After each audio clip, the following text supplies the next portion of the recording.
to send me the pin. Terrible.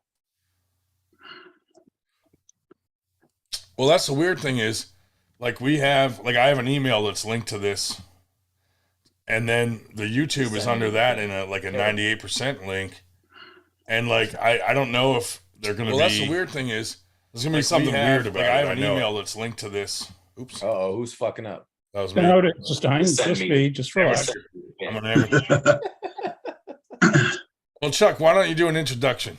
Okay. All right. So, welcome to the Friday night 98% live with your hosts, Ryan Grondin, Dave Shell, Chuck Bardo, and our special guest tonight is Uncle Jon, also known as Jonathan Thompson. What's up, buddy? John, thanks. Welcome to the show, John. Thanks. Thank you. Happy to be here. I haven't been like I'm like the guy who's on way too many live streams, but it's never me getting interviewed. So I'm a little excited. Right. Well, it's always you asking the questions and stuff. Yeah. Now the light is on you. This is nice. Yeah. Excellent. We'll see how many people came in. I know that the arm wrestling world has just been shaken out of its pants because of the Arm Wars video that came out today. Do you guys watch that yet?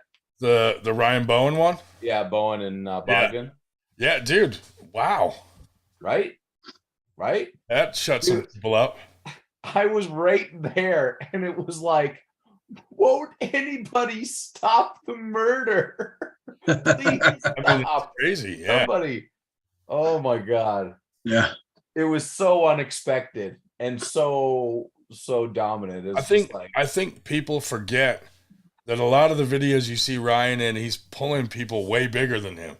Yeah, of course. He lost to Lachlan, but in his own weight class, he's still a very good arm wrestler. And, It's so fun. It's so fun because a lot of times I agree with people. And I'm like, Ryan, you're not going to beat Toddzilla in 6 months. It's not going to happen. Yeah. But the problem is when he says ridiculous stuff, it makes him go up there. But then but he actually is pretty close. He's not all the way there, but he's here. But people think he's way down here, but he's not way down there. And he knows what he's doing when he says crazy shit like that. Yeah. He knows the haters are going to just jump all over it. And it's like, that's his plan. Like, he's not stupid. Yeah. Oh, of course. I love that part of it. Like, people think he's delusional, and he's just like, go ahead, think I'm delusional as I'm cashing checks. Yeah, right. He gets it. He understands it. I give him major credit because he's got like the thickest skin of all time. And oh man, yeah, it was good. It was good to finally meet Ryan too. I got to meet him, all those guys. It was a good time. Cool. Sorry, I'm posting the link on Facebook, so we can link it up. Let's get it in here, boys. We got 11 people. Gotta get those likes up. Oh, I better like as well. There we go. This is remarkable to have 11 this early on. Usually we we've got 3 or 4, and then we usual suspects. Look, this is going to be a hot one. I can tell. We're gonna hit 15. Right, dude. It's so funny too how like the usual people that go and like follow you and Jake and stuff, like now there's like hashtags that like just tons of them that everybody knows, and it's like, this is hilarious. It's so good. It's just a meme factory at this point. Yeah. But yeah, the last time we saw you was Winter Blast, and I had a lot of fun. And I think the last moment I saw you was at that dive bar that we all ended up at the end of the night.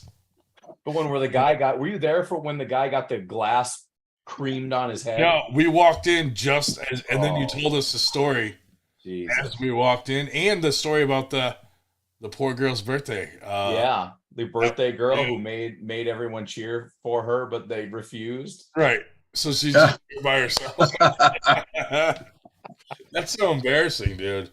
The worst. That was a fun time, though. That was a fun tournament. Thank you. Had a lot of times. I'm still a little pissy that somebody stole my goddamn dragons. What? Yeah, But, dude.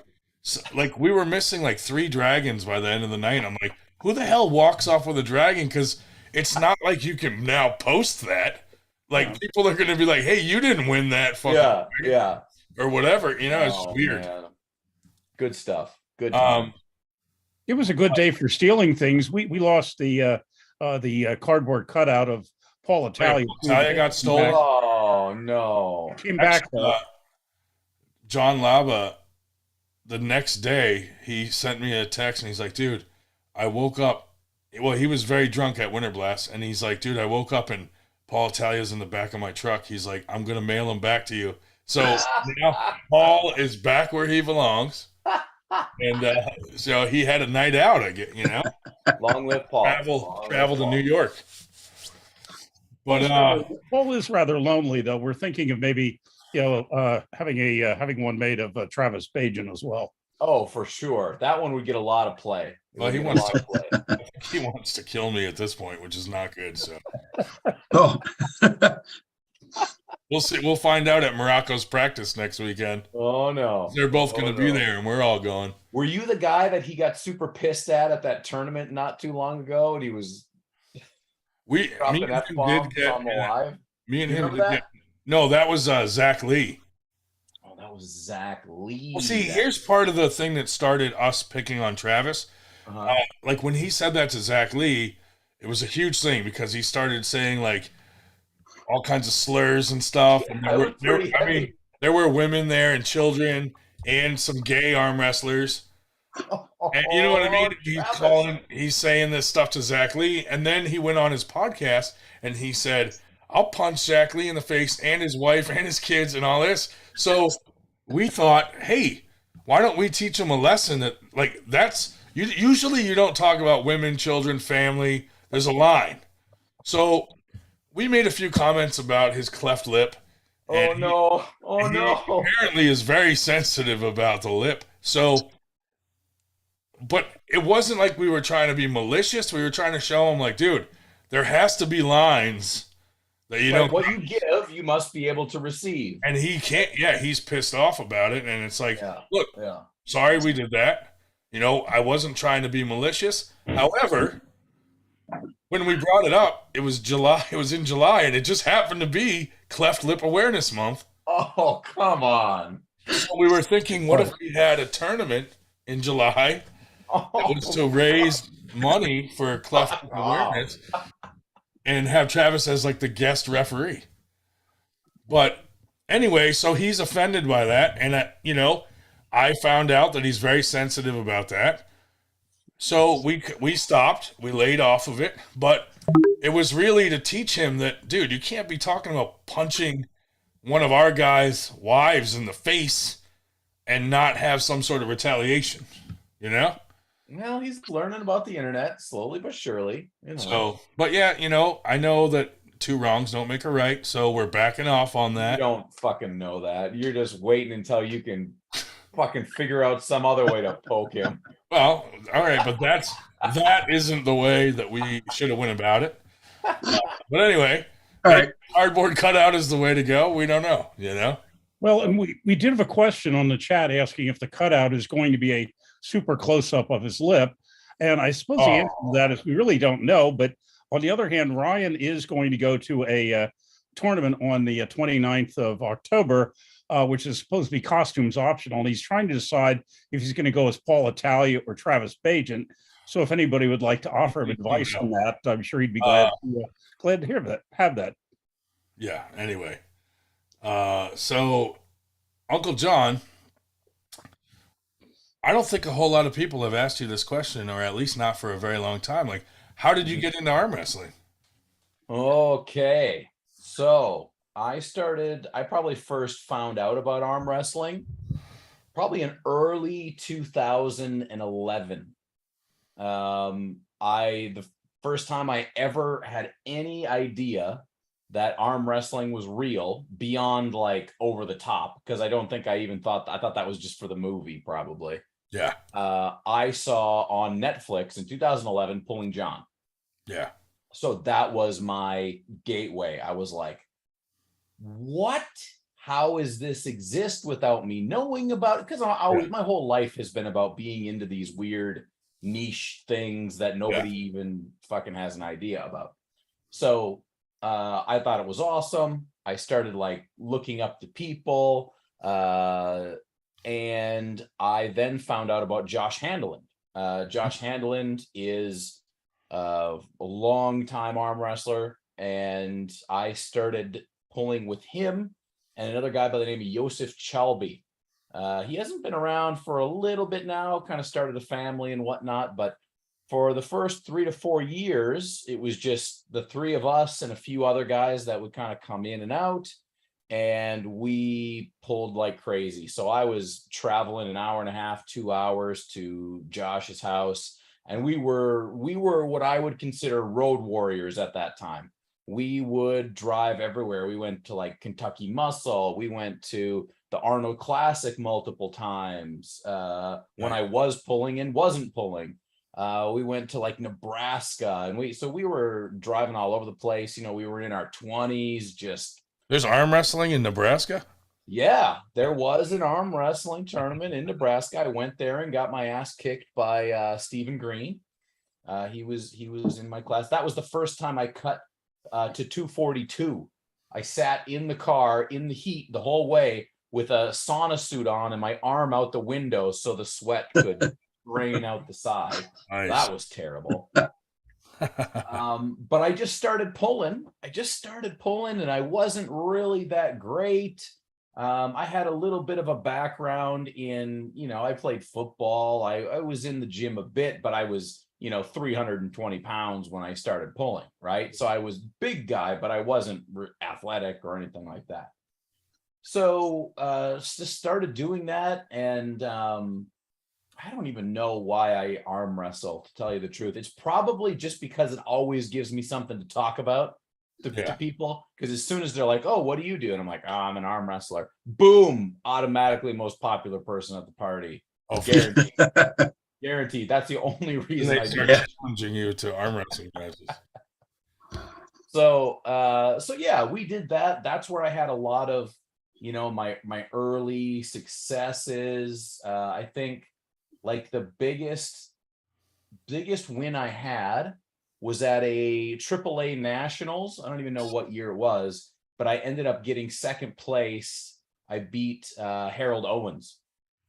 That was like on the left hand. So that was like my first like big win where I was like, wow, I just actually legitimately beat a mega dude. Right? Yeah. I'm sure he was injured or had beat up, whatever. I don't know what it is, but I did do well on that day. And from there, I ended up moving out here to Halifax, Nova Scotia.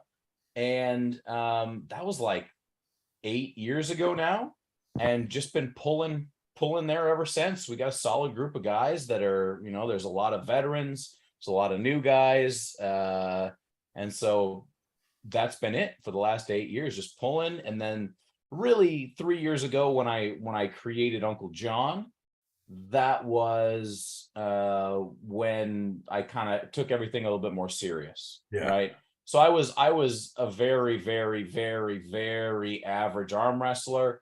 And then once I, brought my weight down, started training a little bit more consistently, then I became what I am now, which is a very, very, very, very slightly above average arm wrestler. So you can tell all this hard work is paying off. You're definitely underselling yourself there. Well, I work more on my performative measures than I do my pronation measures. Right.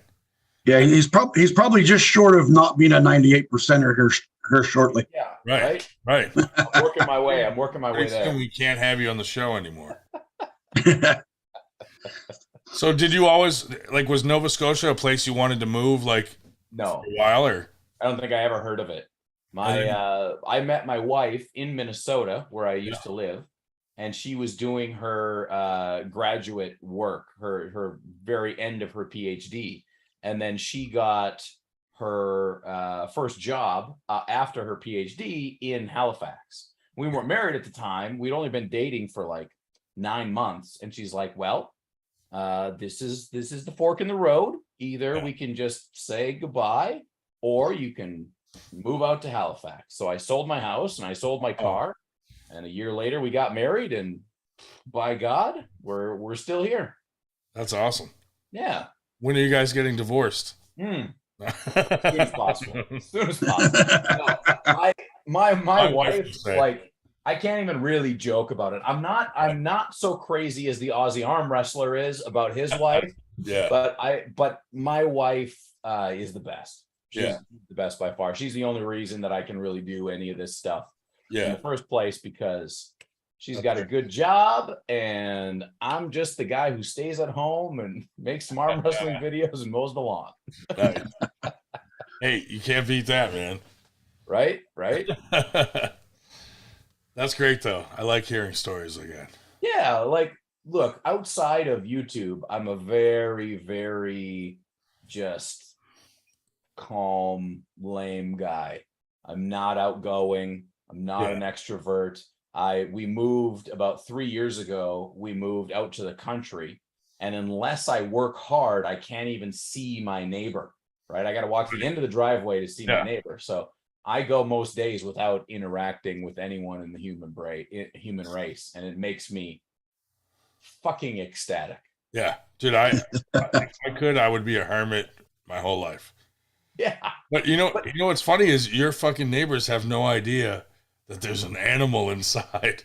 They don't have any clue. You know who does know? The chimney guys. I got a wood stove in the basement. The chimney guys, they come in, and then the wood stove is right next to the gym, so then they figured it out. The frickin' pest control guys, they figured it out. Like the electricians, they figured it out. So anytime we have any service come into my house, I have to go through the whole thing, which, you know, I'm not hating. I like talking about myself for short periods. So you have like this fucking army of contractors that have subbed to your channel. Yeah. They're like, what's up, bro? They're like a whole new outlet. I got this guy coming on, and I'm always like, hey, you just tell me when and where, right? Tell me the amount, and I will be there, and I will make you a lot of money. It doesn't matter who it is, as long as it's not some guy from Ottawa named Devin. Right, I'm probably going to be okay. Yeah, that's great. Now. Oh, go ahead, Chuck. So like along the way, John, have you made any rivals? Like, is there anybody out there that like you would consider like a rival? I mean, there was a couple guys like coming up early in Minnesota. There was a couple guys where, you know, you're kind of close and you go back and forth. What I'm truly seeking and what I truly have not found is my true rival in the performative measures of arm wrestling, right? It's great to have somebody that you're close to. There's a lot of, like, Kieran Morrison in Arm Wars. We had some awesome matches. I would definitely like to pull him again. There's a guy like Maynard Nenquez. You know, there's a lot of other guys out there, but I want to find the guy who I'm very, very close with on the table and who can give it right back to me. Right? Who can bring it out of me. And you know what? I might have found him. I might. You guys hear me okay? I was trying this new microphone setup, but I might have found the guy. Yeah, we can hear you good. So I'm in the UK, and this guy thinks he's the fucking hot shit. He brags about it all the time. And he's like, oh yeah, let's get a left hand. Let's get a little left hand match going on. This is after Arm Wars and everything. Yeah. Let's get a little left hand. And I'm like, you don't want the left hand. No, I want the left hand. I want the left hand. And I say, Ryan Bowen, your left is going to get fucked up by me right now. And we gripped up left. And I was very kind. To him. There's footage out there right now, I think, on Ryan's channel.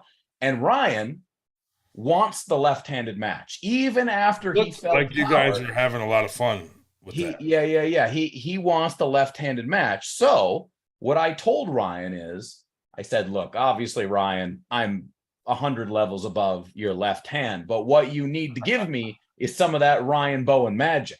That's what I'm looking for. I want that Ryan Bowen shine, that delusional guy that's going to shoot for the moon, right, regardless the fact that I'm clearly the obvious winner. Yeah. And I'm just hoping he opens that big Bowen billfold up and pays me to come to Australia. That's what I'm waiting for. Don't let yourselves get carried away by the Bowen Bogdan stuff. That's nothing.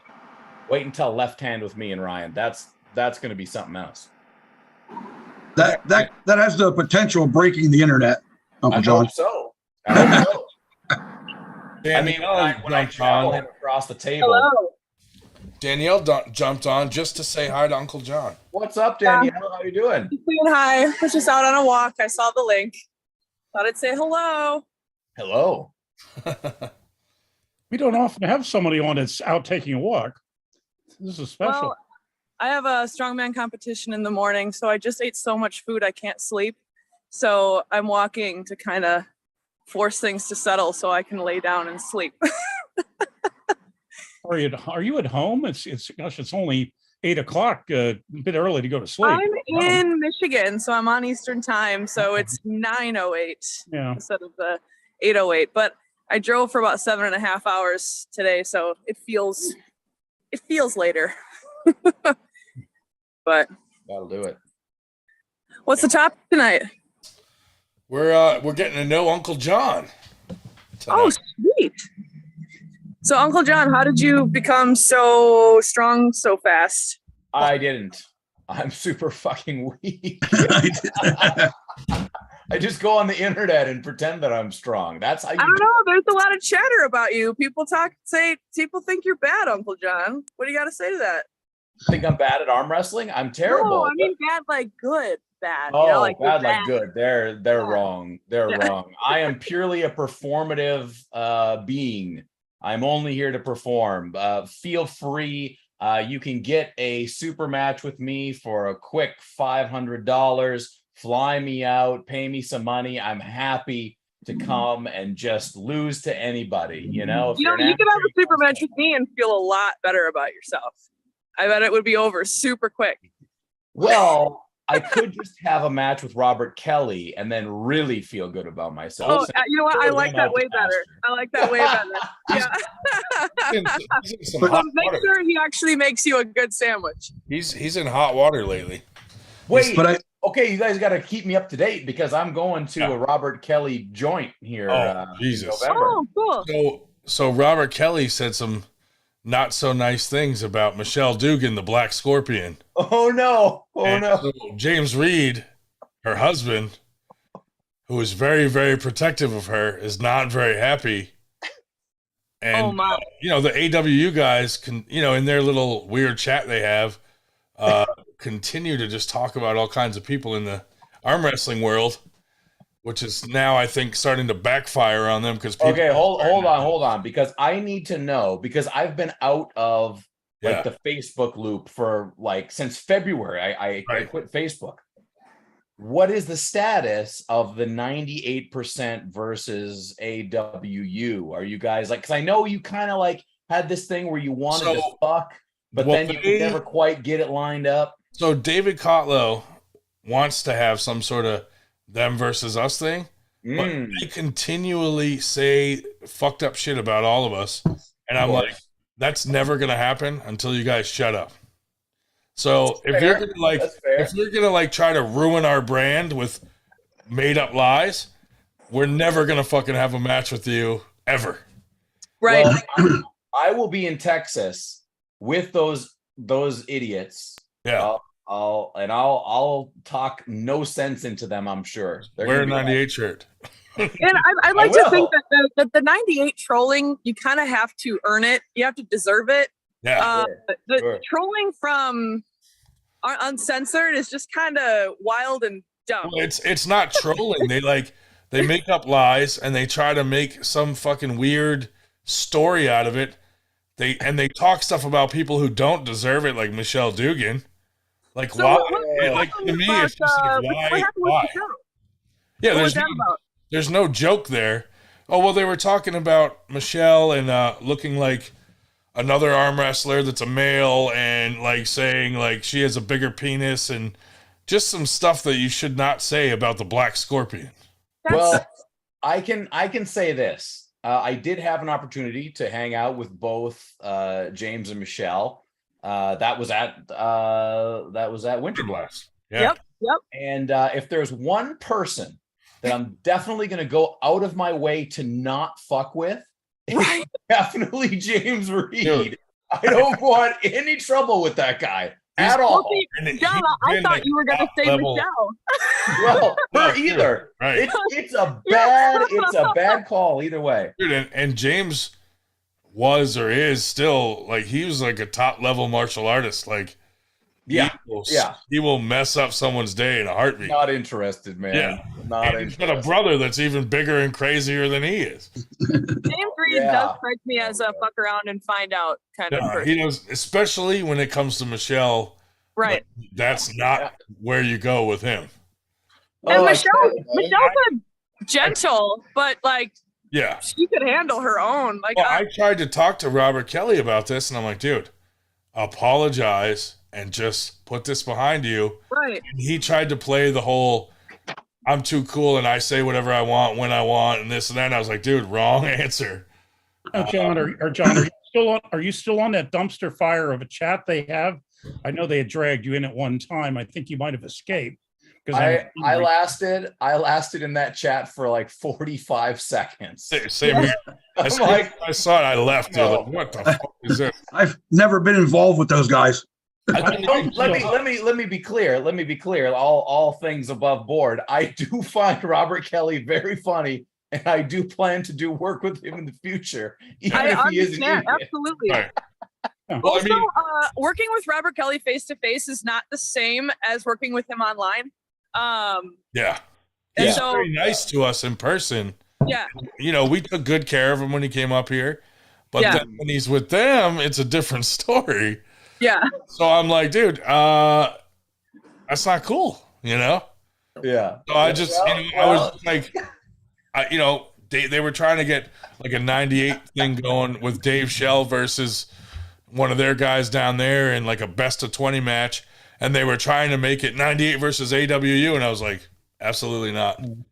Like, take 98 off that poster. Does Kotlo even know how to arm wrestle? I have no idea. Yes, but he's not that good. Ryan, would you break your vow to be the worst arm wrestler in the world if you had to arm wrestle Robert Kelly? I've already arm wrestled Robert Kelly, but I'm not going to disclose how that went down. Yeah. Well, once you lose to Gary Roberts, is too important to me. Once you lose to Gary Roberts, regardless of what the behind the scenes talk is, you're locked in. You're locked in. That status was when yours you're going to forever, Texas for the rest of your life. Yeah, well, I'm still on the chat. It's amusing enough to sort of stay on, and at any time you try to get off, Kotlo just drags you back on anyway. So yeah, whatever. John, when are you headed to Texas? I'm out for good. If anyone tries to, it's just going to be an Insta bye. I just, there's trolling and joking around, and then there's taking it to some weird level that it doesn't need to go to, where you're actually affecting like what people are trying to do that's good for the sport. You know what I mean? I'm pretty sure I've had conversations with people that say you've done the exact same fucking thing. No, allegedly. Allegedly. Well, calling the kettle black, right? Back when the Troll Army was around, everybody thought that was like me and Berger pretending to be. Yeah. It's not the case. They were a completely separate group from us, and we kind of got blamed for it. But we're trying to move away from like the kinder Zettler 98. Yeah, like we want to be more professional. Well, we want our first our first foot to be the mission forward, which is for the 98% of arm wrestlers out there. That's right. But we also, like to talk shit and have fun too. But I mean, if anyone has ever come to our tournaments, the one thing they always say is, "I had the best time of your that was the funnest tournament I've been to." Yep.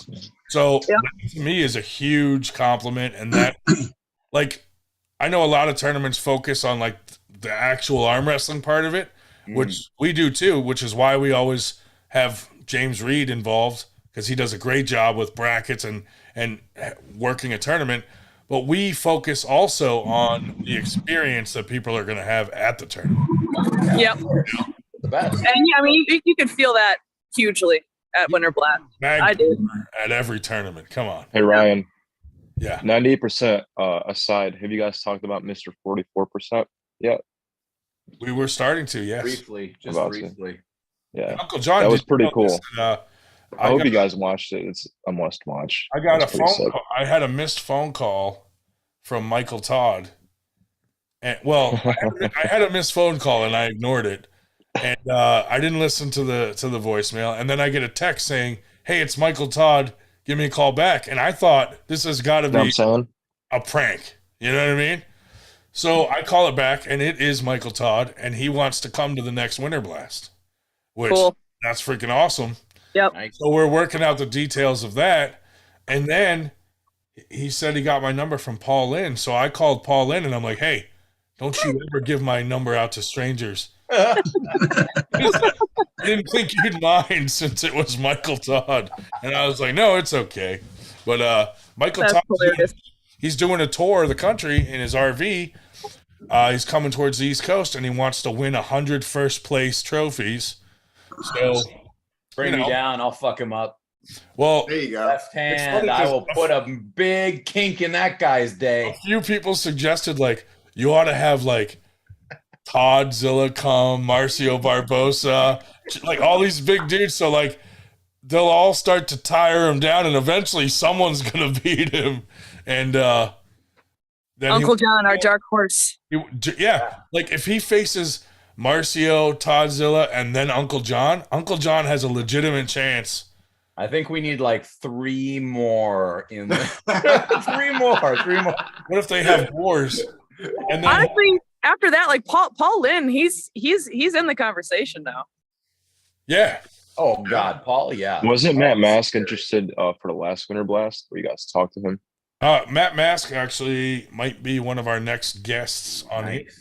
That'd be pretty sick. Yeah, that would be awesome. Cool. He has to do. I think he'd love the opportunity. He has to do the Engen interview first. Yeah, and then he said he would come on and we'll schedule it. So that he was really cool about it too. Like, didn't even like say who the fuck are you. He just was like, "Yeah, I'll come on." And then it makes sense because it's both North American guys doing it on this side of the world instead of going to Istanbul to play each other. I think it's a possibility. So I'm thinking if Michael Todd comes, like that will draw a pretty good crowd for Winter Blast.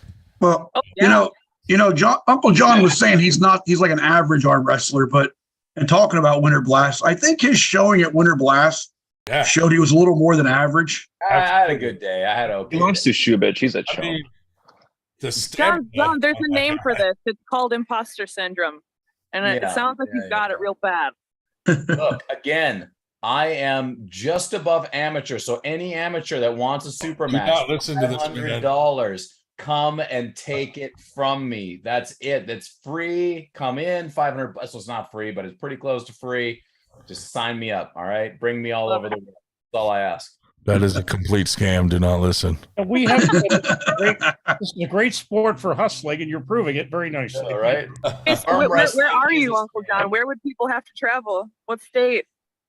Well, see, that's the beauty of it. You don't even have to travel. I will come to you if you pay for me to have an airplane to come to you.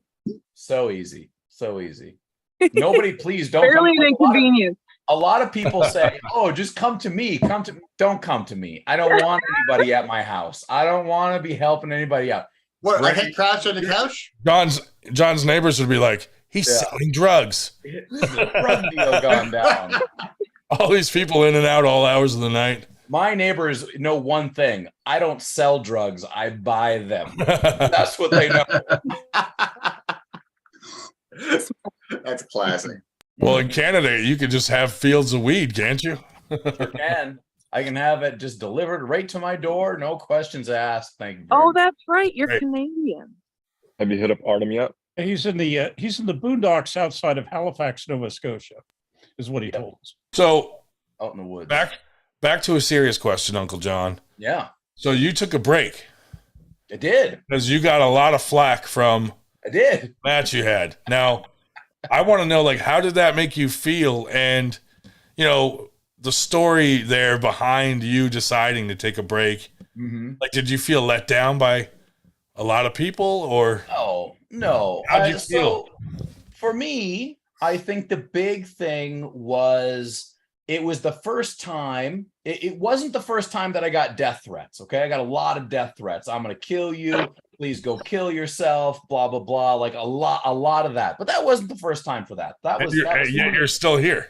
I'm still here. I'm still good. Live and kicking. The bigger problem was the significant attempts to get my channel removed. Right. So a lot of false claims, a lot of that's not cool. Yeah, I had some problems with AdSense. So at that point, I was like the first couple of weeks, I was just like, why am I putting so much time into this when it can be just taken away so easily? Right. And that was my biggest thing, was like, God damn, I put a lot of work. This is the first time this break I've had is the first break in 3 years. Right. And so I was just kind of like, this is maybe a bad idea. This is like a lot of time and a lot of effort for not a lot of money. I do love it. I do love arm wrestling. I do love to, play a character to, make people think I'm the bad guy. And that worked. Just a little bit. Yeah. So I was honestly very done. Like for real, I was feeling very, very done. I'm just like, well, I gotta backpedal, because I was doing like fucking 8 live streams a week and trying to put out, various videos that were recorded like at least once a day. And I'm just like, this is probably enough, at least for a little while.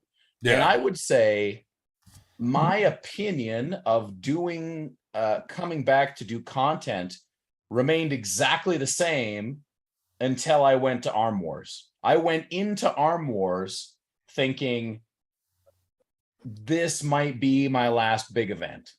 That's where I was. I was just like, in the meantime, when I took this break, I started a voiceover company, kind of. So I'm putting myself out. I have a history in, radio and all that crap. So I started doing voiceovers, and it really kicked off quite hard, quite quickly. So I was like, well, Jesus, why am I killing myself doing all the arm wrestling shit if I can just do voiceover stuff that I still enjoy and actually, make money at it? So, I was very set at that point. I was like, all right, we'll go do Arm Wars. I love Arm Wars. I'm always going to love Arm Wars. I love Neil and James. I love all the guys. So we'll go do this, and then, we'll see what happens from there. Yeah. And when you goddamn know it, it is not possible to go to Arm Wars and arm wrestle in Arm Wars and then be like, oh yeah, this isn't for me. Right. It's not possible, guys. It's just so good. And it wasn't like I had a good weekend. I lost to Rob Frampton. I beat Big Laws, but I got to pull these World's Strongest Men competitors. Yeah. It was good matches. I'm so jealous of you and Big Laws. Oh man, it was awesome. Big Laws is such a cool guy. Awesome guy. And I was smart enough after I beat Laws to call out everybody in the strongman community. And then Laws said he wants another crack in 6 months. And right now, officially on the 98% podcast, I am letting you all know that I am actively hunting Eddie Hall. Yeah. If Eddie Hall wants to come into my sport, guess what? Eddie Hall is good pals with Neil Pickup. They live very close to each other. I am telling you, Eddie, you don't want Eddie. They were going to set Eddie up with Rob Vision Jr. in WAL. Yeah, that's great. Rob is an elite arm wrestler. It's going to be terrible. It's going to be a terrible match. And for us who are arm wrestling fans, we're going to be like, that's pretty fake. And then for people in the real world, they're just going to be like, nah, whatever. Right. But Eddie and I, imagine I would love that. Just fucking barking in each other's face. I'm this little tiny, puny 210-pound guy, and Eddie's this freaking giant, but I'm going to go right up to his face. And the kicker is, it's probably going to be a good match. Yeah. I think it It'll actually probably literally would be a good match. Yeah. So I know James Statham is in the chat. Yeah. Get on Neil. Me versus Eddie. It will be the greatest lead up of all time. That'd be great. That would be the most. That would be a hell of a match. I would love to watch The most that. interesting part would be the videos you guys make leading up to this. Yeah. Well, look, I will literally break that guy's arm. I don't want strong men. I don't want them here. We need to make an example. I mean, of I can already hear Eddie like shit talking about this, about, you know, just how he's gonna squish some puny guy in Canada, and like I already hear it. It'd be amazing. It'd And be you're awesome. so good at being any character. It would be fantastic. Yep. For sure, it'll be better. It'll be better than watching the Devin fighting Thor match. Right? Yeah. We'll make it work. Eddie and That wasn't entertaining at all. I think. Look, it's all about the lead up. That Yeah, the lead up is more entertaining. It's just all about the lead up, right? It's That's should where wear it a is. half-throws mask on your face as well. Mm-hmm. Why not? I could Or do if that. you thin your hair out, if you have some stress really quick, you might even look like one too. Hey, you know what? There's a Oh, wow. world Anyways. of possibilities here. I need a damn shirt. Yes, sir. So, All right, gentlemen, I'm gonna go to bed, but y'all keep having a great night. good luck tomorrow, Danielle. So, thank you. Good luck. Sleep Yeah. tight, dude. Thanks, guys. Take Bye. care. And Fuck that girl. Hey, Aussie arm wrestlers in the chat. What's up, buddy? Marcus Thompson. Oh, you guys know Marcus Thompson? Oh, Yeah. hell yeah. He's great. amazing. Dude, He's Marcus, these Me? guys support every fucking arm wrestling podcast, and they're just amazing. incredible. These are like the boys. Me, Marcus, Fox 8 Ball, Phil Woody Yeah. UK, and Aussie. That was Well, awesome. I can't speak No, for them, I think but I I was- got real drunk with those boys. Yeah, on that must have Saturday. been really fun, dude. I'm jealous about That's that. hysterical, actually. Insane. Yeah. Totally wasted. No more whiskey left. Well, John, did you see our big announcement for the 98%? We broke into the top 50 of most talked about arm wrestling YouTube channels. Oh Jesus, that's like that's amazing. What an honor. Out of like What's 65. on that data? Yeah. I don't know. It's up to you. Is that Engen's data? Pretty deep. It was on Reddit. On It Reddit. must be true. If it was It's true. It must be true. Yeah, it's on the internet. It's gotta be true, Look, right? My life rules are John. don't go to Reddit, don't go on Facebook. Instagram's okay, but barely. YouTube also just barely passes. That's it for me. That's all the heat I want. So Almost as bad as I am. Yeah. I don't mess with anything else other than YouTube, Facebook, and Instagram. That's it. And No. Pornhub though, right? Oh yeah, Pornhub, of course. I mean, look at that. Yeah, Come on now. right? That's Stay more- passive. Gotta get that hand working. that's more for OnlyFans. That's it. Only pin. But for this guy. anyway, Uncle John, so did taking down your channel protect it from getting like false reports? And, So I never took it down. oh, you did? And it all kind of resolved itself, oddly enough. Did they like, it realize got- they were like- fake reports? Yeah. So it was That- really odd because I had consideration- things coming through Oh my God. YouTube, I had things coming through Google Oh, AdSense, there's other people going. and I had some general responding and saying this is bullshit, blah blah blah, whatever. And it seems as though it worked out. But here's the deal. Moving on, I am not giving a shit about the business aspect of Uncle John's arm wrestling show. Right? I'm not concerned. Like literally. Hey, shut your Yo, how about muting yourself over there on Nightmare? on a soliloquy here. I'm not muted. I'm just not talking loud. Well, it's loud enough to interrupt Uncle John's story. Uh-oh. Where was I at? I just discombobulated myself. Feet Oh, and Dan chocolate. ruined the story. What did you say? Dan really is a nightmare. My bad. No, David was paying attention. Where was I at? Oh, you were at Feet and Nutella. I No, don't know where that fit in, but in Nutella. No, he was talking about that was not caring about the business end of. Oh yeah. So well, good thing I'm here. This is what I learned.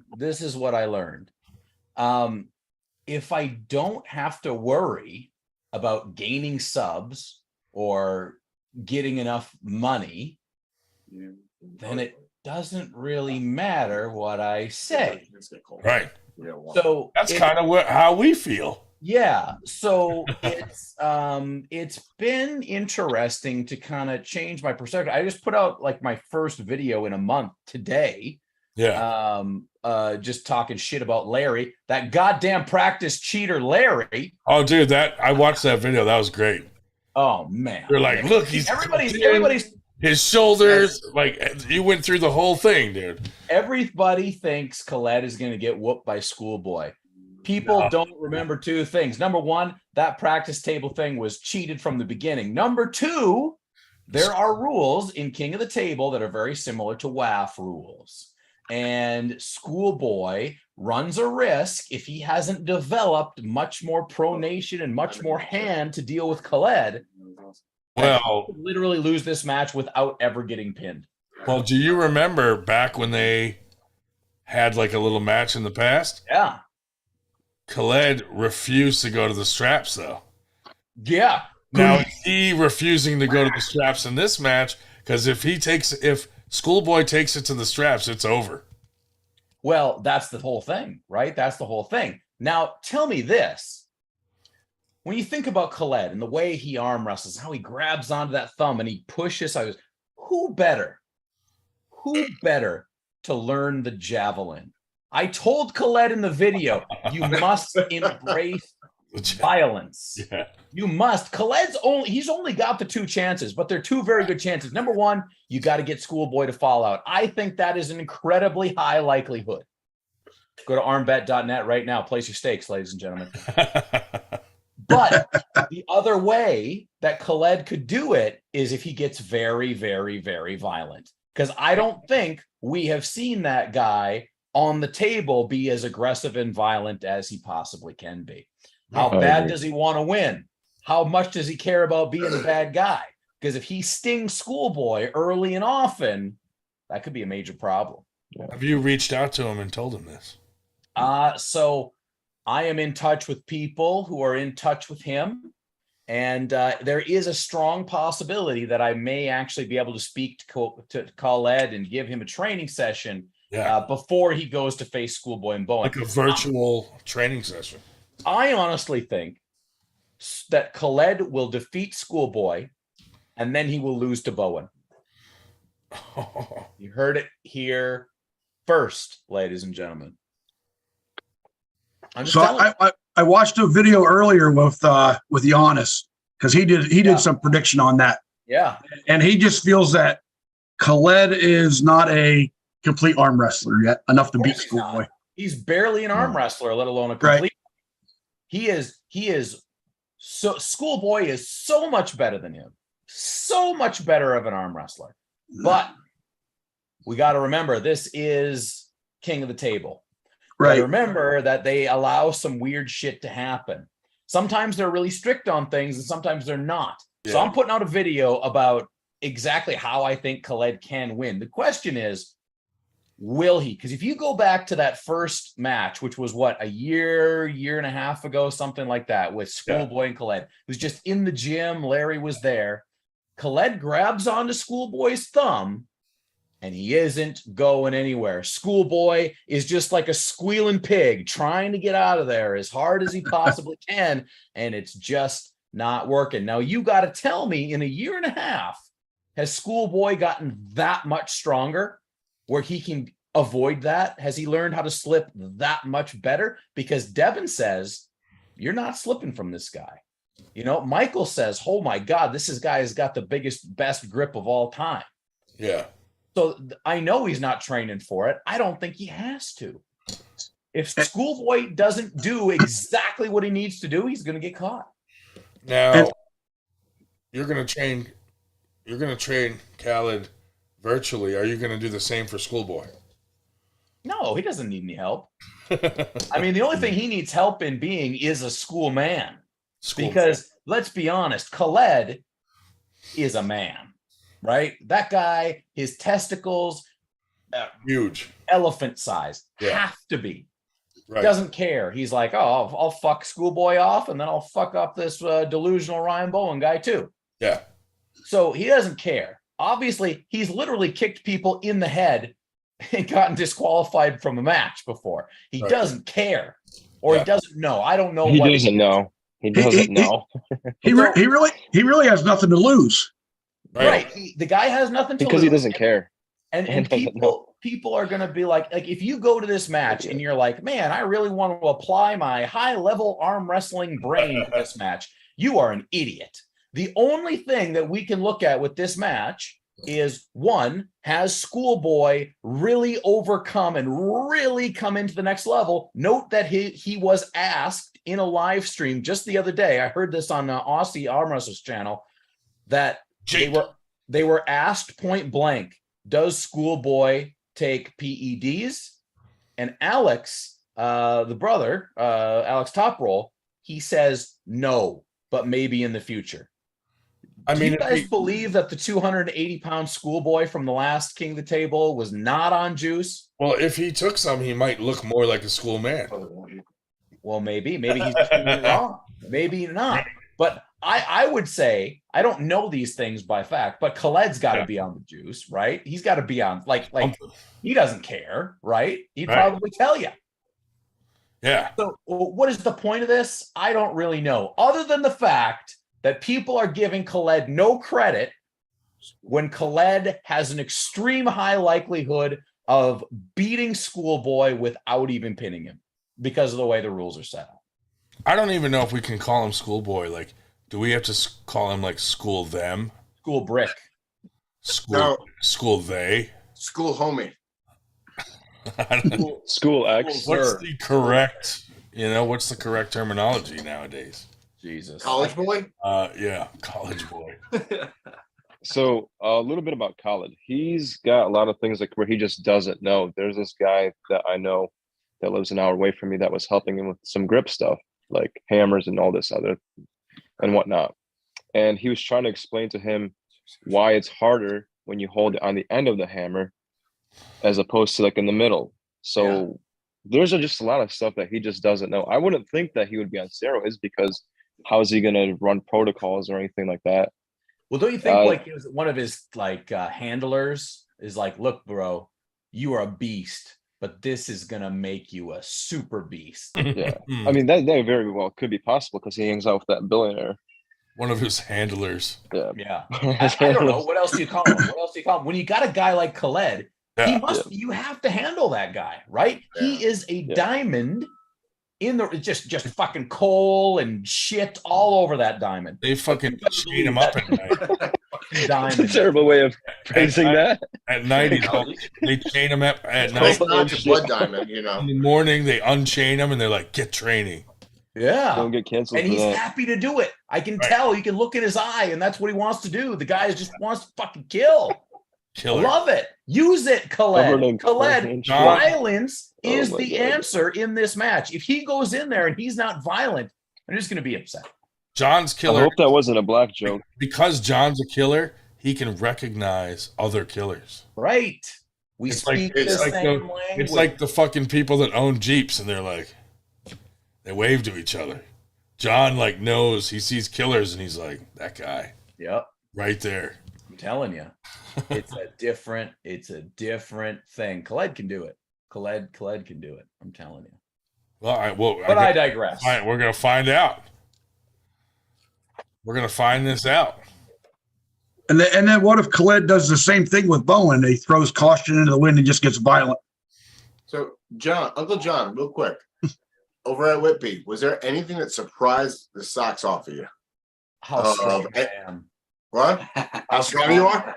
Yeah, that was the most surprising thing. No, Whitby was awesome. Like Whitby is like proper UK. It's like proper Britain, right? It's like there's a castle and like this church on the hill, and like that's where Dracula was written, and like no way.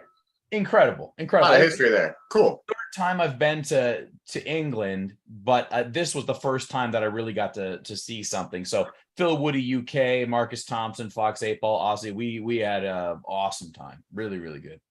That's great, dude. Yeah. I'm jealous that you got to hang out with all those guys. It was amazing. Yeah. It was awesome. We're gonna have to get you down to the next Winter Blast. I mean, Sign me up. Sign me up. So right now, I got the AWU thing in Texas, which I'm sure you'll all be. fuck that guy.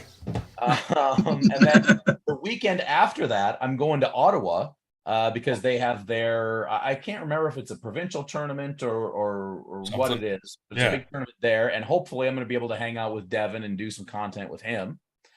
Then in January, there is another event that's going to be in Ireland. It's a Marcus Thompson joint and a Paul Maiden gig. Oh yeah, I saw about that. Yeah. So hopefully that will be pretty big, and I plan to do a super match or two there. Nice. And then there will be another Arm Wars with Neil and James. I hope to be at that. And then after that, the wind is my navigator. Yeah. When's the next Winter Blast? It's always in March 11th, yeah. I think. So I'll be there. I'm trying to get a casino as the venue this time. Ooh, nice. There you go. Yeah, if I could get a super match with someone who isn't about to explode into one of the best arm wrestlers in the United States, that'd be great. It'd probably be better, right? Fucking Artem, Jesus, that guy, he's so good, dude. Artem's really stepping it up, man. Yeah. Amazing. Yeah. Do it with me.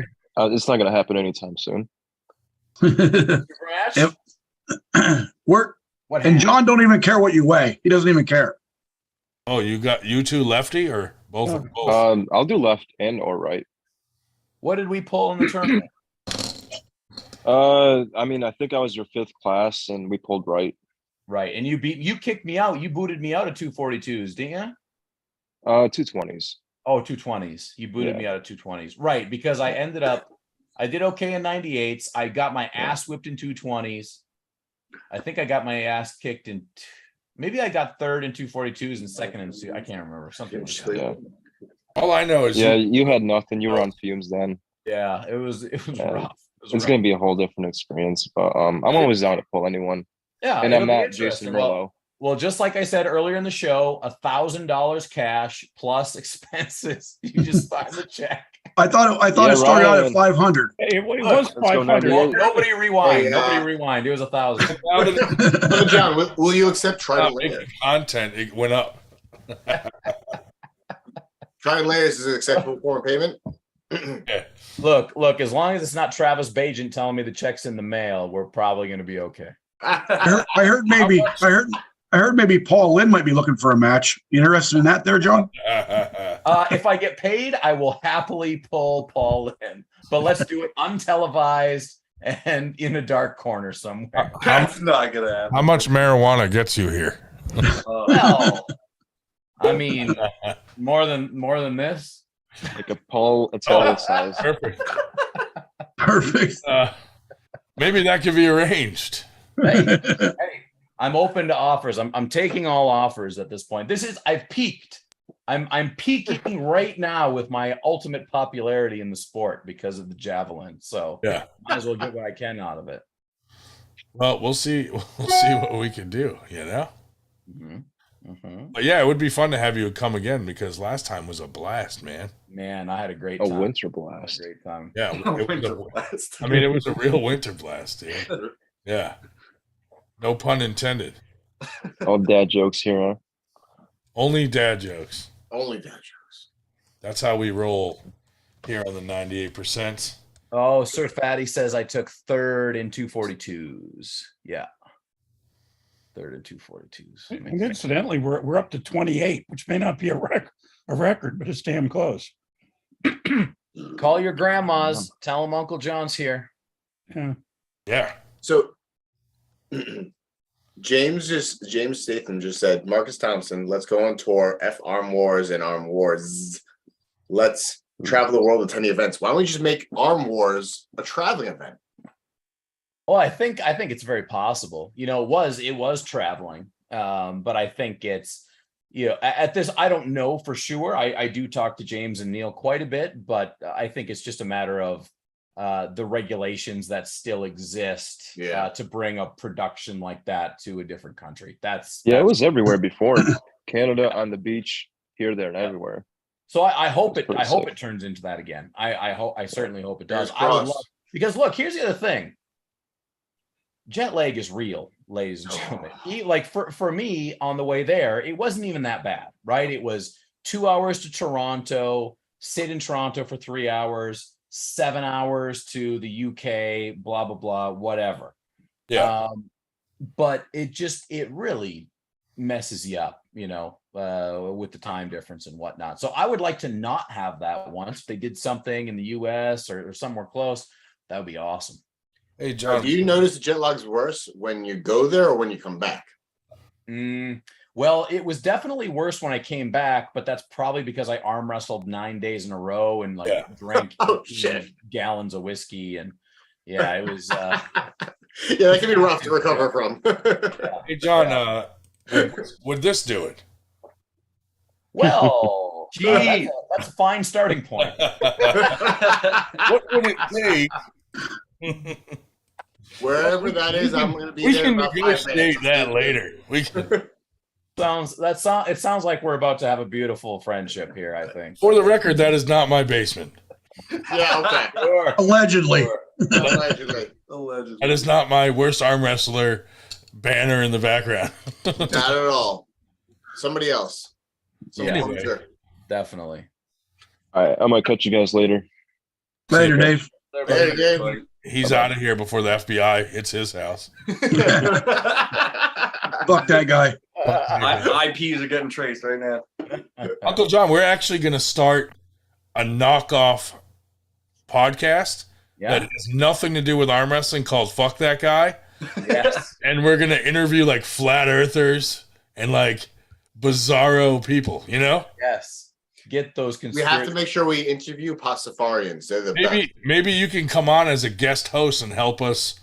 We're going to see if these people can convince us to, believe in whatever they believe in. And then we'll give our opinion of what we actually think about. Well, that's actually, if I was going to do a job at my highest level of education, it would be that. I spent my entire master's and my half-assed PhD hanging out with psychics and figuring out how to debunk all the stuff. Dude, really? You might be a regular. That's fucking awesome. That'd be great. And I there was two parts to it. Number one, I hung out with an actual psychic church. Like they had a church and they had a regular service, and they would teach you to meditate, and they would give readings at the services and whatnot. So I hung out with them for 6 months, and I joined a magic club. And I learned magic, and I read like every piece of literature on mentalism that I could. So I figured out how these things happen, hot reading, cold reading, all this bullshit. So long story short, yes, I can tell you now and save you a lot of time. Psychics are definitely fake, but a lot of them really, truly believe that they're real. And all of this led you to a master's and PhD in what specifically? Sociology. I didn't finish my PhD because halfway through, they told me that I was shit because I was a man and I had white skin. So I decided not to give them my money. There's a lot of that going around in academia. Yeah. Luckily, I got mine about 15 years ago. That's not as bad as it is. Wise. So that's the long story short on that. Well, my thought process with it is a podcast like that is going to have a much broader range and potential followers than arm wrestling. And then we can use that one to help out this one and arm wrestling, and, it'll kind of work hand in hand. So, we're going to have fun with it. I like it. Yeah. So if we get a really good guest on there that's a real wacko, we'll have you on as a co-host and make it fun. Anytime. Get some stickers on with some real daddy issues, and like by the end of it, they're crying. Look, I'm not coming on a podcast with that one porno lady. What was her name? Stephanie Spencer. Oh God. None of that. None of that. I mean, that's pregnancy porn. Or carrot porn. Or carrots, whatever. Whatever you're into these days. She is an arm wrestler, so that's not the podcast for her, maybe. No, I was going to say, if you wanted to combine the two, Shubich just wrote that Solaris was into psychic stuff for a while. Doesn't know if he still is. Yeah. Well, we have an arm wrestler coming on for the first episode. What the heck's his name? Well, he's a flat earther, like big time, and a conspiracy theorist.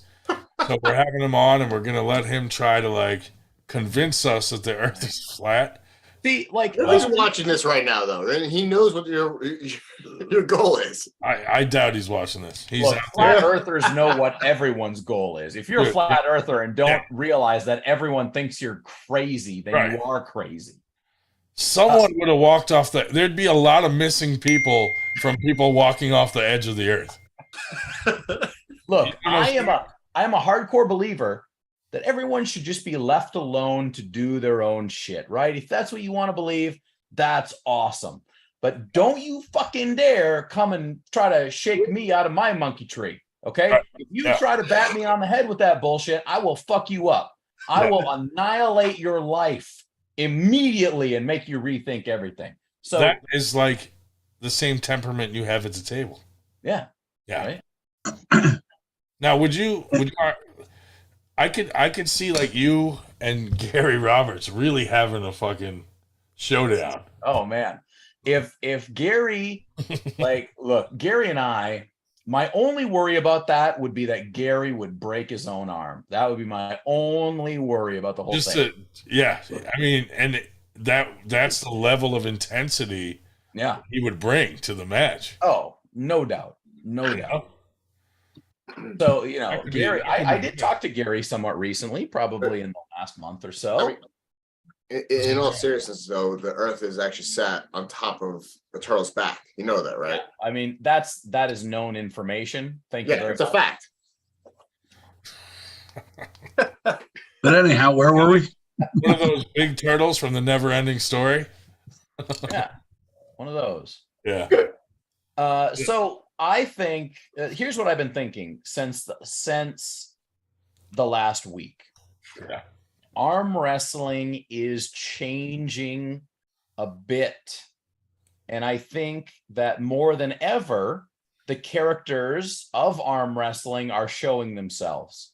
I think characters like Coach Ray, Ryan Bowen, whether they want to call themselves characters or not, I think this whole Javelin saga has elevated things, and the characters of arm wrestling are becoming more important. They have been important, but they're really seeming to solidify now that Arm Wars has had multiple people over and over again. Even in the Ryan Bowen match today, they're pulling footage from previous Arm Wars now and continuing to tell these stories. Why am I telling you this? People better fucking pay attention. This is the way it's starting to go. Okay. Well, no offense, but sorry to interrupt, but without all you characters, it would be kind of boring. Right? People have to now more than ever, guys. I'm telling you, if you are there and you are on the precipice and you're like, there's all these guys that message me all the time. What about this person? What about that person? What about this person? They're a really good arm wrestler. I always say they're fucking awesome. Better arm wrestler than me. But where's the entertainment value? Where are you? Yeah. Tell me, show me, yell at me in the face. Look, you don't have to be like me. There's a million flavors, but you do have to be a flavor. Yeah. Other than vanilla. You need that killer. The most boring one. That's it. That's it. All you got to do. This last weekend, I don't know if you guys know Mindaugas Terrasitis, okay? Lightweight, one of the absolute best arm wrestlers you're going to find. So fucking elite at that weight that it's disgusting. And this past weekend, we figured out that he's really the Bond villain. Wow. Right? Really? That's who he is. He's quiet. And he says these things that are just, they're so true and cutting. They'll be like, just like, oh, I see your top roll in that last match. It was truly terrible. And you know deep down inside that the top roll was truly terrible. And he doesn't stop. He doesn't stop. Yeah. And he figured it out, right? He's now a great arm wrestler and he has a character. Mindaugas Terasitis will, in the next 2 years, become phenomenally popular. I'm putting money on him in the stock market of arm wrestlers right now. That's great. Get it going, people. Get it going. Webcam is not in mind. That's what it is. Like, I'll watch stuff, but like, if they're just talking, I don't know. Some things you watch are just like, that's really boring to watch, you know? Yeah. Well, that's there's someone acting a certain way, or they have a character, it makes it more exciting. And it's not bad for the sport. I mean, a lot of people say, "Oh, that's bad for the sport," but it's like it isn't really. Oh, because I said like this. It is important for there to be multiple avenues, right? I'm not saying get rid of WAF. Keep doing your WAF. Keep doing your WAF. But guess what? WAF has had the opportunity for what, 40 years, some ridiculous amount of years, or whoever the head of the world in arm wrestling has been. And how many people have we got involved? Almost no one. Yeah. Almost no one. So keep that there. If that's your bag, if that's what you love, we'll keep it there. We'll keep WAF there. Keep it trucking. Yeah. But we need to kind of branch out, right? I'm not the WAF guy. I'm not the East versus West guy. I'm not, I'm never going to be that elite. That is for mega elite dudes who maybe want to a couple of them dabble in characterization, right? It's good to have Prudnik and Todd Zilla singing at each other. That's cool. That's awesome. Yeah. But I think it's only going to get crazier as far as the characters go. I think that, if you look at opportunity to skill level, I've had an incredible amount of opportunity to a fairly low skill level, right? When you really look at the gamut of levels,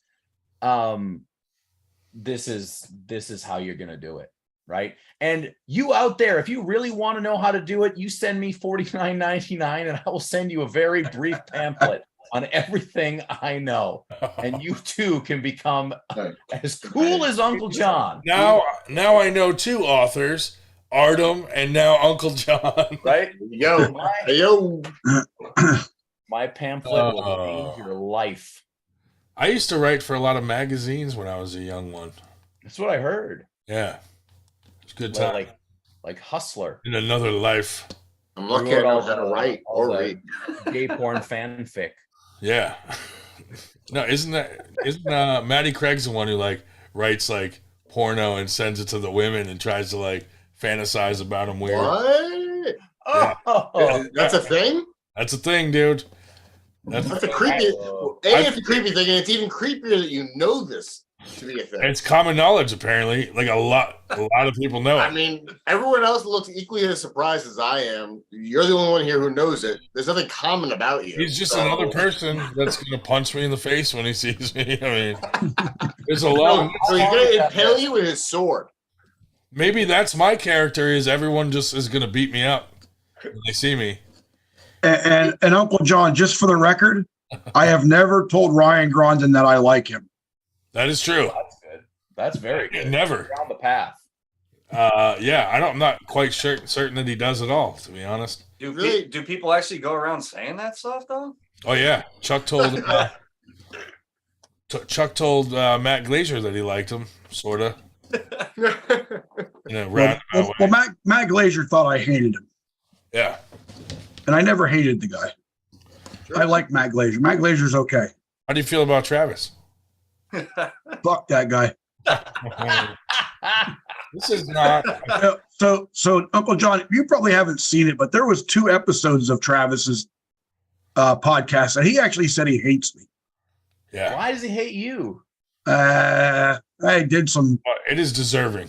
I did some trolling, but you know what? I didn't really do trolling because I used my real name. You're on your own name, yeah. So I use my own name. I wasn't really trolling, So yeah, dude. So I don't care.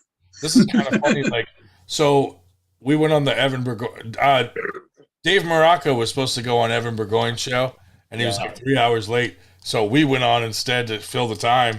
and we're talking to him, and I was messaging Evan on the side, and I'm like, look, Dave Morocco's kind of irritated. Well, he doesn't understand why we said the cleft lip thing. So Dave Morocco was, once I explained it to Dave, he was kind of like, all right, Yeah. obviously Travis crossed the line and you guys are doing the same thing. So as soon as Dave comes on, he has no shirt on, and Evan goes, Dave, can you put a shirt on? Your tits look like Travis's cleft lip. And I'm like, Jesus Christ, dude. I was like, apparently you didn't hear a word I said about him being sensitive about that. I was like, holy shit. I mean, I was dying, and I'm texting him going, Jesus, fuck, dude. And he's like, sorry, I couldn't go back. Oh, I was dying. Attaboy, Evan. That came out of left fucking field. I did not see that coming. Amazing. Yeah. The best part is Evan doesn't even remember he did it. Right, yeah. Very true. Hey, it's plausible deniability, right? Right. Look, I don't remember.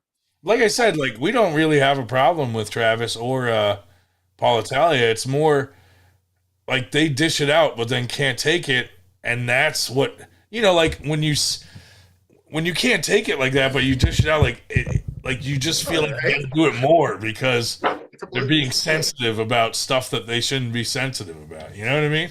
Well, everyone has their own unique experiences, Ryan, and I really think You're this is an opportunity for you to grow as a human. % heart, Ryan. I know. 98% of it is black, and the 2% maybe there's 2% foreskin. Yeah, the rest of foreskin. Not a very big one.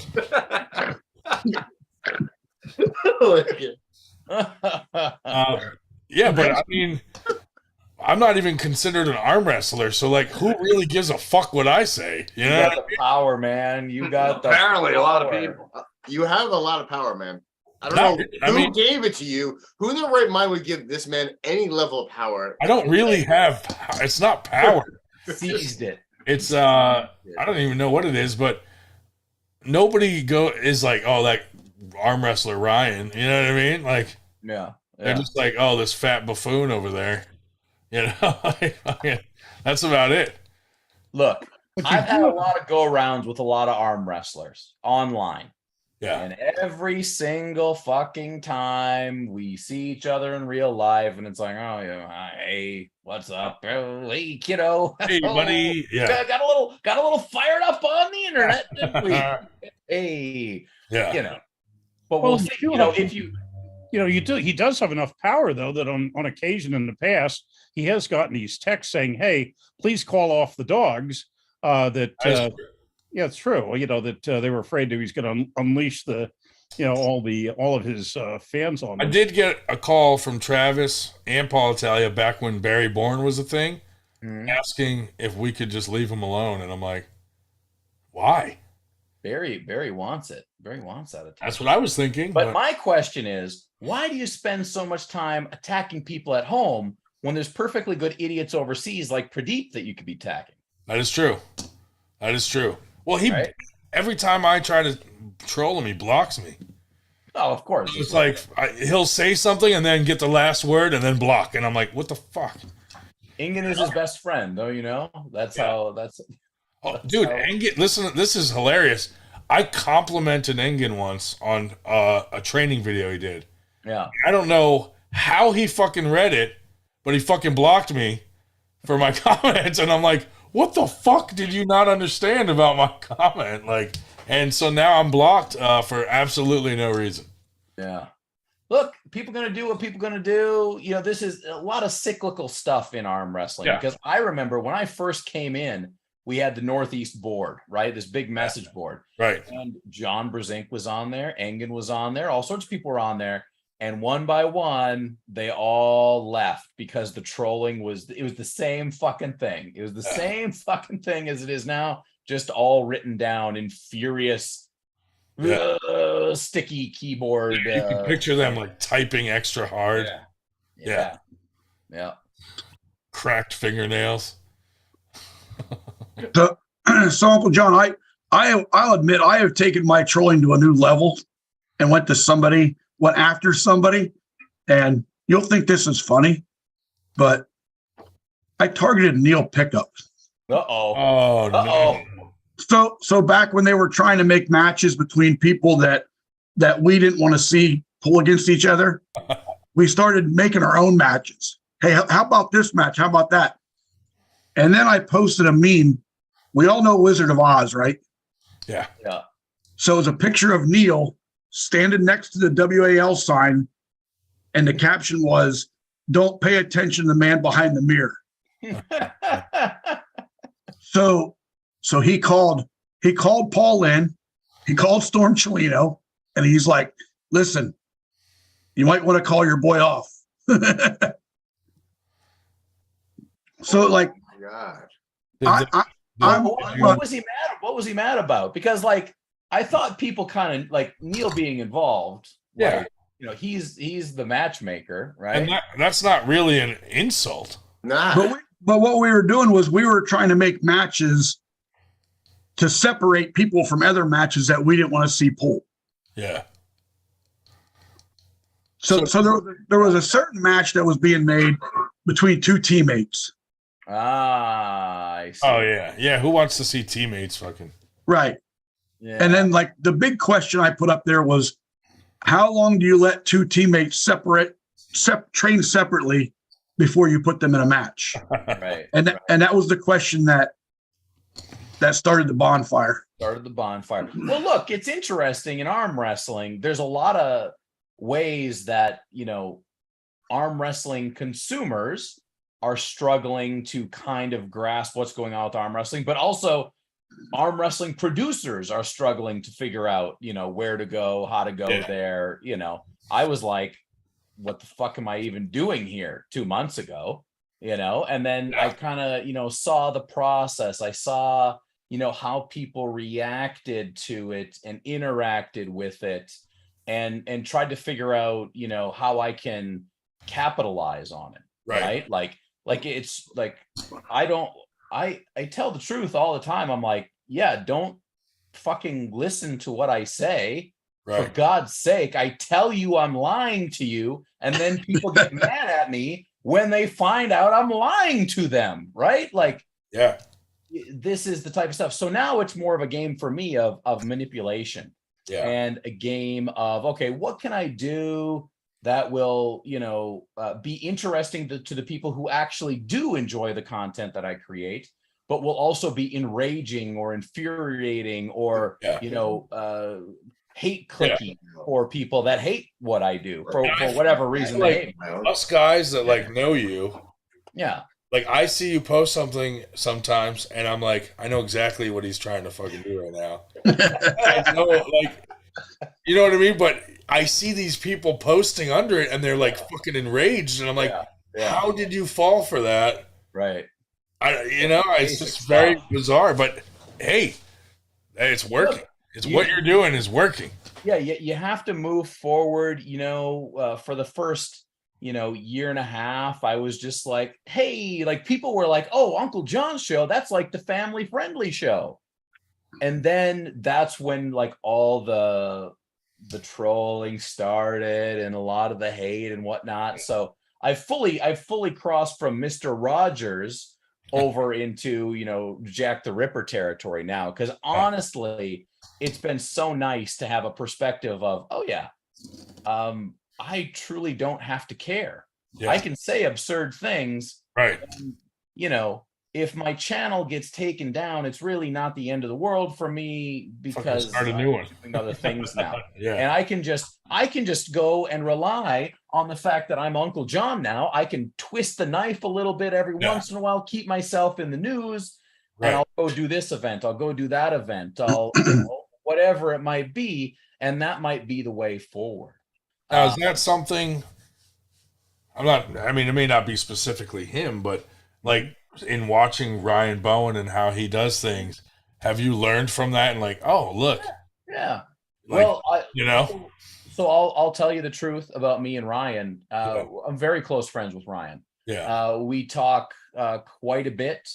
offline, and I would say I've definitely learned from some of his mistakes. Right. I've learned from some of them, and then I've remade some of them. Yeah. And he's showed me a lot about, okay, maybe you make this mistake, that mistake, whatever. Here's how I responded, after he did the referee thing, and then he apologized, and he's like, telling me how that went for him, which was not great.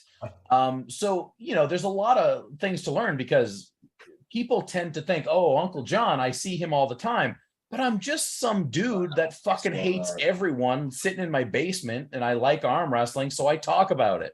That's what it is, right? If I go and I meet you in person, ask Coach Ray what I'm like in person, or Ryan Bowen, or Aussie Arm Wrestler, or anybody that I met in the or Ryan Grondin. Ask him. Yeah. Ask him how much of a prick I am in person. Oh no, dude, you're a sweetheart. Right? So you're the sweetest man alive. So, I am just, as a producer of content, I'm just coming to the point where I have to really focus on, this is all I'm doing now. I'm just going to create the stuff that I think is funny. Yeah. And I literally do not read any comments. I do not interact in any way, because it's just there to be content. Right? Yeah. I couldn't fucking care less. It's to get a point across. If I think something's funny, if I want to take the piss out of Ryan Bowen, then I'm going to go take the piss out of him. Because even if he's my friend, I'm still going to fuck him up, because I'm going to beat his ass left-handed, and probably I'll beat him right-handed too. Because there was another video where he was doing this steam and eggs thing, that he likes to do, where you just grip up, you hold in the middle. And we held for 15 minutes, and then Paul Maiden started us, and I just fucking beat the piss right out of him. He definitely was not pulling it all before that in that day. He definitely didn't have 75 matches before that. But you may have to repeat all of this that you're saying on a podcast that people actually watch. Never. Look, this is how I know. This is how I keep it real. Yeah. Because the people, the 28 people and us that are talking here, those are the people that understand the reality of things. Right. I don't really want too many people to understand the reality. I want people to be like, holy you break any arms lately? Right. Yeah, your fucking mom's last night. It was up to the fucking, come on. Come on. You are the money. That's where the money in arm wrestling is, in the hate click. It's in the hate click. That's where the money lives. Well, I think people are starting to realize, they're trying to do, the live feeds with some matches, not making any money. Yeah. Tried to do the pay-per-view, not really making any money. You know what makes money? Fucking old school, just throwing a fucking tournament and trying to keep your expenses down. Right? That's in there. It's about, Aussie Arm Wrestler and I have had, a really lucky time with a lot of our close followers, because we have focused almost exclusively on developing quality in the people who want to watch our stuff instead of quantity, right? We're not just shitting out whatever the typical thing is. We want the people who watch us to actually give a fuck. That's all it is. I don't need 500 people in there when only 400, or when only 60 of them really actually care about what's going on. That's not interesting to us. So we've really worked on that, and I wish that more, maybe I won't bring up too many names, but there's a lot of people out there that seem to think they can just fucking vomit out bullshit all the time, and then that's going to get them to the promised land. No. See, most of the stuff I say or do is for my own entertainment. I'm really just trying to make myself laugh when I'm bored. Some of the stuff I do around other people, I do the same shit when I'm completely alone. Right. It's out of boredom. And, that's the thing. I view it kind of like you. At this point, who really cares what we say on our fucking podcast? Some people are like, oh, you guys can't say that because it's going to ruin your podcast. I'm like, no, it won't. Yeah. Look, I've had people like there was a point where I was doing a whole lot of lives, and on a regular basis, I was getting emails from other people in the arm wrestling community because people would watch me clip out little pieces of the show out of context and then send them with some elaborate story about how I was taking the piss out of this person or talking shit here. And it's completely unfounded. Unfounded. So look, it's out of my control, right? The people who know me at this point that have done business with me, they get it. Hopefully they know enough to say, oh, by the way, did you say you were gonna fuck me in the ass? Yeah. You know, well, maybe I did, but I certainly probably didn't mean it to go through with it at the very least. Like I said it, but it's unlikely that it will happen right here. That was purely out of context. Yeah, right. Jody, no, I see the video here. So more about your mother, to be honest. Yeah. So it certainly is a thing. It's part of the game now. The more known you get, the more it's going to happen. And I did get upset about it at first because, like, I really was always the type of person that I was like, look, I just want people to understand, like, reality is the fucking problem. Yeah. Reality is a very scarce commodity. It's what you make it. Right. So now it's just time to embrace that. It's time to embrace Jody Williams sends greetings from Disneyland and says, to Uncle Jon, says he's sorry that he can't be with us, but he was going out to dinner. But hey, Jody, you know us. By the time you're done with dinner, we will still be going. So anyway, possibly not with Uncle Jon though. Mm-hmm. I will probably be here for another 15 to 30 minutes, probably. Yeah, we kind of take advantage of the whole live stream thing because for some reason these people will stay watching us till whenever. Right? Yeah, like 10 a.m. Loyal the next day, starting at like 8 p.m. at night, the previous night, all the way to 10. Even when you fall asleep on it. I love these guys because they're like admins in all the podcasts that I like to watch. Like very straight up dead set legend. And Aussie, and you know what I mean? Like the guys that I watch normally, these guys are fans of. So it's like like-minded people. That's it. That's the only thing that matters. It's fun. Like I don't care if those are the only 20 people that watch our show forever. It's fine with me. Like I just want to know that those people that are there, those are the guys that get to be in on the joke. Right. Okay. Yeah. You guys, when you see me and I'm like, fuck you, motherfucker, I'm gonna fucking kill you. Yeah. And people are like, oh, Uncle Jon. And Pradeep's like, you see, he's trying to break his arm. He's a defender. We do they don't get it. They're not in on the joke. Right. Yeah, we do have to be careful, though. Sir Fatty noted correctly that vomiting BS is the AW template. So, they may have a copyright on that. We better be careful. Very possible. It's very possible. Fuck them guys. I love, though. Yeah, fuck those guys, Chuck. That's right. Like we were saying earlier about the hashtags. Like, there's hashtags that get put on every single podcast, but they're all related to, like, our podcast, your podcast, Jake's podcast. Like, it's fucking awesome to see that. Amazing. It's an army. It's an army of knuckleheads, and we all have the fucking same disease. We all got the arm wrestling disease, right? And they all the hashtags have some sort of inside joke meaning. Yeah. So like outsiders have no idea what like hashtag 113 means. Yeah. No. Or, definitely not. I didn't know what that meant until probably about 2 months ago. I think I told you what it was. Yeah, he told me what it was. It's the test, man. And I'm going to tell you, the bigger arm wrestling gets, the more important these inside groups are, because we're going to be able to tell who the real deal is versus who's the little bitch, right? And there's going to be a whole lot of little bitches coming in here. There's already a whole lot of little bitches. Yeah. None in the 30 people watching right now, but that's incredible. There's 5 on the show right now. I mean, I'm watching it. Guilty as charged. Dude, you know what's funny too? What really I think made like our little 98 thing kind of catch on was a lot of tournaments were focused on just the pro matches. And the fact that we focused on the amateurs made the amateurs feel more comfortable to come out to the tournament. Yes. Which in turn made the pros come out even more. Right. So like I think making the amateurs feel comfortable, like I think there were a lot of tournaments that amateurs were like, I'm not going to that. Like, look at all these fucking pros. It was intimidating.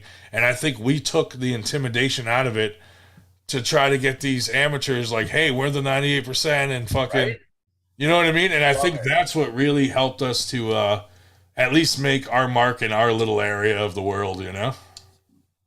So I couldn't agree more. I'm a big advocate of allowing newer guys to have their moment, right? That's how you hook people in, right? You know, it's either seeking the moment or getting them close to the magic. We call it contagious magic, right? Yeah. That's why we want something. We want something that's close to someone powerful. That's it. Yeah, and you know, if you see two beasts on TV going at it, and you're a new guy that's never arm wrestled, you're not thinking, "Oh, that could be me one day." But if you see Robert Kelly and Damon Ransom, you're like, "Hey, I could beat those guys," you know, like destroy them.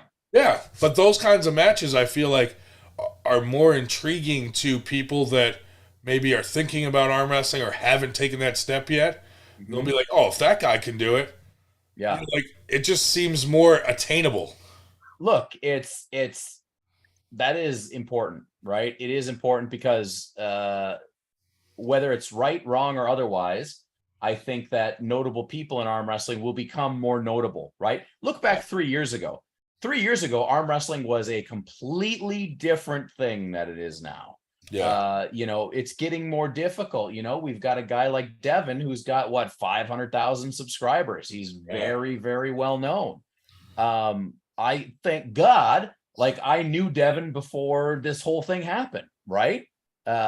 Because it's going to be more difficult. So guys like Ryan Bowen, guys like Coach Ray, they're going to be further up there, which will make them more difficult to connect with on a personal level. Right. Of course, Uncle Jon, you can connect with me personally for a small fee anytime you $69.99. I'll leave my PayPal in the link below. Just send it and we'll have a good conversation. Yeah. For the record, the 98% does not promote any way or form somebody who is trying to sell themselves in the street.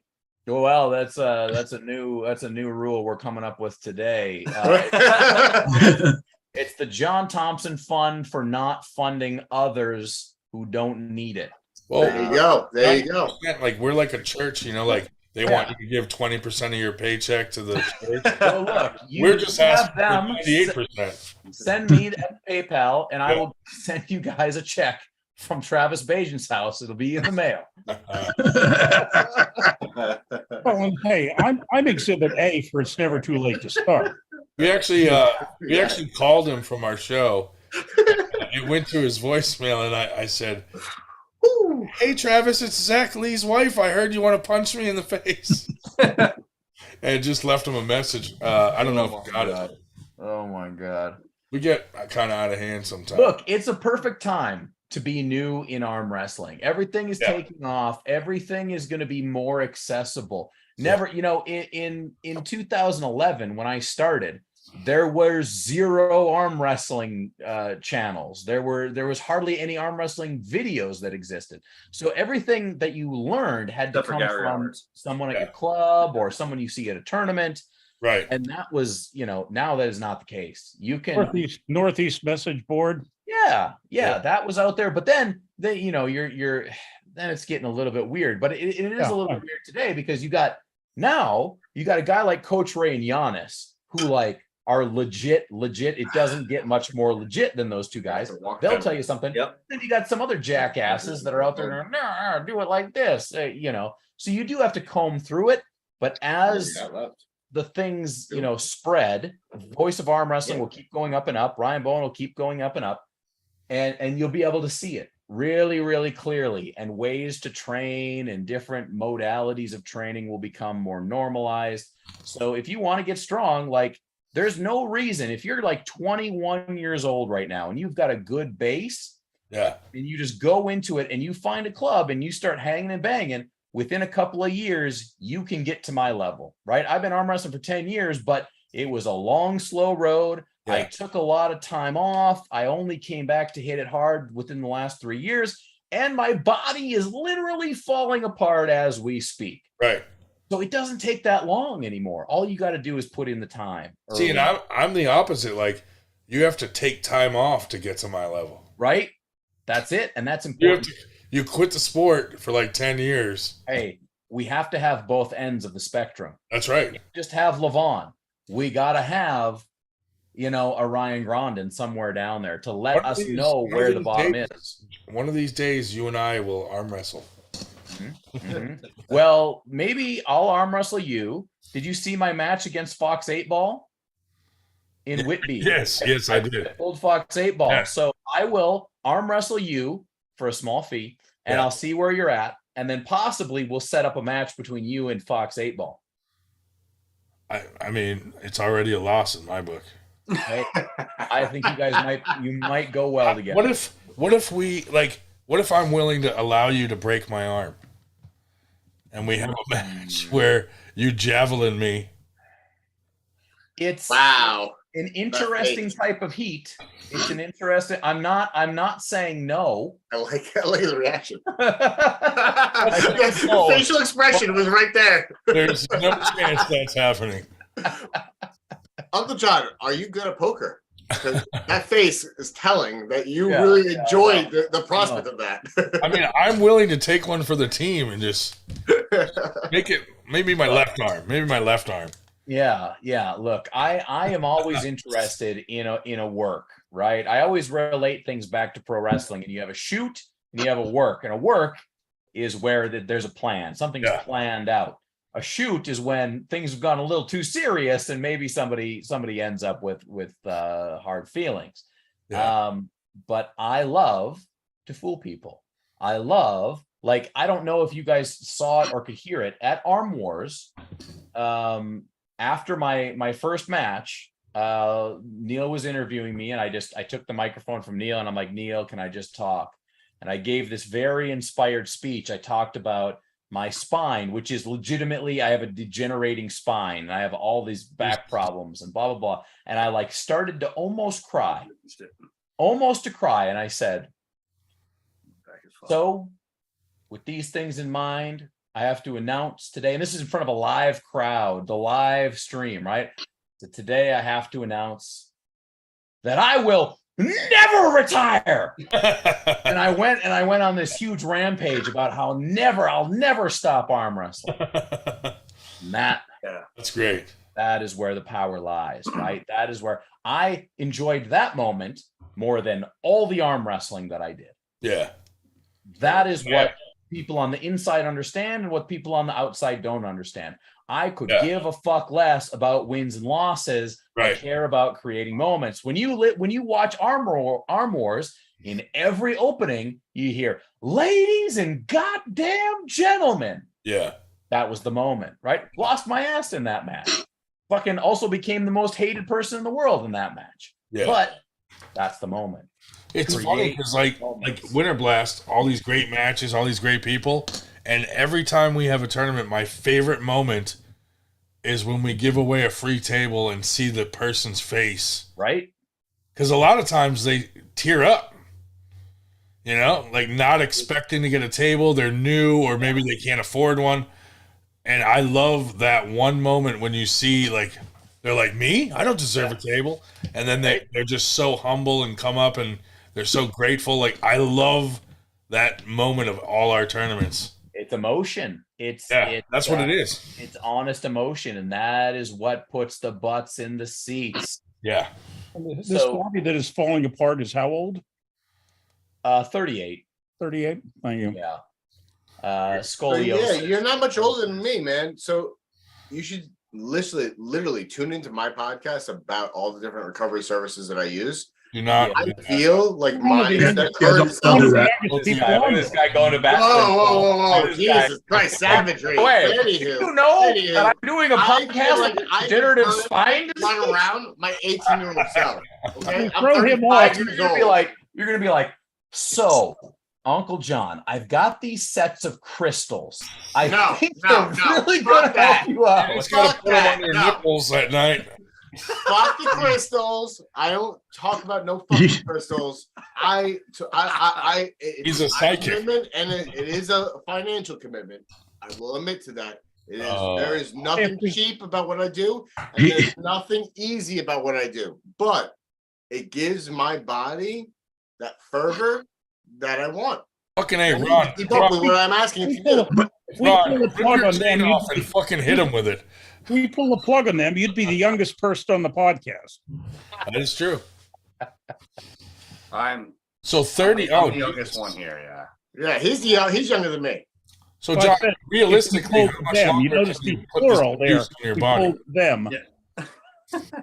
Yeah. Say that again, Ryan.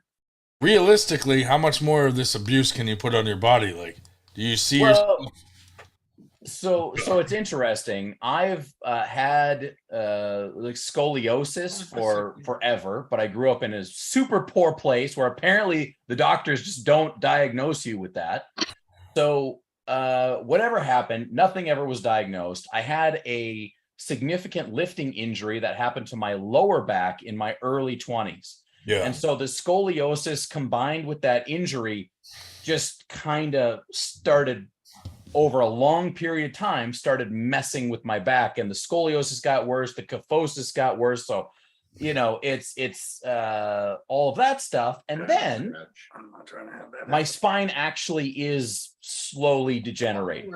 Oh, They haven't like officially been like, oh, you have this weird specific disease, Right. but they're like, yes, obviously you have some advanced arthritis in your back. There's some disc issues, all this stuff. Yeah. So I've known about it for a long time, but they were always like, look, you got to lose weight first. You got to lose weight first. And then that should probably help a lot of it. Well, I lost 100 fucking pounds, and the pain is way worse than it's ever been. Oh, Way worse. So I actually, to me. yeah. So about a month ago now, I met with my doctor. I'm like, look, we got to do something. Let's do the MRI. She's like, okay, we'll do the MRI. So I live in Canada, of course, in one of the poorest provinces in Canada. And I'm like, okay, MRI, what do you think the wait time is that is going to be on that? The wait time for an MRI in Canada. Oh, I forgot about your insurance. 18 months. Yeah. To get an MRI. But it's free. It's free. You gotta wait 18 months. Look, up there, sometimes for cancer, it's an 18-month wait, and by then you're dead. I don't know that name. So I pay the $2,000 and I just go get the MRI. I get the MRI. Yeah. So now I'm waiting. I've got an appointment with my regular doctor on beginning of October. Fuck it up. And she will tell me whether to go the surgery route, which would be like a full back fusion. We're talking screws and things that will like realign my spine. Yeah. Or if that's not an option, then we would go to pain management, whether that be with other drugs or shots, or I don't even know what it would be. Yeah. So it's a big thing. If it's surgery, there is a 651-day wait for a consult.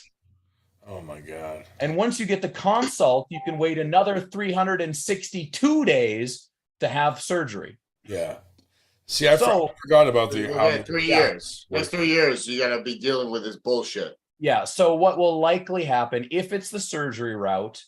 I will likely be looking for a place in a different country where I can maybe have it done, potentially. Like in a basement. Like Mexico, maybe. Right. Yeah, like some basement with someone just. If you're gonna go to another country, go to Grenada. Rusty. I'm serious. I'm serious. Go to Grenada because their medical students are Grenada, whatever it is. I'm telling you because their medical services are a fraction of the cost of the United States. but they have a high level of education that a lot of U.S. doctors and North American doctors go there for med school. And do I have to pay for your plan in order to get on the list? Wow. No, that's completely unassociated with me whatsoever. You have to subscribe to his YouTube channel. Like, share, and subscribe, everybody. Yeah. So it's kind of this will be a big fork in the road for me. That I don't know what direction it's going. My doctor already told me a long time ago that I shouldn't be arm wrestling. Yeah, I saw that. The thing that's happening now is that I cannot push myself as hard as I would like to. Yeah. I can't push myself in the gym. I can't push myself at the table because it's just too fucking painful. Right. It's like, people on the internet, they see me and they're like, oh, you got some scoliosis. Why don't you just do some face pulls? Motherfucker, I've been doing face pulls every day for 15 goddamn years. It ain't fixing it, right? Like, the surgery is the only thing that's going to change it. Have you tried just sleeping on your back? Yes, a couple times I've tried that. Times. I will say to your testament, John. Yeah. I have a few patients that actually have scoliosis and severe scoliosis, and they've been living with it. And it's something that the pain that they live with can only be temporarily alleviated. Yeah. Unfortunately. Look. So I feel for you, man.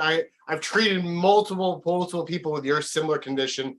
Not necessarily as many people who abuse the fuck out of your body as much as you do, but I understand. But Dan's like, the cure is blowing me. No. What the fuck? No. Well, that's a step up from James Statham. The cure is Gold Bond. Yeah. James Statham is like, it's time for the long sleep. Yeah, exactly, right? Send him to the vet. Has Uncle Jon tried to masturbate? Old yeller him. Oh, God. Why did I even say that? John, would you bring it up? Would you or would you not masturbate with Gold Bond powder? For money? No, just to try. Not if it's for free, no. And he needs to get paid for everything. Just any for a very small money, man. Plug it up. Just any Gold Bond powder. Let's start a GoFundMe for Uncle Jon to jerk off a Gold Bond. Menthol Gold Bond powder. That's quite clear. Would you try it? Fundraiser. Marcus Thompson's going to pay for the whole thing. There you go. Hey, Marcus Thompson's my manager now, so just talk to him. I'm his apprentice, so it's all good. Yeah. On the other hand, swears by it. Stratham wants to. He's raising money to have you put down. I know. I keep saying this, but because Dave Schell has told us that this is his method, I feel like I can't knock Gold Bond. I can't knock Gold Bond because I haven't tried it. Maybe it's a fucking miracle worker, Maybe. Well, last time I saw Dave, he was in the hospital, and now he's not. So he's got to know fucking something. Something's keeping him alive.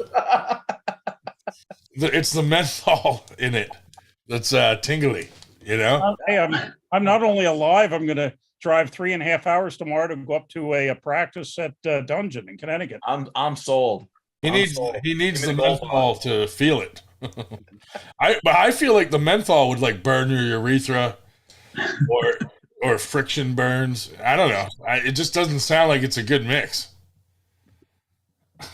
Look, that's where hashtag menthol. Only Ryan would think that powder would cause friction. That's the whole purpose of the powder, not to cause friction. Well, Dave, he's also the only one putting Gold Bond in his urethra. Listen, I don't masturbate with fucking chalk just because it's powder. Neither do I. You could use like the blue chalk for like a pool cue, and then your penis would be all blue and chalky. But anyway, that's where the hashtag menthol. I'm certainly glad we've elevated. I'm going to try to get Gold Bond as a sponsor for Winter Blast. I think that's great. Can you imagine you're a salesman for Gold Bond, and now you have this whole new avenue demographic adolescents to masturbate with your product that they never even thought of? That would probably get you a promotion and an office in the with the corner. And really, it's all because of Dave Schell. It's incredible. I wouldn't, and I'm not even asking $500 for this fucking advice. Like some. Look, hey, if you're not asking 1,000, it's not even on the board, right? It's not even on the board, man. Oh no, hey, we got this recorded. We know what you said. John, Dave Shell put us in his actual will, 98%. So when he was in the hospital, we were ecstatic. Yeah, but in fact, that's what Kotlo said on the chat. That, they were expecting their payday, but then you lived. Like, yeah. Like, too bad he's in a hospital, like, further out, because we would have unplugged him. Joke's on you. After the funeral, you're going to end up owing money. I told him it has to be 98% of all your assets. Luckily, they don't require you to wait 600 days in Overland Park, Kansas. The only way Gold Bond would ever sponsor us is if you clipped all the different mentions of it and sent it to them. I don't know. That might make them not sponsor. Yeah, no one wants to hear that you're using it for the another reason that it's stop muting me, okay? Well, fucking when you guys are giggling like girls, it interrupts our guest. God damn it! We're all having a good time, man. God, I want you to rip your chain off and whip Dan with it. All right, say less. I'll do it right now. Okay, can we get I couldn't rip it, but you can rip your own chain? I Can we get a live chain breaking tonight with Uncle Jon on? What do we got to do? Well, wait. Uncle Jon, do we get the thumbs up or thumbs down for a chain break? How do you feel about this, John? Well, tell me more about the chain break. What is the story of the chain break? Because I guess you don't know. I don't want to see it. Explain it. Well, it all started on Beer Man's channel. Yeah. Well, you're starting wrong. Yep, exactly. Already fucked up. Yeah, he made me. I got drunk one night on his fucking show and made me break my chain because he was like, "Oh, let me see how strong you are." Obviously, that's a joke. So I just ripped it off one night, and everyone knows me for that now. John, the funniest thing is at the Devin seminar. Oh yeah, I made Devin break my chain, dude. I was like, Devin, rip his chain off. Yeah. And he was like, why would I do that? And I said, listen, he is known for ripping his chain off. You got to do this. And so Devin did it, and we video recorded it. Yeah, I got a clip of it on my channel. Yeah. It's fucking hilarious, dude. He pretended to take a grip with me, and he's like, don't fucking grab me like that. And he ripped my fucking chain off. Dude, it was so real. Like, people were messaging us like, dude, why did he do that? And it's the same chain. I'm wearing the same chain that I broke like 5 times already. Yeah. Nice. Well, that's the story of the chain break. I broke it once. He's broke it once. Creating a character. It's a gimmick, bro. That's it. What people want. They want a gimmick. That's right. I'm already sold. That's why he fits in 98%. We break balls. He breaks chairs. We need the Emperor John's thumb up or thumb down. on the chain break. Well, look. Live chain break. Look, let me give you a thumbs up or thumbs down once the deed is done, because I don't really want to know that it's coming up. I want you to make it about it. Oh, you want to be organic. No, he likes the element of surprise. Yeah. Look, I do a lot of things that are not sincere, but if you do things that are unsincere in an unexpected way, they suddenly seem sincere. Right? That's how I can appreciate that. I can definitely appreciate that sentiment. Yeah. Connor, are you breaking up some weed there? What are you doing? Kind of funny. Yeah. Just is he masturbating or is he no. Wait, he pulled out the Gold Bond. Yeah. Gold Bond powder. There's a suggestion that if Dan is a massage therapist, you get hired as the in-house rub-down bloke for all these tournaments. Speak with Engen. Oh, wait. Hey, there you go. Comes with a happy ending. I just think it's great. The in-house rub-down bloke. The speak to Engen got me. Next time you come here, John, we are going to have so much of that stuff for you. You won't even know what to do with it. Amazing. It's incredible. It's incredible. Like, look, Hey, wait, where was my stuff when I came last time I saw you? Well, at that time, well, they couldn't afford it because they paid so goddamn much for your fucking health plan. At that time, I didn't realize why am I not getting more of this stuff and giving it to Armin? World's strongest man, weed bond. I didn't realize how many partake. Look, hey, to each their own. Just don't get in my way. John will kill you. I will take it. I will literally break your arm on purpose. Listen, what if we do a fake arm break? People, so I've done a couple videos where I have baited people with crazy arm break, and like I got on my pulley machine and I was doing the owl and doing this. Yeah. I had like a jump scare at the end of it. Oh my God, people get furious. They become enraged because you've got them. You got them. They don't want to be got. Right. Oh, I fall for those all the fucking time. Yeah. That's what. How Ryan got know started. I'm being baited, and I still fucking watch the fucking thing. Kind of like how Ryan won the back pressure contest. Right. Whoa, dude! You know how many people were mad about that? Like Zach Lee was like, I legitimately did more than my own body weight, and your fucking dumbass won with a fucking joke. And I'm like, sorry, man. Yeah. Well, Zach Lee, Ryan Bowen sent me a free T-shirt. Zach Lee fucking lit me up because he can't read. Okay? He lit me up because he can't fucking read. Yeah, but you didn't threaten to punch his wife in the face. No, I didn't. But I have not liked that guy. I've not liked him for 2 years because he lit me up on Facebook for no fucking reason because he can't fucking read. Jesus Christ. Now, did you meet him in person when you were over down here? Yeah, he avoided me. Oh, really? I saw him. I saw him. You didn't go up and try to like, fuck no. Hey, fuck no. Hey, buddy. No. He's a little firecracker. He's a good arm wrestler. He's a good arm wrestler, right? Like that's he legitimately would kick the shit out of Travis. Is he like a fighter? Yeah. Yeah. He's a fucking hothead. Yeah. He's a prison guard. He's usually beating up inmates the same size as Travis.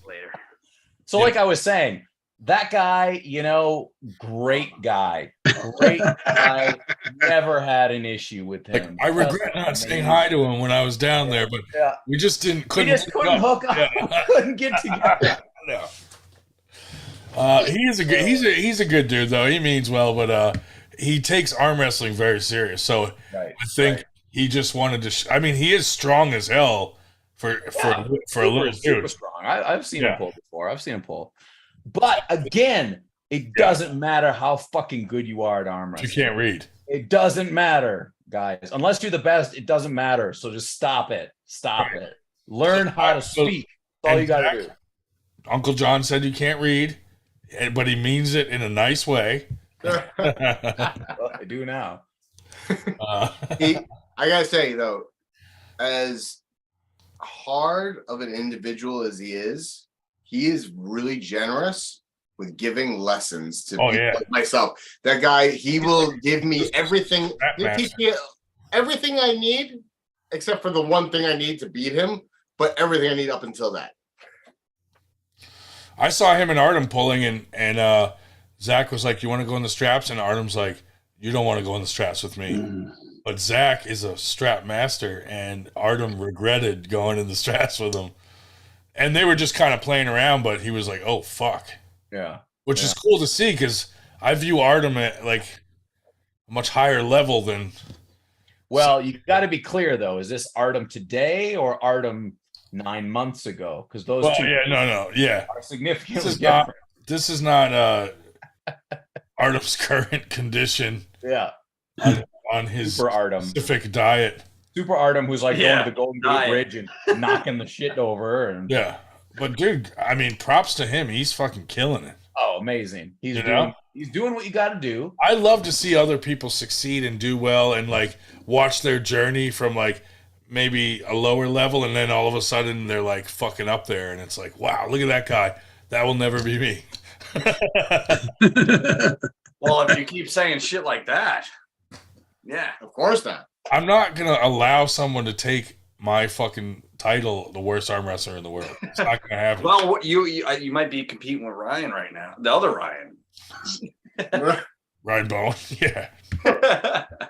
Man, Ryan Bowen is now going to be like the best arm wrestler in the world, because that's how it works. If you lose, you suck, and if you win, you're awesome.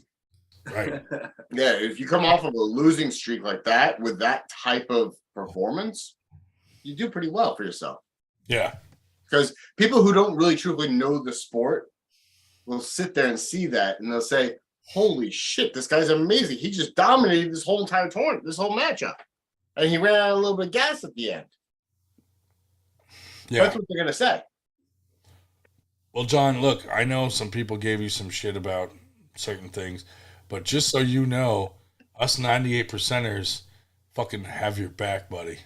Hey, buddy. You know what I mean? Like, no one fucks with our guy. Right? There's certain guys that we would never allow to get fucked with, like you and Jake. You know, like our guys that have been our friends from the beginning of what we started. That's right. You know? Well, it's appreciated. It's much appreciated, because look, at the end of the day, you know, there are things that, you know, I have created for myself, good and bad, that you just got to figure out how to deal with them. But I think, you know, as far as taking heat goes, it's a little bit of a learning process. Like I'm not like a 21-year-old hip kid who's like, loser, I know about the internet. I'm just some grumpy old motherfucker who's like dialing up fucking internet shit and low speed porn, and like I'm like a dude, right? Like give us a break here. I don't know how to interact with 1,000 people telling me to kill myself. It took me a little minute to figure it out, and now I figured it out. So fuck everyone. At first you're like, my dick. You're like, should I? There you go. Yeah. You know, you start to second guess yourself, right? Like, maybe I should. Is this worth it? I'll shut down. But you know what? In reality, seeing the smile on your face tells me yes, it's fucking worth it. I mean, that's how you get someone. Like, they tell you to kill yourself, and then you just do it, and then they feel horrible the rest of the time. I saw the new hashtag. Last word. Got you, asshole. That's like when you get the last word and you block someone. That's the ultimate block. Yeah. You know, like, I'm just dead now. Right. Like, hey, there's only going to be more bullshit to come. That's all I can tell you. And if you really, really, really, really need to know the truth, then just come on down to Winter Blast. I'll be there. Shake my hand. We're all going. Get to know John Thompson as opposed to Uncle Jon. But guess what? Maybe you won't.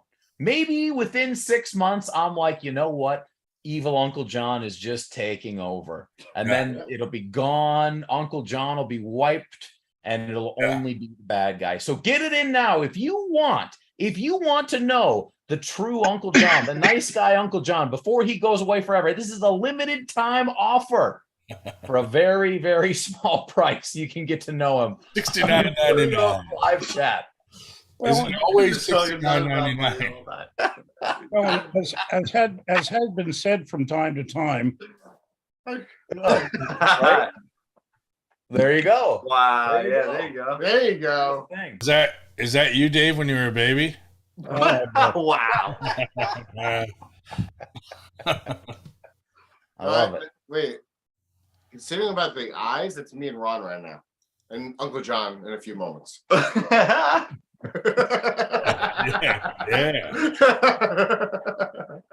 We're feeling the force. Yeah. So, you know, that's pretty much the story up till this point. Where it goes, who knows, man. I'm excited about arm wrestling. I think that, you know, everybody's doing an interesting part, right? You guys are doing what you guys do well, and I think the amateur aspect of it is massively important. I am no good at being a promoter. I am no good at giving a shit about a lot of things. but I'm kind of good at being a character and being an asshole and doing these little things here and there. So that's what I'm going to do. Yeah. Everybody just needs to figure out what they do well and then go fucking do that. We all love Uncle Jon. I gotta tell you, John. I always pay for you to be Uncle Jon. I'll tell you that. I don't know if you remember my name in the chats, but I'm always in there. What's your name on the chat? Ron the Don. Oh, Ron the Don. You're right. Yeah, legend right here. Living legend. Yeah, buddy. Age breaker. Good.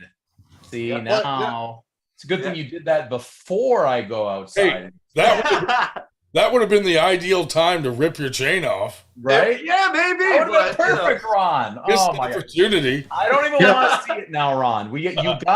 You gotta show up and fucking do it for me. You know, you gotta. I want you to save it. I want you to be a born again chain snapping virgin.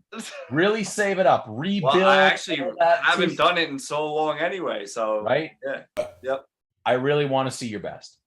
Not right now, because that loses the element of surprise. So I just want you to think on that. I want you to dwell. I want you to meditate on that. All right. Make a Sounds moment. good.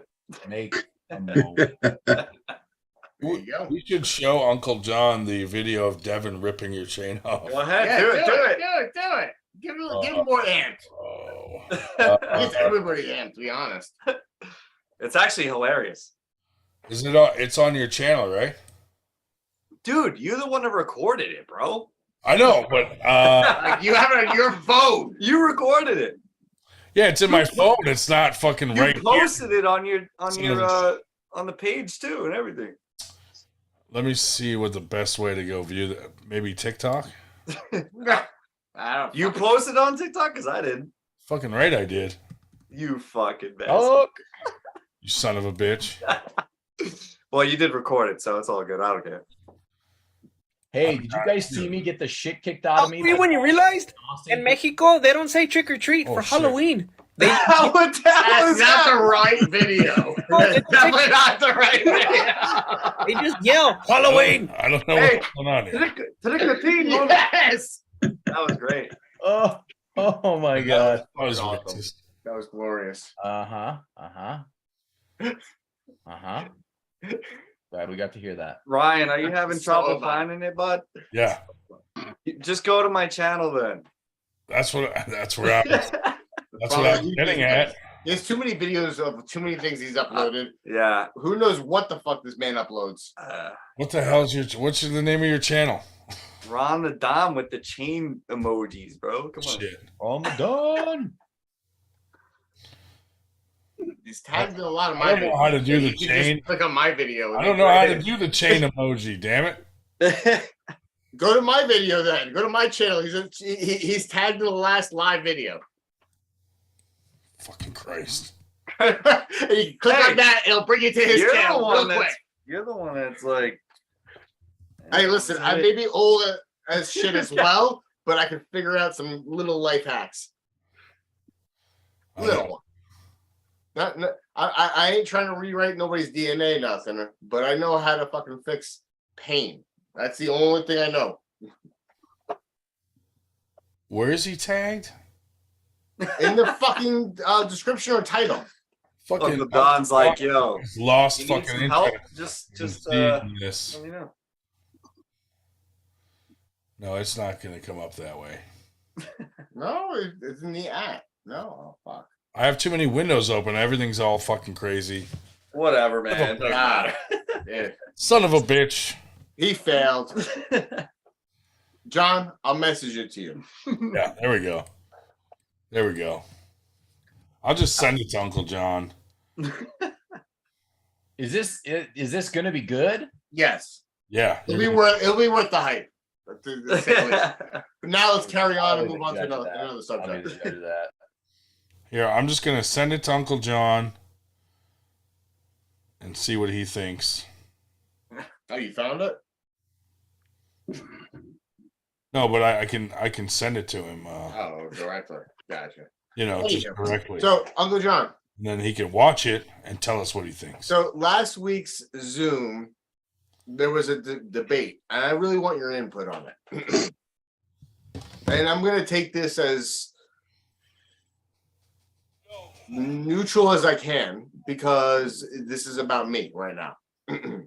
Gay. There was a lot of discrepancy, a lot of people taking issue, some people taking issue with me putting out a sponsorship request to get to Mr. Olympia. Okay. And in that request, I had mentioned about a little bit about my history, a little bit of what got me through arm wrestling, and a couple of different tiers of what levels, if they donate up to, and they weren't large, 50, 100, and 200. Yeah. Each one gave a little bit more than the next. And it's about social media, sharing their name, putting them on blast and whatnot. Yeah. Now, there were some people who took issue with this. They're thinking that, you know, I should pay my own way. Now, if I were in a financial place, I wouldn't put this out there saying, hey, I need some help with this. But I am in a financial situation where I do need a little bit of financial help. That being the case, neither here nor there, I guess. What's your thoughts on somebody who's only about 2 years in the sport trying to grow into somebody else doing that? Well, is there a question in there? Are you forcing anyone to No. give you money? Nope. Yeah, putting a gun to the head like this, pay me. I gotta go to Olympia. That's it. Well, let me tell you a little story.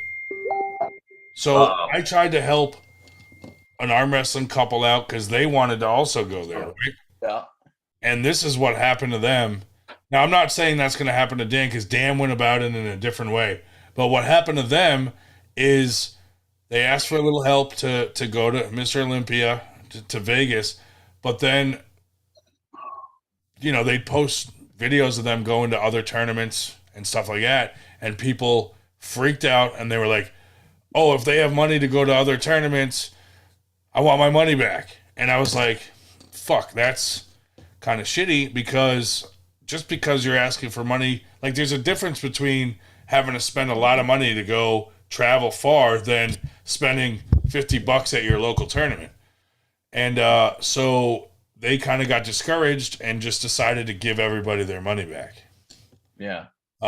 It's too bad. Yeah, and it made them think like, man, what's with this community? You know what I mean? So, and I kind of tried to help them out, and it put me in the middle of it. So it was really awkward giving people their money back because then they were like, why are you giving me my money back? Right. And I had to explain this story to like 50 fucking people. Here's the deal. As long as people aren't hurting anyone or overtly lying in order to get a theft by swindle, they can do whatever the hell they want. You don't have to donate. You don't have to donate. You don't have to donate. You don't have to share it. You can hide my thing if you like. It's a simple request and a question. That's it. If you don't want to say yes or no, then exactly. That's it. It's the same thing when people get upset about a YouTube channel. They're like, take this YouTube channel down. Just say you don't want to watch it anymore. Yeah. Just click unsubscribe. Show me this channel. That's all you have to do. That's all you have to do. Okay. Or just say a bunch of nasty shit and then block the person so they can't respond. Boom. Easy. Like, look, there's tons of channels that I just it's not even that I dislike it. I just can't have it in front of my eyes because it's just too dumb. It's just like an ad. Whatever sucks you in, and if it don't, it don't. Like, do what you want. Like, that's why Uncle Jon came on here tonight because he feels guilty that he never watched our podcast. Yeah. Well, why would I watch a podcast? There's nothing. Because it's fucking so stupid. I only watch content about me. That's it. And it's not free. Fucking Robert Kelly is in the chat right now. Robert, fuck that guy. Who should apologize to Michelle Dugan immediately before running. Robert, are you causing problems, Robert? See, I can only trust the redhead. I can never be very mad at Robert because Robert figured out the weed thing really, really, really quick. He fucking mailed some to my house and then when he got up here, I had to bring it to him at the Airbnb.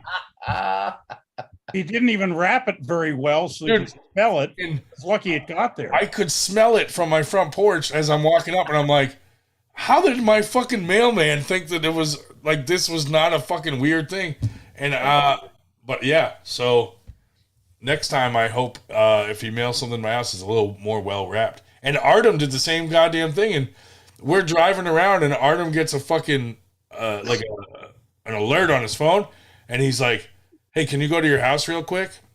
I'm like, "Yeah, sure." I thought like maybe he has to use the bathroom, and I pull up, and he's like, "Grab that package on your porch." And the alert was that his package arrived at my house. Incredible. And I was like, nobody told me this, but yeah, he mailed himself some stuff that he would need while he was up here, and it's pretty funny. Artem also had a suggestion for some of our awards. Oh yeah, he was like, "Dude, I got some steroids. Do you want to give them away as like prizes? We could raffle it off." And I'm like, that would probably be a first. Oh, that's funny. You know? Yeah. Look, everybody that is so worried about getting grifted or something, because look, there are people out there that are there to grift you. They're gonna pull the wool over your eyes. It's your job to identify that and avoid it before it happens. Yeah. Well, when I posted about helping these people and like sent out a bunch of things and this and that, some people messaged like some of our 98 guys were like, "Is he scamming us? Is this a real thing?" And I'm like, why the fuck would I make it public and put it out there if it was a fucking fake scam, asshole? So I was kind of offended that people would even go down that thought process, but because they could have easily verified it directly from the two people that I was trying to help. Like not only the grifters out there, we mentioned one of them prominently on this podcast. Not to mention any names, of course. Whatever. We won't go any further into that one. Hey, he revels in being a grifter. Probably he's going to attack me next weekend, so there may be some footage of me getting beat up by Paul Italia and Travis. Look, anytime I'm around Travis Bajent, Cobra Rhodes is going to be there, so I'm supremely confident that Travis will not fuck with me as long as Cobra's there. That is true. Yeah. Maybe I should be like, Cobra, can you come up there and like just back me up, dude? Right? Yeah, because no one wants Cobra to close their hand on them. So blow that shit up. Can you hashtag 113 these motherfuckers? That's it. Boom, boom. Dude, I couldn't even understand what he was saying at Winter Blast. He was fucking out there. That can't be Cobra Rhodes, dude. Because when he's on a podcast and he's normal, he sounds very well spoken. Yeah. When he's fucked up, I couldn't, like, he said something to me and I was like, I have no idea what he just fucking said to me. Look, Cobra. So I spent like 3 days with Cobra before we came to Winter Blast. Right. And I landed, and within 20 minutes, he had me completely annihilated drunk. Yeah. Completely annihilated. Did he cook for you? Huh? Did he cook for you? Oh, yeah. Oh, yeah. I got like the real deal. Like Cobra is the real deal when it comes to food. Yes. It's not just like a game. It is like he took me to the Korean market and picked up the specialty foods and made pho that was like mind blowing. That's cool. Yeah. Yeah. That's fun. So look, that's it. Long story short, if you're thinking about sponsoring someone like the Nightmare, I would say instead send that money to me. I will do a lot of good work with it. Okay? Wow. Let's send Uncle Jon to Mr. Olympia. Wait. I'm so glad there's no carpet underneath my feet right now, because that shit would have been swept out. So when Uncle John's on his show, he's a nice guy, but when he's on someone else's show, he's a fucking I see how he's a villain. He's a villain. This is the genuine article, ladies and gentlemen. Listen. This is all part of the game. Let's get Uncle Jon to Mr. Olympia. I love it. I love it. I love the send Uncle Jon to Mr. Olympia. Look at No one's heard of the Nightmare, but everyone knows Uncle Jon. But this is how you do it. you have 2 GoFundMes, one for me, one for the Nightmare, and we see whose fills up first. Wow. So you might as well Pit them just ask against Devin, each other. just ask Devin to put on Stakings. How about that? A GoFundMe to fund the first. So remember, we had a discussion a couple months back about having the Biggest Loser.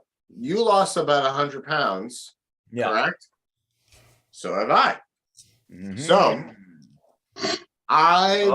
because I know your right isn't as strong as your left. Your right's still good, but it isn't as strong. My right is stronger, and there is a size comparison between you and I right now.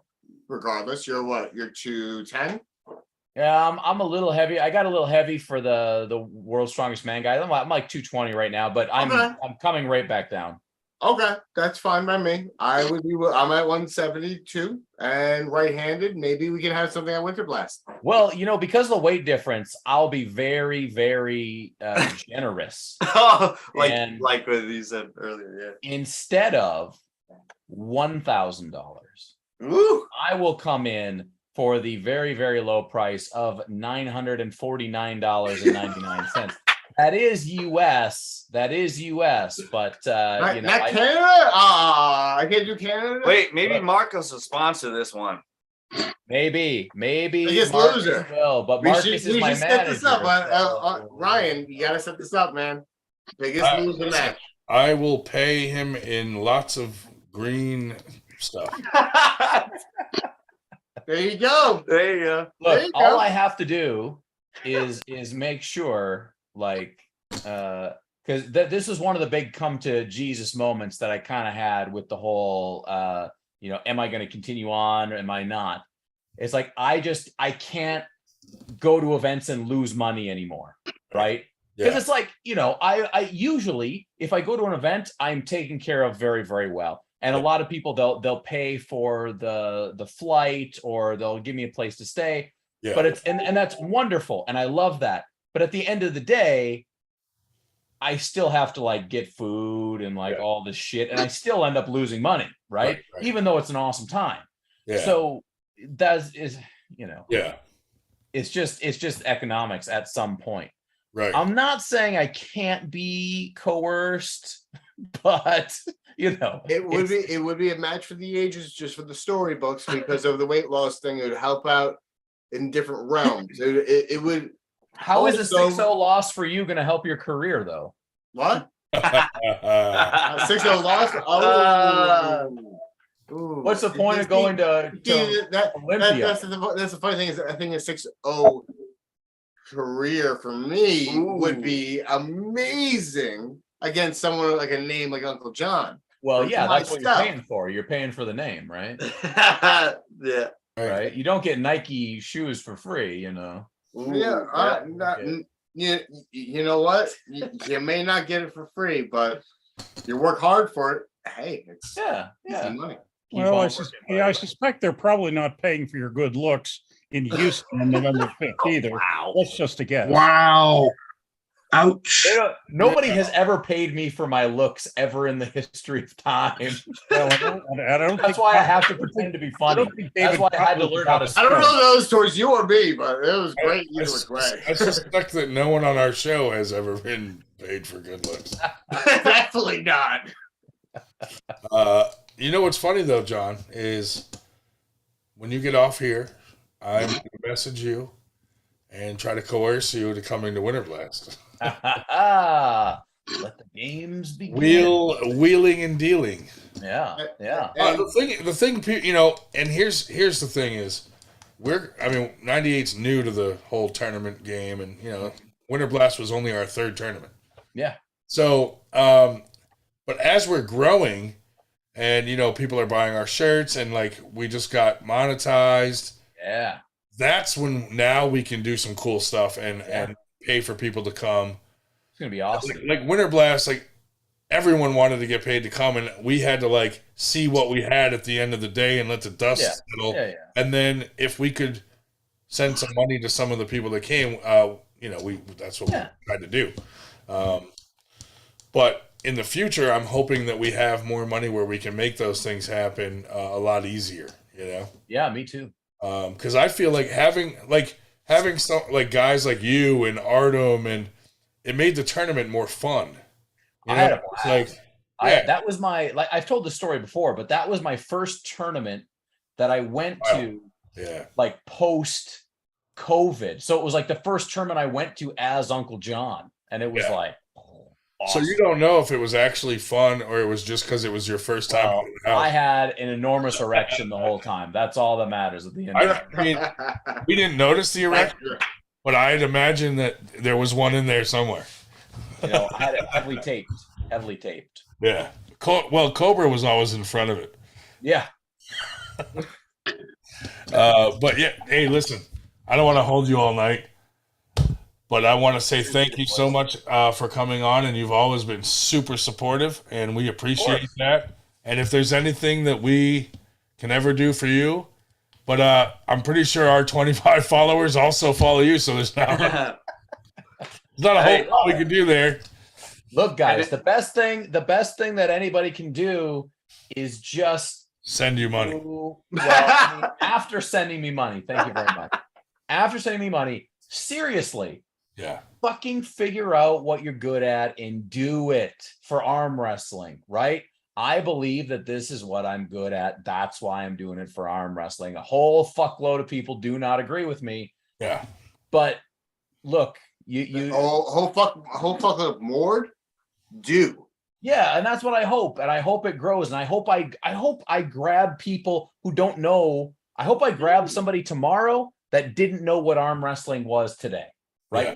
That's what we got to be looking at. And you guys are doing a great job with the amateurs, because there's such a rate of, I don't know, what do you call it? Recidivism, maybe, where people come in and then they go out. And then the other people come in and then they go out. And it's like, we can't keep them in long enough to get them hooked.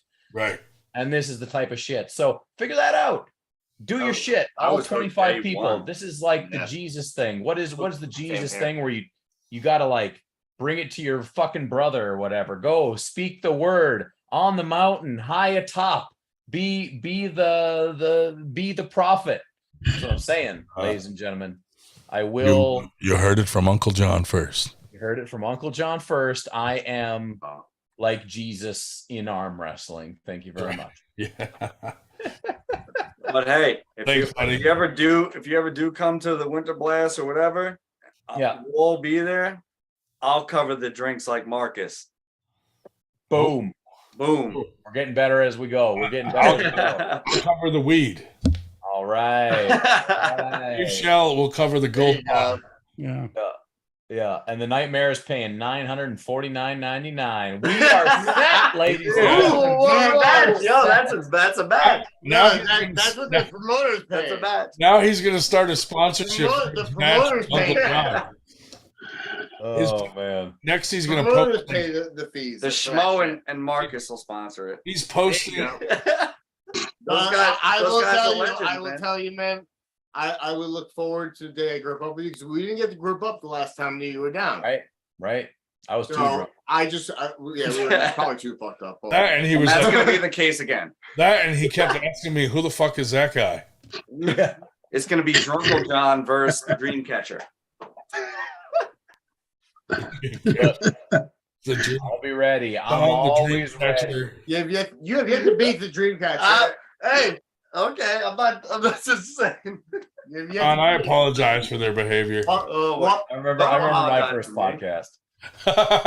Why would you apologize for anything? I remember my first beer.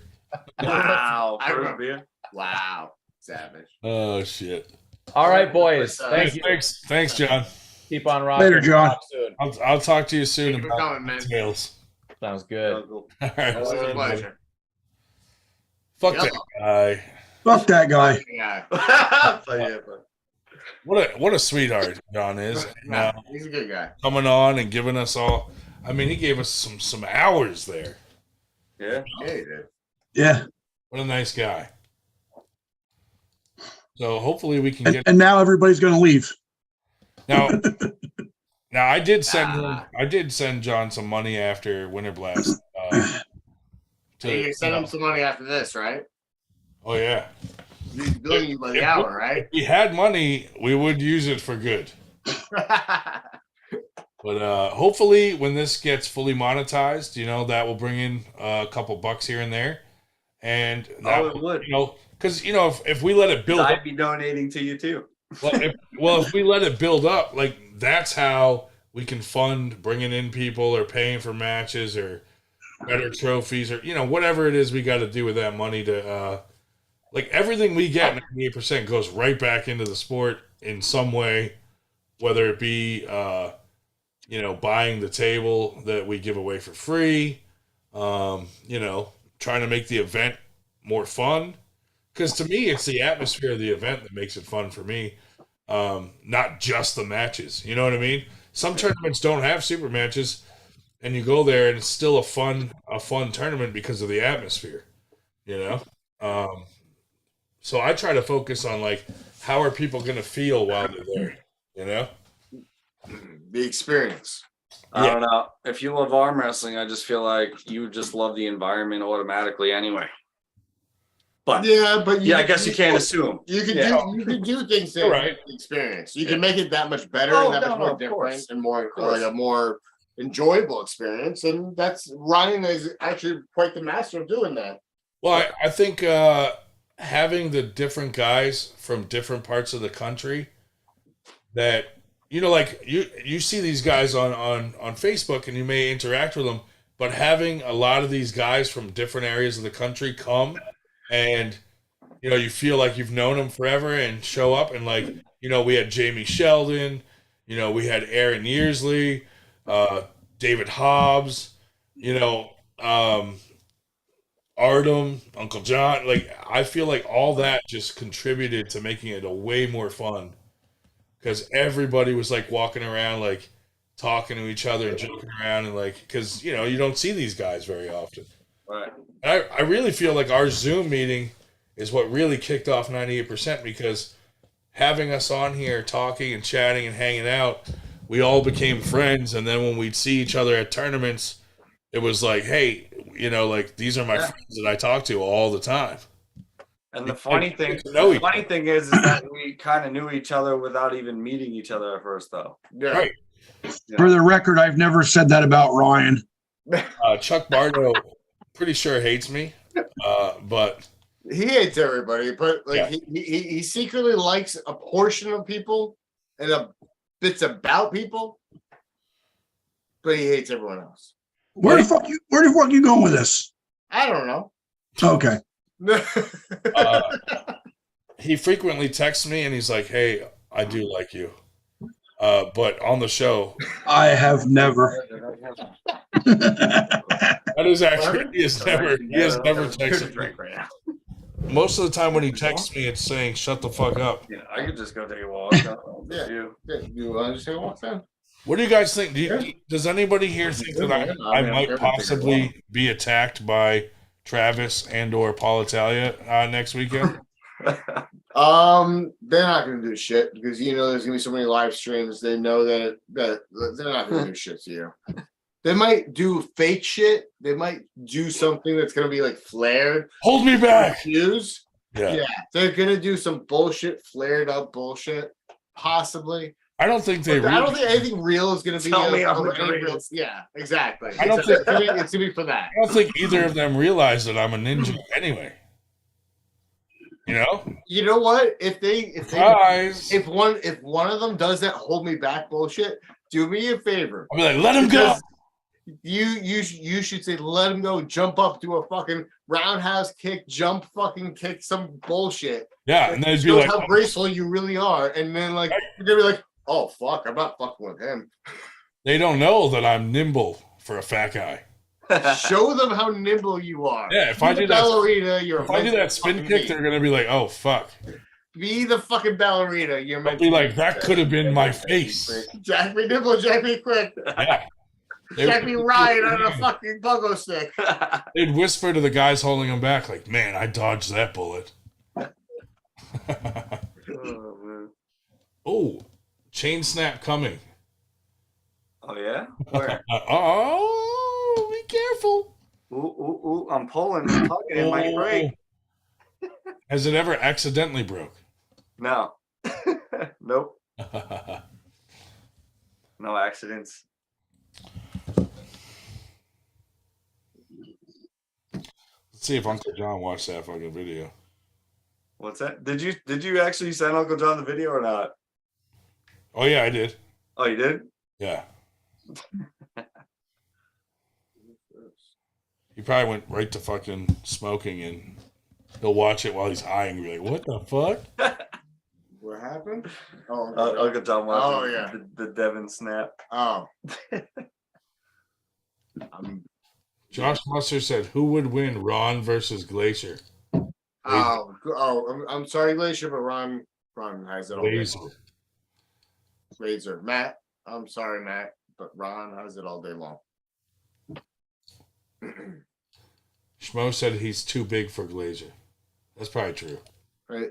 That's pretty much what the issue is, I would say. Why? I don't even know who that is. I don't think. Glazier's about my size. He's a bald head guy. Sledge Mofo is his Instagram handle, and he's always in the trailer park, always drunk off his ass. That's how you fucking describe. I'm always drunk off my ass, so what's the difference? I mean, if you want to see him on YouTube, that's exactly how he. You should be like, he is the artist that made this. That's true. He is more so. Most importantly, he's a diehard 98%. Yeah. One of the biggest advocates of the entire group. How old is he? I think it's about 2 years. 98. Oh, I've heard this. Yeah, I heard this before. He did this. It's good shit.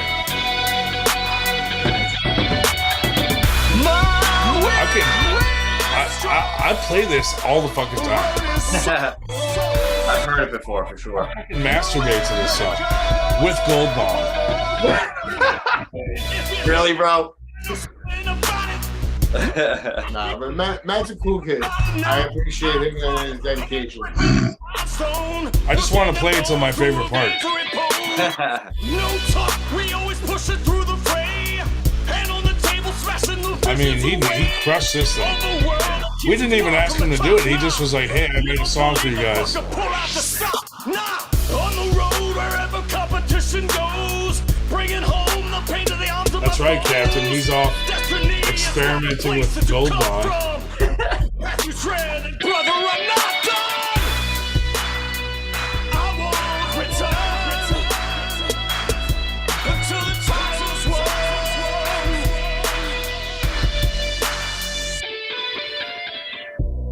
Oh, it's coming. This is my favorite part.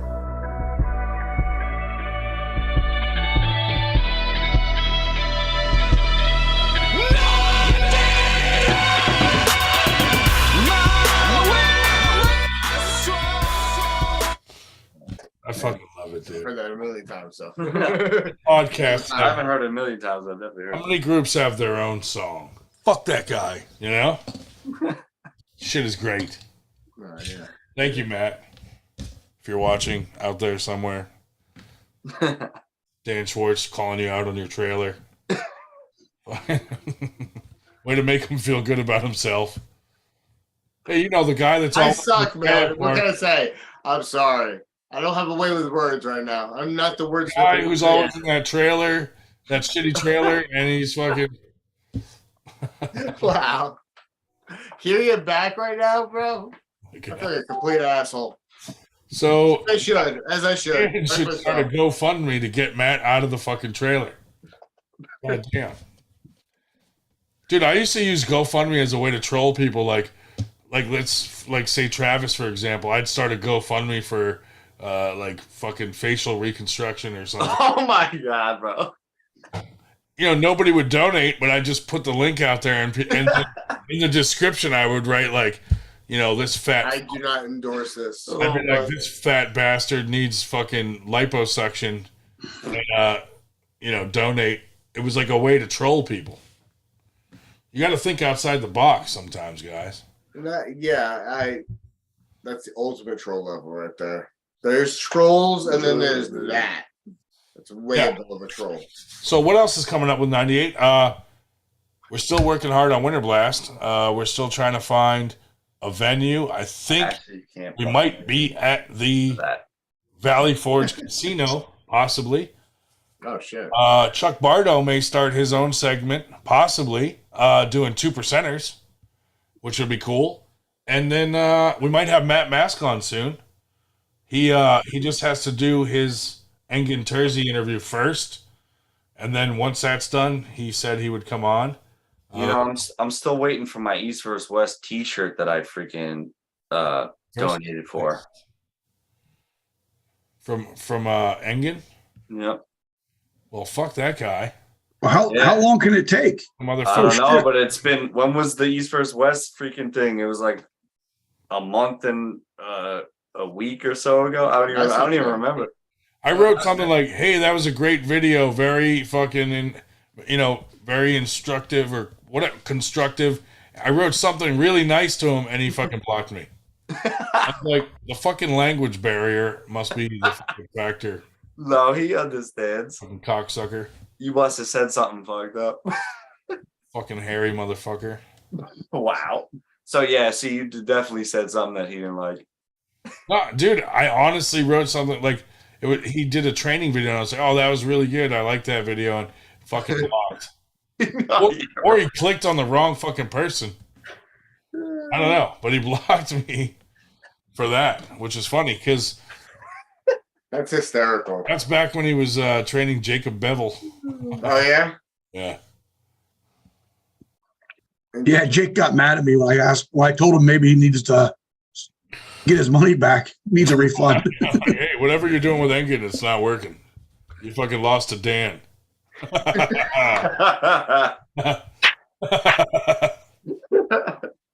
He should start doing what Brian Malik's doing because Brian Malik doesn't lose to Dan. Yeah. Ooh. Oh man. So my issue, two things. My issue with Brian Malik is that I have no stamina. So by the time I got to him, I was burnt. Yeah, everybody. I really had nothing left for him. Like I caught him that first one at the right before the pin pad for a second, and then I just let go because I just couldn't hold on any longer. And then the last one, I just had nothing left in the tank. He told us look at my stamina. I can definitely help you with that. That's why I'm actually working with him. He's gonna be helping. He's gonna be beating the shit out of me in the next couple of weeks. Malik told us he beat you with a torn bicep. Wait, what? When he beat Dan, he had a torn bicep. Yeah. Dan's like, that's not funny. Really? That just impresses me that much more if he did actually beat me with a torn bicep. I'm impressed because he was able to protect that shit. I may have made it up. Okay. It's possible that was 98% bullshit. Okay. Fair enough. Either which way, that would have been impressive if he could have beaten me in that regard. You know what's funny is I sit on everyone's bicep for the most part. That's what I try to do. I was at work today and I got called to an emergency service call, and I go to this place and it looks like a big warehouse, and I go in and it's a fucking warehouse of all printable merchandise and t-shirts and hats and fucking merch and like all kinds of gear. And I was like, holy fuck. So I fixed their problem and they were very thankful. And then I told them about what we do at 98% Arm Wrestling, and they came out with fucking books and pamphlets and samples of all kinds of shit they can do for us to up our game with the merch and t-shirts and hats. Oh, nice. So I was like, that worked out. It was like fate.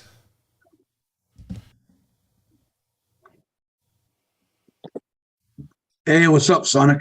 Hey, Sonic. What's up, guys? What's up, man?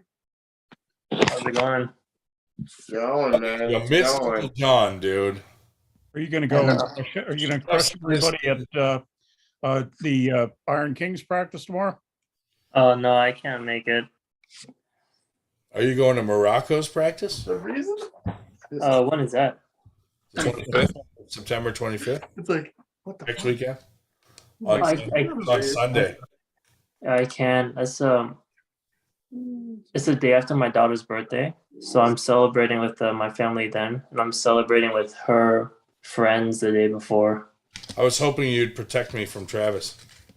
I would love to. Yeah, I bet. But yeah, family first for sure. Yeah. Sounds like a fun practice, though. I think Morocco's, it's in what, Severn? Yeah. It's by live. He's not doing it at his house. He's doing it at the place where he has the tournaments. No. That shithole fucking bar. Oh my God. I know. Oh man. Why, Dave? Why? Where you stole your elbow pads? Right. Which I guess now I'm just getting them at the fucking practice because he still didn't mail them to me. Right. I'm not in any rush to get them back. I've heard about this shit for forever, man. Like, it's not a rush anymore. I fucking bought new ones. You know? This has been an ongoing story forever. Fucking He gave me the address to put on the list. He gave me the wrong name for it. And when I leave this fucking practice, some fucking pads are coming with me. I don't care if someone's arm wrestling on that fucking table. Pads are coming. He might not even have the right ones with him. I know. Oh shit! I'm gonna have to fucking abscond them. While he's at the bar, I'm gonna go to his house. He probably doesn't lock that back door. Hey, so you said Winter Blast might be at the casino? Yeah, I'm working on it. It's in the works. It's not a guarantee yet, but they are open to discussion.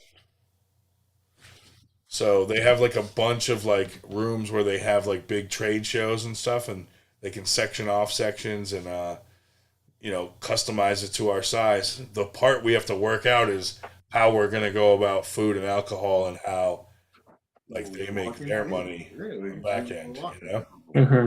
Because obviously I'm trying to get it for free. Mm-hmm. Oh, well, I would think alcohol. Most of them places have like a portable bar, right? Yeah. You can mute us if you want. I think they could almost set a portable bar right up in the same room. Yeah, I guess so. Hey, Chuck, can you mute Dan? Huh? Can you mute Dan? Yeah. I sure can. I kept muting Dan like every 5 minutes because they're giggling like schoolgirls while John No, we're not. can talk. Like, are they having a tickle fight? What is going on? Yeah, because you would see that on camera, bro. I was like, what is going on over there? But anyhow, like Your bloody powers that can be are not that powerful. Well, Dan, you don't realize that when you were whispering, it's not a whisper on our end. Can you hear us? Fucking right. That's why we kept muting you. What did you hear? I didn't mute you because it was quiet. What did you hear? Nothing. It just, you could hear like two people in the background having a conversation while someone's trying to talk. So I was like, if you weren't saying anything in the conversation, I would just mute you to block out the background noise, basically. Fair enough. It wasn't like me trying to be a dick. No, I understand. I just want to see if it was anything that could be heard, other than muffled voices. You couldn't hear what you were talking about. You could just hear it like a. Yeah, you can hear the voices. Yeah. Oh, okay. I'm sorry. Yeah. It's not a big deal. My apologies, sir. No, it's fine. I just muted you. Fair enough. I mean, I think if we had a tournament there, though, it would bring a lot of people to gamble. They would probably take a lot of money. What I want to work out with the casino is, one, there's a hotel right there, and they could work out like blocks of rooms for people. You're gonna have like 100 of more pullers than anywhere else.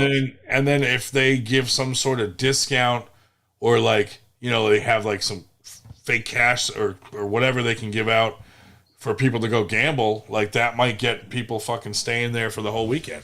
Plus, if Michael Todd comes, that's going to draw a huge crowd, which he's planning on coming.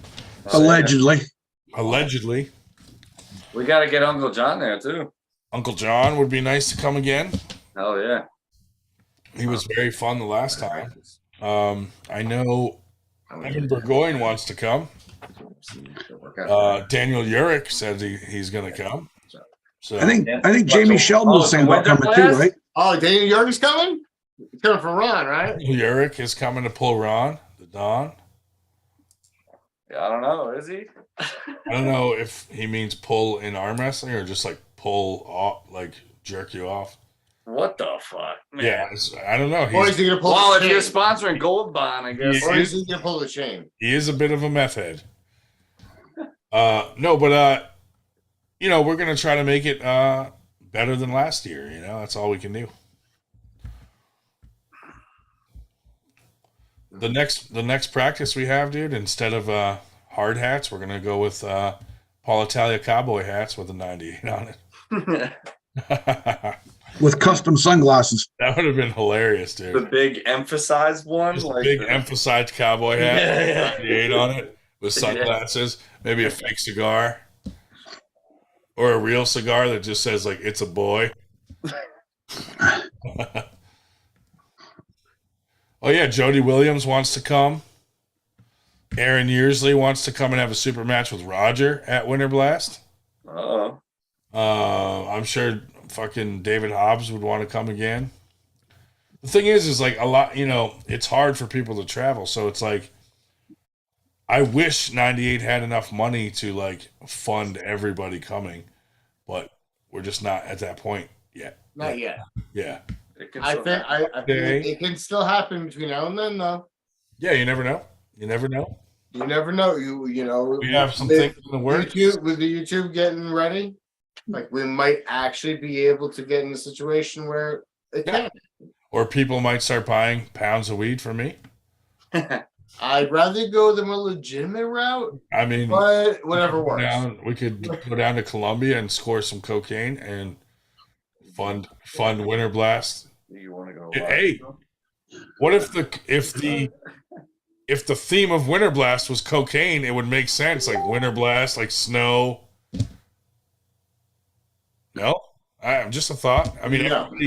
everybody would be. The answer really is excited. no. Everybody that comes in the door would be really excited, running around, kind of like Cobra Rhodes was at the last Winter Blast. No. But I don't do drugs, so I'd be the only one sitting in the corner bored. What do we got here? Oh yeah, TJ Foley maybe versus Tim Bresnan's son. What's that guy's name? We don't know. It's just Tim Bresnan's It's son, Tim you said? Bresnan's son. Yeah, Who the fuck's that guy? I don't know. He lives in his dad's shadow. Yeah, the shitty part. Yeah. Yeah. Sonic has a super match at Winter Blast probably because I'm sure between now and then he'll ask for one. Yep. You know it. With Dan Schwartz. Dan the man. Oh Let's yeah. do it. Wait, what? What's going on? Ooh. Dan Schwartz versus Sonic. Oh yeah. Oh yeah. Winter Blast. Sure. Let's do it in November. November. We might have something in November. November Is there any is not progress gonna on that? happen, man. Sorry. I'm still waiting to hear back from James Reed, but we may have something I'm- going on in November. I'm prepping for Olympia, man. I'm sorry. November's not happening. There's nothing. Like I'm even questioning. Even I want to, but I'm questioning the legitimacy of doing Terrible anything excuses. in tournaments. And Excuses. Qualifier. Jesus. I might just go lefty on a qualifier. Do you know if it's going to be like beginning, middle, or end of November? What? Not a qualifier? No, the 98% event. What'd you ask? That's a What? Do you know when in November it's going to be? Like beginning or end or middle?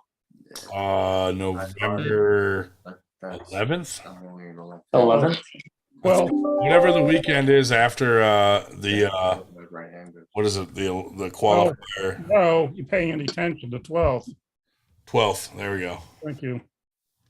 One day off, Dave. Sorry. And if it works out, that's going to be a qualifier for the New Way Nationals in Atlantic City in January. Yeah. The schmo said, Grondin, you better get Ron a match or I'm going to get your event canceled. What's he in Paulo Italia's camp? Trying to cancel Winter Blast. Now With Matty Craig. Now we got to do Winter Blast, fucking Summer Blast, Fall Blast, Spring Blast. I think that's a good idea. Just do 4 events like that. Right? Seasonal. Yeah, not a bad idea. SummerSlam. We could do something like that. And then a good idea for that is use them as qualifiers for like a 98 nationals. Well, we could do like Winter Blast be the big one, and the other 3 are qualifiers for Winter Blast. For super matches. And Winter Blast could be like our Super Bowl or something. I mean, you said you want to do like a league, right? With 4 a year? Yeah, we're playing with that idea. That way we would have our own ranking system just within the 98 tournaments. Yeah. Or any that would make tournaments sense. that are associated. I thought that would be fun because then people would want to come out to try to get on that list, you know? Yeah. Just let me know when the super matches start so I can be late. Fucker. You know what? You know what we'll do? We'll fucking get Chuck a super match so he has to fucking be there for the super match. Bardo versus Kate. Bardo. Chuck versus Kate. I don't even know who I'd put my money on at this point. Me either. Kate, right? Kate. I think even Ron the Don might have a chance to beat me. You think? No. That sounds like fighting words. Okay. There's another potential match. If Daniel Yerk doesn't show up. Chuck Bardo. Chuck Bardo. You don't want any of that smoke. I gotta say, he bangs in a hook harder than I can handle. I'm all good with a hook. I know you're good with a hook, but hell, we can start right in it if you want. Hell yeah. I love it. His hook. I'm sure, but I love it. I love being in it. He's one of the few people who can contain my top roll. Hell, just you know what? Just put the fucking strap on too while you're at it. What the hell? Hey, I'll arm wrestle both of you if we start with you guys pinned. And you would still lose. Yeah, probably still lose. Once I get this shoulder, once my shoulder is fixed, you're all fucked. Ryan, you're come on, man. You'll see. You said your right shoulder was hurt and you gripped up with me anyway too. Dude, well, I've been going to practice with it all fucked up too. You're out of your mind then. Well, I don't even think it's a torn rotator cuff at this point. I think it's like a pinched nerve or something. So I've been actually doing these stretches, and it actually feels much better. It's still there, but it's like I have more range of motion since I started doing these stretches. So I'm just going to continue doing it, and hopefully it will fucking go away eventually. Well, I mean, if it's helping now, I mean, I don't see why it wouldn't continue to help. I can't even masturbate, dude. What are you doing? Like ulnar nerve slides? Yeah. Even master. Yep. Like stretching, going like up against the wall, my arms straight up and like leaning into it and like letting it back, you know?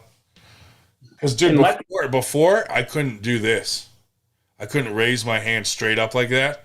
Like I would go up and it was like, oh fuck. That's in your rotator cuff. Yeah. Yeah. Yeah. So Ryan, if you were to raise your arm straight up, would it start hurting at a certain point? Yeah. If you keep going, then the pain starts going away when you're at the top. Well, if I go straight up like this, I have no pain right now. But if I have my elbow out like this and I try to rotate up like that, I can't. So if you go to the side and you go straight How up, about handcuff position? Different. Straight up from the side, I'm okay. Different rotation. Can you do handcuff position? If I'm like this with my arm bent 90, yeah. Try to rotate up, nope. It's a different. What about this one? Rotation. What about this one? That's one of the stretches I've been doing. That helps, right? Like I've been holding a stick behind my back and pulling my arm in like that direction to stretch it. So, do you see the video that I actually have on my YouTube and all over the place about the finger walking? that's going to be really good for you specifically because it's going to strengthen all the muscles around that area and as well as alleviate the pressure in that area, and you're going to feel better. So I strongly recommend you start doing that exercise. You do like 200 a day. Yeah. Yeah, I mean, it's weird because certain angles, like, I'm just in a weird angle and I'll go to like reach up and I can't. And I'm like, oh, fuck. Yeah. But then if I go over 3 inches, I'm fine. And I'm like, what the fuck is going on? Yeah. It's a rotator cuff. It sounds like it's your subscap and maybe your infraspinatus. That's a little fucked. Can you say that in English? So it's a muscle that's going to be right underneath your shoulder blade. And then another muscle is going to be sitting like right here on your shoulder. Yeah. The back of your shoulder. That's going to be kind of fucked up a little bit. The worst one though is doing that walk like this. Gonna help with that. Being 90 like this and trying to rotate up. Yeah. Fucking like. So Watch the video. Watch the video. Yeah, I did watch it. I did watch it. I don't and replicate it, man. It also sounds like shoulder impingement. Yeah, there could be some impingement because when those are fucked up and jacked up, you got tightness on the brachial plexus. So yeah. All the nerve impingement. That's exactly what I was thinking. I don't even carry things in my back pocket because I can't even reach them to get them out. Yeah. That's a good thing because if you go to the back pocket, you have lower back pain. There's no lower back pain. I just can't reach it. Well, this has been fascinating, but as I indicated, I'm actually going to get up in the morning and drive to Connecticut for Dungeon. So have a wonderful night.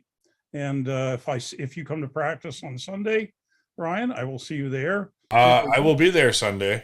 Okay. Ditto you, Chuck, unless you're going to the one in Harrisburg. I don't even know if there is one in Harrisburg. Somebody posted. I think what Drew Alexander Raver put up that they were, but whatever. So, all right. Well, I'll see you all when I see you all. Have a wonderful evening. Goodbye, Later, Dave. Bye, Dave. That's nachos. Yeah. That's not. Fuck that guy. Fuck that guy. Fuck that guy. They don't want me to go into Harrisburg anymore. I was down there whipping on Paul Lynn's ass. So they uninvited you? no, they've never invited me. I just go. I just show up. Show up like a boss? Yeah. That's great. With my own table. There you go. Did you kick everyone's ass? Yeah. Isn't Drew Alexander's practice near Harrisburg too? The Virginia Harrisburg? It's Harrisburg, Virginia, not Harrisburg, PA. But it's close to there, right? No. I think he's down Isn't he by JMU? I'm not sure. That's where right. Harrisburg Is that closer to you than we are? We're gonna walk or what? You want more? Probably. It's like an hour and a half of So let's, I think we're yo, guys, from you. we'll be back in a little bit, okay? Oh, don't hurry. Fuck that guy. But how strong is Ron? I've never seen him before. Are they just going to leave their camera on? he's strong enough to break his own chain. Does he beat Dan? Is he stronger than Dan? I don't know. We haven't gotten a straight answer on that. We should ask them when they come back. When they're done jerking each other off, we'll ask them. What weight class is he? He's what, like 210? Maybe? No, fuck, I ain't making that weight. 220? I don't know. He's heavier than Dan. I know that. Should we kill him? I'm not going to do a poll because they'll shut us down, but what kind of poll could we do? Let's see. What should we ask? Isn't there a question earlier we were supposed to ask? Is John your favorite uncle? Yeah. I love John, dude. He's such a good dude. How about John Lavia now has his name on his podcast as Uncle Jon? Yeah, he's had it a while, and I was like, that's weird. Yeah. Should I put Uncle Ryan? And then did he try to start a rivalry with the Aussie arm wrestler or something like that? Oh, I don't know. Did he? Yeah, so it was something like that. He tried to start like a fake rivalry or something. That's funny. But yeah, Uncle Jon is always every time I've asked him to come on or for anything, he always very, very kind to us 98 percenters. Yeah, he's a good dude. Same with Jake Ward. Like if we asked him to come on tomorrow, he'd come on. He was actually one of the first people we had on our podcast for an interview. I wanted to ask John a question. What were you going to ask him? So he has in his videos, I used to watch him a long time ago, and he put up his nighttime routine, something that helps him to be able to get a good blood flow in and to be able to arm wrestle for consistently for days. Oh, his then stamina, yeah. Yeah, and then so he posted 5 different workouts, and then he had a 6th, but he said he's only gonna post it for members only. Oh. And that was like 2 years ago or something. I was gonna ask him what the 6th workout was. That would be a good question, dude. Send him a message and ask him. That would be great. I'm gonna a message through which media? I'm gonna call him. Call him. He would fucking be pissed. He's probably in bed now. He'd be like, "What the fuck, dude?" It was like a pronation exercise. Like he would do this and then hold it for 5 seconds, or hold it on the 5th rep and then do 20 reps, so 4 holds, and then he would do supination, and then he would do riser, and then he would do what was he doing it with? Hammer curl, kettlebell. Oh, okay, yeah. Then he would do a hammer curl with a high riser, and then he would. What was the last one? I think he did a flat and then would raise it like this, and he would do like 20 reps of each exercise. That's cool. What weight kettlebell was he using? Do you know? I think he was using 20 pounds. Oh, that's way too heavy for me. Yeah, it's too heavy for me too. I just use people that put like a heavy kettlebell down like that and they go like this on a table. Mm-hmm. I made a stand for one because what I was finding was when the kettlebell hits the table, I mean, you're resting basically. So I made a stand that raises the kettlebell off the table. So you literally have to stop it or it'll fucking fall off the stand. You know what I mean? Mm-hmm. You have no choice but to stop it. Where with the table, if you don't stop it, it just hits the table and ends the exercise. I was thinking about having it 3D printed because I thought it would be a cool thing to have for people that like that exercise with a kettlebell. Mm. We'll see. It's not a bad idea. Yeah. I made it out of wood, but it could easily be out of 3D print material or plastic or something. You think the 3D print would hold up? I mean, a lot of those fucking handles do. I mean, yeah, I'm sure if you did 100% fill or something heavy duty, yeah, it's strong. Yeah. A friend of mine had one of those Mazurenko handles and he dropped it. It bounced off the 45-pound plate and busted in half. Oh, probably hit just right, It doesn't have a high fill percent. I mean, the more fill you do, overpriced anyway. Yeah, the higher the fill, the way more material and the longer it takes to print. And so people, they want to cut costs. They do the probably bare minimum. That's why you see like the holes are like through the handles and stuff where they try to save material. Mm-hmm. Yeah. I should get a 3D printer. I've always wanted to grab one and I just keep putting it off.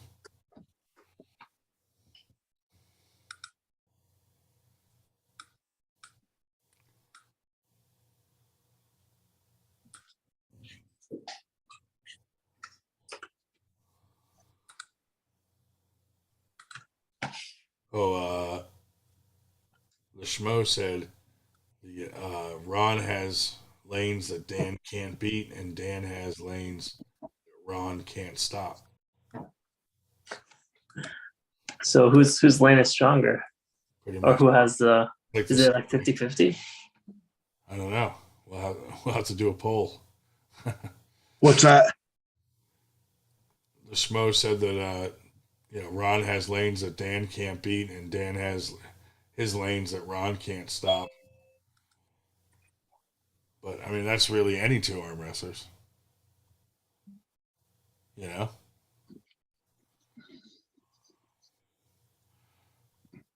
I just haven't found the right lane yet to beat anybody.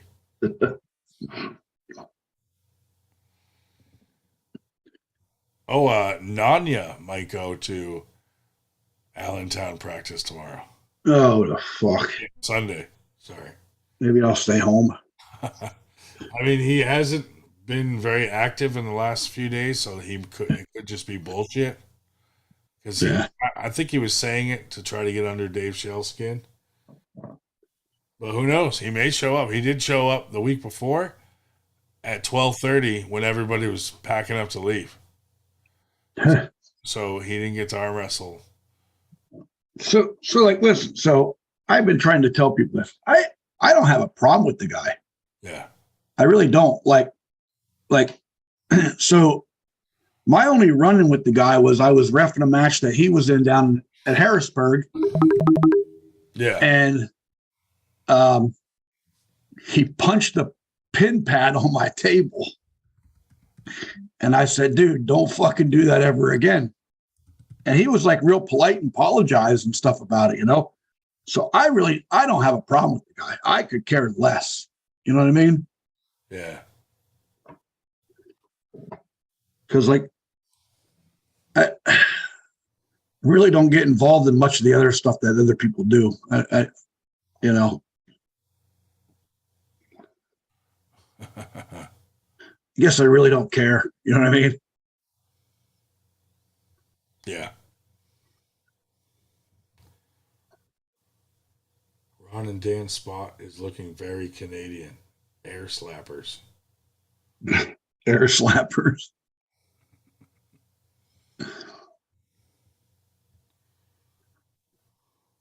Leave your boats at home.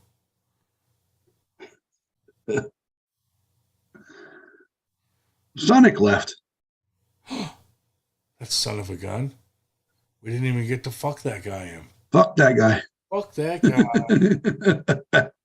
Fuck that guy. There we go. It's official. What sort of sexual stuff do you think Dan and Ron are doing to each other right now? It's hard telling. Full on 69. Maybe Dan's trying some of his massage therapy stuff on Ron the Don. They're like while they're docked. While they're docked into each other. Docking station. Maybe Dan's trying to break his chain. He can't get it to happen. Right.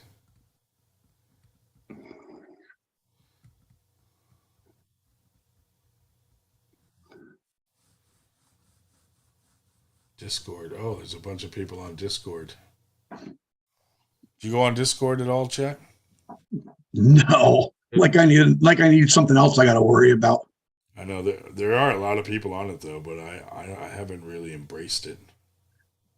So like if I go on my Facebook and I go up and look at the corner and click on that to see how many pages I look at every day, there's 9.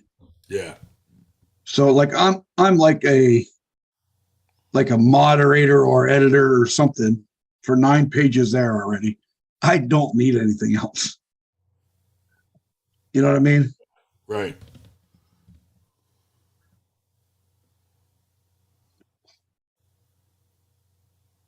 And one of them happens to be, I allegedly happen to be one for Travis Bajan's NAL page.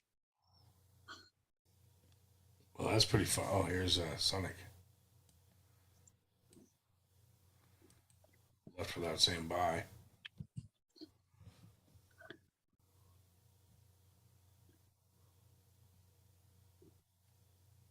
Well, thank you for sharing that link, Schmo. I would love to come on. I don't know if I could do both at the same time, though.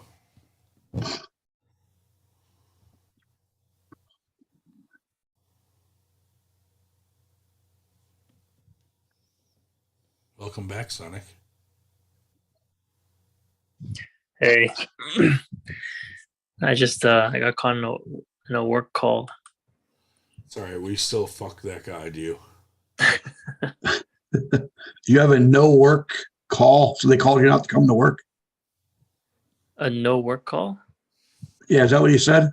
No. I got called to do work. Oh no. Yeah, I'm on call all the time, so like I'll get random calls that I got to deal with anytime they call. 2 a.m. in the morning when you're sleeping. Fuck. Really? That sucks. I know. It does. Yeah, I might be in and out. You want me to handle the call? You might get fired. Yeah, but that's pretty cool. That's pretty cool that you ended up going to a place there that does T-shirts and shit like that. Dude, I walked in, I was like, what the fuck is this? They gave me all kinds of fucking thick books of like their merchandise and T-shirts and everything. And just to compare, since I had the numbers of the backpacks we had made, yeah, they're pretty comparable to some of the places I've been having shit made anyway. Yeah, so that hockey hoodie I ordered from Amazon is a J American. And it was $30. Let me look what. Hold on. I don't know if that was on Facebook or not. Hold on. No, not Facebook. Let's try Messenger.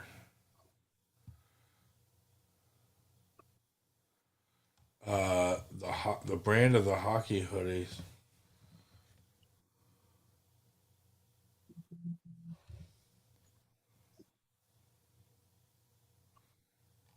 Oh, it's in a fucking email. God damn it. Hold on.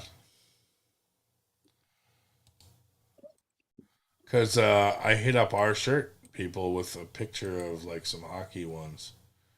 Just see, you know, what they thought the price would be. So the decal I'm thinking about doing is the Spartan with the shield and the spear. Yeah. With the green helmet. And then 98 on the shield. That would be cool. Oh, like the decal she made? Yeah. That would be cool. Then I'm going to put some kind of saying on the back of it. Like how Lucas puts the company name on the back. I'm thinking about putting something else of my own on there. And then, of course, on the front of the hood, when you pull it up on your head, it's going to have the FTG on it. So you pull the hood up, put it on your head. Dude, that would be cool as fuck. Yeah. I was thinking about that. Like, I think me and you were talking about it. Like, what if I get one of those heat presses and we can get some letters so, like, we can put custom shit on shirts ourselves and not have to pay these shirt companies to do it. Right. Because you have that thing. If you got a press, you could do custom names. Yeah. And then you just got to tell the people, like, if you order a shirt, you know, custom name is going to cost you this much. Yeah. But then you just got to do it yourself.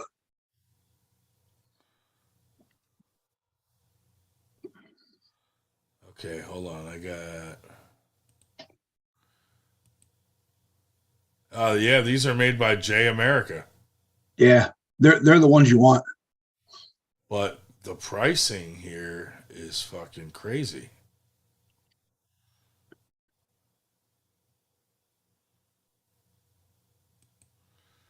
So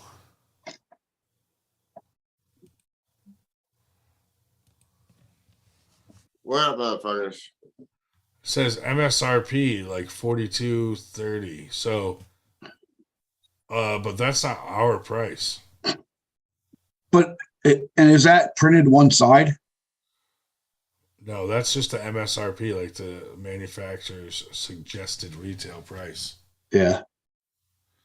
Let me see if they sent us. Where's everybody else? Where'd everyone else go? Well, having you on here did not help with that. Ah, fuck you. It wasn't dynamic enough. Yeah, okay. If you had been a little tiny bit more dynamic. Just a little bit more. Yeah, dude, that's what I don't understand is like you got yours for how much? It was $29.95. Yeah, and on here it's saying like fucking they're $42 for small to extra large, then $44 for XXL, $46 for XXX. I'm like, that doesn't make sense if you can find them cheaper somewhere else, unless that's the cost for them all printed up. Maybe that's their price with printed one side or something. Because I think Paul Lynn told me his guy charges him like $50. Oh, hold on, $42. That would be with one color front, back, and one color sleeve print on one sleeve. That's cheap. So that is fully printed. Oh, you opened it? Oh, if you want both sleeves, it's $1 more for the above pricing. So $43 a shirt, but fully printed, front, back, and fucking both sleeves. That's not bad.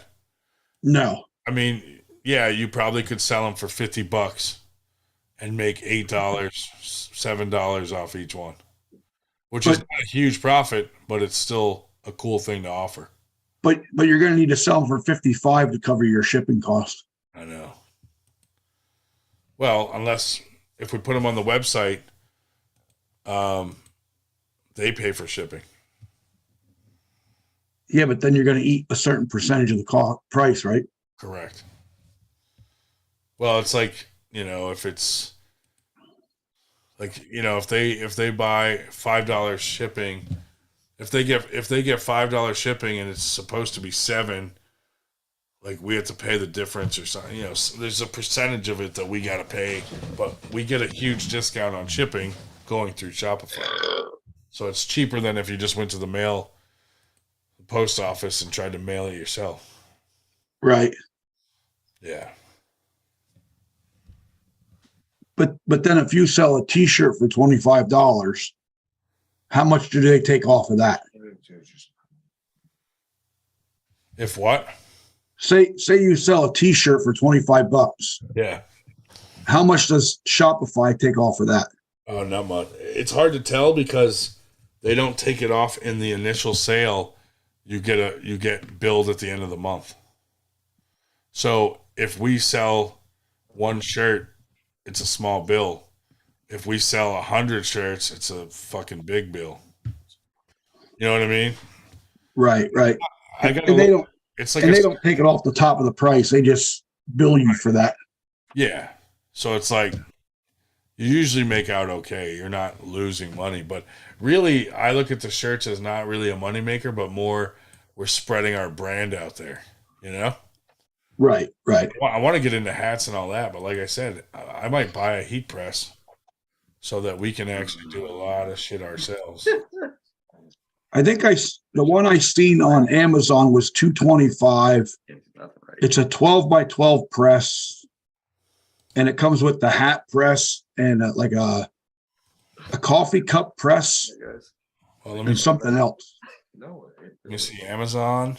I have a heat press. Heat press. Wait, Sonic's still here? What the hell? Sonic is a heat press. Where is he? Yes, sir. I'm on a work call, so I'm kind of in and out. Disembodied voice right now. Jesus Christ. But I used to screen print shirts actually. How'd they come out? Good? Yeah. I've printed thousands of shirts using silk screen and ink. That's cool. Oh yeah, there's a ton on here for fucking. There's a ton of machines on here. 229, and it's like can do everything. Let's see, what can it do? Shirts, hats, tumbler, plate, mugs, cloth maker, 1500 watts, swing out arm, digital display, Bear slappers, penis flattener, Captain Obvious. What? Hecker tugger, Dream catcher printer. Wow. Captain Obvious. I hope Ron somehow escapes that garage tonight. Oh wow. Oh, dude. That's savage, Oh shit. So everybody wanted to know What the Well, fuck? On that accord, I'm out now. who beats who between you two guys. Wait, what? Everyone wanted to know who beats who between you guys. I'll leave it to him to say it. He beats me. At least 95% of the time. I can get him sometimes randomly. There is a lane that if he catches me in a very, very specifically, I can't do nothing to him. There's nothing I can't peel out, I can't roll out. But once he locks that in, and I've been trying to train that up on him to kind of say, this is where you need to keep going. Keep working it. Because then the more he beats me, the more I have to work around it. So yeah, let him get better. Yeah. But it used to be that I was beating him all the time. So this is a fairly new advancement on his behalf. So it's a really awesome thing. I love it. yeah. I'm more an inside puller all of a sudden now. So Now, when you guys are docking, is it difficult to pull apart? nice one, bro. Nice one.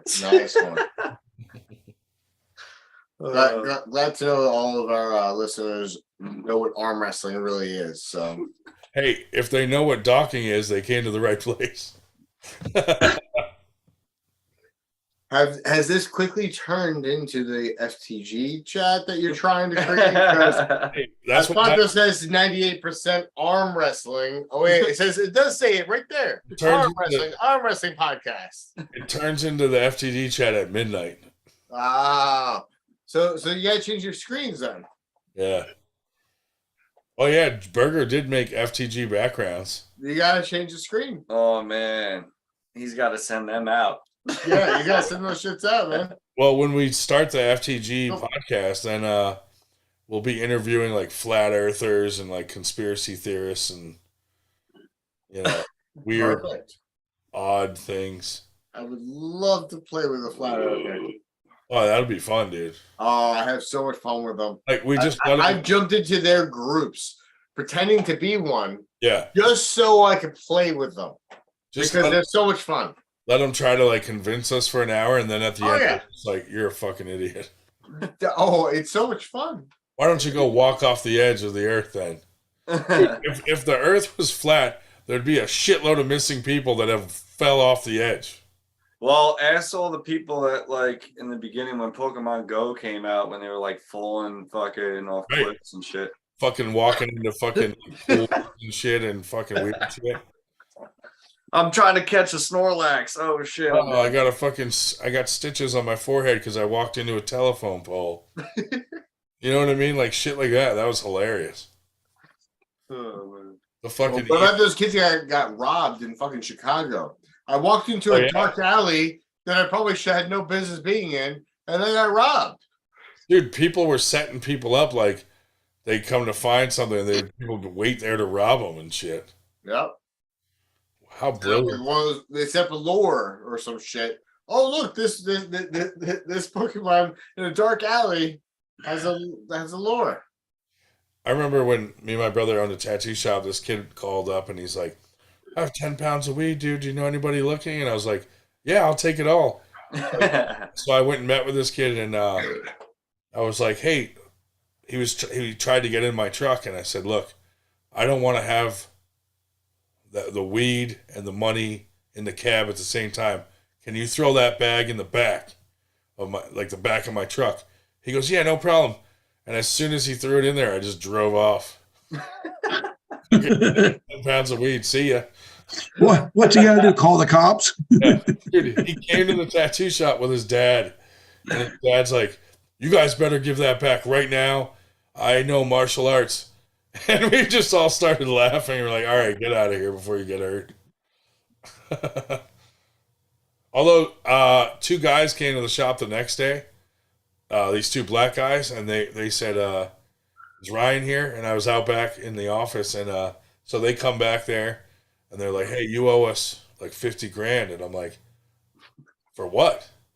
And he's like, you took weed from this kid Corey. That was ours. And I was like, well, then Corey owes you $50,000. Not me. You know what I mean? Oh. And that was it. My brother came out and everybody, and they calmed down because they were severely outnumbered in the tattoo shop. And then my brother was like, look, you got burned. You shouldn't front shit to fucking retards. How about I give you guys a couple free tattoos? So we got 10 pounds of weed for a couple fucking tattoos. And I never saw them again. That's fucking crazy. Those were the days, dude. You don't realize, like, we opened the tattoo shop, and then any tattoo shop with like a fucking 30-mile radius was like, hey, you didn't ask us permission to open that shop, so you need to close down. And we're like, yeah, okay. Like, take that shit serious, dude. They were fucking pissed. So that started a huge prank war. Like, I fucking was killing those motherfuckers. Like, we got some shops shut down. It's not nice, but like, I had these 2 kids go use their bathroom, and he brought a frozen turkey with him, like a small one, and put it in the top of their toilet, so that it like rotted over time. Oh God! And just smelled the whole fucking place out. Oh, dude, nasty. That's awful. You ever hear about that story about that dumbass kid that threw a turkey through some woman's window and killing her? That was in not far from my neighborhood. I actually know the fucking kid. I was gonna say, why'd you do that? This motherfucker makes everybody who you think is dumb, like it. He makes it Nick Marpoti look like a smart individual. How do you know Nick's not very intelligent? Let's get him on here. There you go. So, yeah, okay. Why did he throw a fucking turkey through someone's fucking window in the first place? I think it might have been something about a bet or a prank. One of those 2 stupid. Either one is the dumbest reason. There's no logical reason to throw a fucking turkey through someone's fucking windshield. Well, I mean, if you're trying to kill him. Oh wait, you said windshield. Yeah, windshield. Yeah, that will fucking kill a motherfucker. Yeah. I remember someone in my hometown up in Manchester, New Hampshire, shout out, dropped a bowling ball off a bridge and it went through someone's fucking window and killed the guy. Yeah, very similar to that story. It's actually they commented on that story after they mentioned the turkey. Oh, really? Yeah. You probably could have dropped just a golf ball and it still would have been the same result. I don't know, dude, but I never got caught. I never got caught for the bowling ball. Oh, I thought it was another person. Initial CD. Oh, dude, you know Joey Mandel? No. Yes, you do. Yeah. Oh, yeah. Joey Mandel. So we used to fucking like throw him off bridges in traffic, and people thought it was like a person, or like throw him in front of a car, dude. And so one time we were up in Maine, actually on Lake Sebago, where fucking what's his name? All those New Hampshire people go camping up in Maine and fucking RVJ and shit. So we're in the boat on a lake with Joey Mandel, and I put a fucking life vest on him, and we decided to tie him to a rope and skip him across the fucking lake on the back of the boat. So people on shore are like waving their hands. They're like, your skier's down, your skier's down. And we're just whipping him around. So finally I pull him up on the fucking boat and I start giving him like CPR. And people on shore from far think like, oh my God, this fucker's dead. You know what I mean? And I'm like, I'm giving him CPR like nothing's working. And then I just kicked him back in the water and we kept going. And the fucking park rangers, dude, were like, they waved us in and they're like, don't ever do that again. They were so mad, dude. They're like, we got hundreds of calls. Shit. We got hundreds of calls that someone was dead on the lake. You just dragged him through the water. Just fucking, he was because of the life vest. Though, he was like skipping across, you know. But dude, when I went to pull him out of the water onto the boat, he weighed like 200 fucking pounds because he was waterlogged. It was funny as fuck, though. I'm sorry. Yeah, that's awesome. What the fuck? I don't know if all of our fucking fans even know who Joey Mandel is. They probably don't. They probably do not. Well, let's fucking see if we can find him. Oh man, that's funny. Oh, fucking right, we did. Wait, so does Daniel Yurick still exist? Yeah, he was on Beer Man's podcast the other night, I think. Oh, yeah. Let's get him on. Dude, look. Fucking Joey Mandel right there. With the crew. Joey Mandel. Yeah. Look at him. Forgot about that. I actually honestly forgot all about that until you Joey Mandel. Jacob Bevel. Oh my. Just fucking hanging out, dude. Look at him. What the fuck, the fam? Over. Dude. He had a bad habit back then. Oh yeah. Dude, we brought him to a fucking Asian buffet and they got him a high chair. Dude, he's been everywhere with us. He comes fishing, dude. Fucking dude who drives my truck. Oh, watch this. No, Joey. Slow motion. Oh, God. Here he is. Come on, Joey. You can do it. You can do it, Joey. You can do it. There he You is. can fly, Joey. Flying through the air. You can Champion. fly. No, not on the head. Your face. Oh. Poor Joey. Fatality. Fatality. Oh my Yeah, dude, not many people fucking know of him. Flawless victory. Oh God, that's epic. Oh my God. He's the fucking man, dude. This motherfucker. Dude, he comes camping with us and shit, dude. You got to get some pictures of Joey Mandel with the Italia cut out. We had a competition of who could throw the furthest. Like we were like, Oh, I wasn't in on that, man. Dude, like it was like we had like a spot where you had to throw them and you couldn't go past the spot, but we were seeing who could throw them the furthest. But he just fucking hangs out, man. He's like my son. I just walk him around, you know. Different events. But yeah, that's Joey, dude. Joey Mandel. Hey, look. The myth, the legend. Oh no. Ollie Mandel. Look, Joey.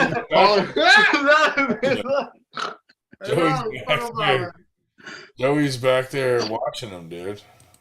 Photobomb of the epic. Oh, he's on top of lava, dude. That's lava, yeah. What the fuck? See, dude, he works out with me. Oh, he's with Glazier. That's nice. Oh, this was that's the dude that everyone's saying that they want me to fucking pull to. No, he's He's You not. know what? I think it would be a good matchup. You know who would be a good matchup? Jared Nixon in the house. Oh God. Jesus. Ed the Cruz versus Ron the Don. Really? Would that be a good match? Yeah, that would be a good match. Okay, that's enough, Joey Mandel. Yeah, that's enough, Joey Mandel. No, thank you. Fuck that guy. But yeah, Ed the Cruz versus Ron the Don. That seems like a Tall order for Ed. tall order for me. For actually, really Ron. Yeah. But I think Ron can handle it. It would be a battle, though. Yeah. We'd have to work that hook hard. I've never gripped up with Ed, so you have to work that hook hard, man. His hook is, I can't match his hook, not yet. Who, Ed Cruz's? Yeah, I can't. Yeah. If he catches me in the hook, I can't match it. I can admit to that. Every time he arm wrestles you, everyone tells him to hook, and he always, for some reason, tries to match you up top. Yeah, I know. And that's your strong lane. Yeah. yeah. I know. That's why I don't fight this dude at all. Fuck that. I have purposely trained my hook to a point where I can get into a hook and then get to a favorable top roll position. But I will never match someone who's superior in the hook. That's Not why yet. whenever I arm wrestle you, but not yet. I just can't match someone in the hook yet. that's why whenever I arm wrestle you, I immediately go into a dad's move. I now know a technique to beat that. I learned the technique recently. I'm kidding. But didn't I? Right? Mm-hmm.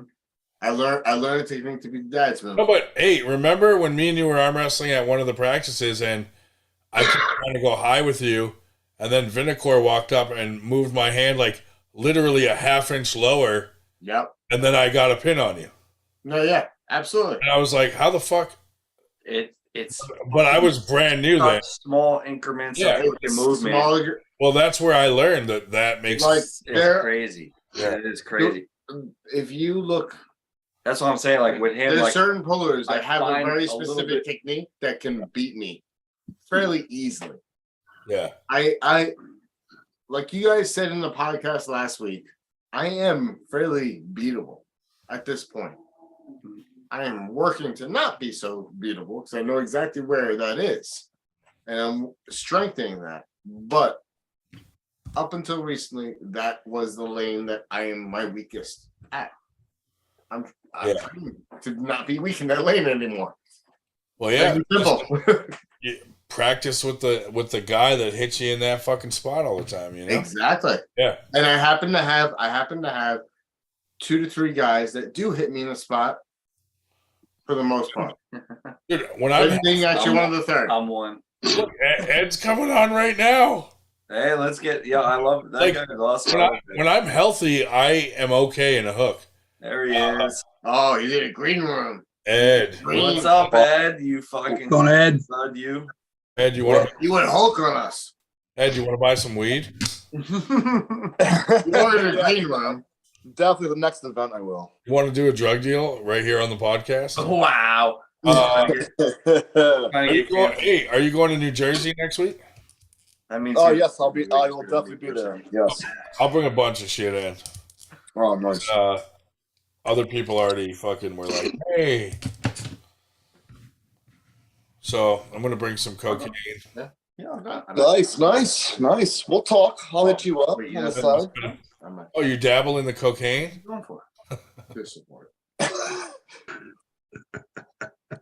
How was the interview with Uncle Jon? How's that? It was fun, dude. I listened to like the first half hour, then I had to jump off. Oh yeah, let's It's always fun to have him on. You were. He's a kid. Yeah, for sure, dude. At the very least, we go. We'll be there. We're gonna be in Jersey sit downs. I'm not competing though. Yeah, I'm going just. I'll be there. Oh, you're gonna be there, Schwartz? You're not competing now? I'm not competing, but I'll be playing at theatrical. It's gonna be a practice for me. I just go to support, you know.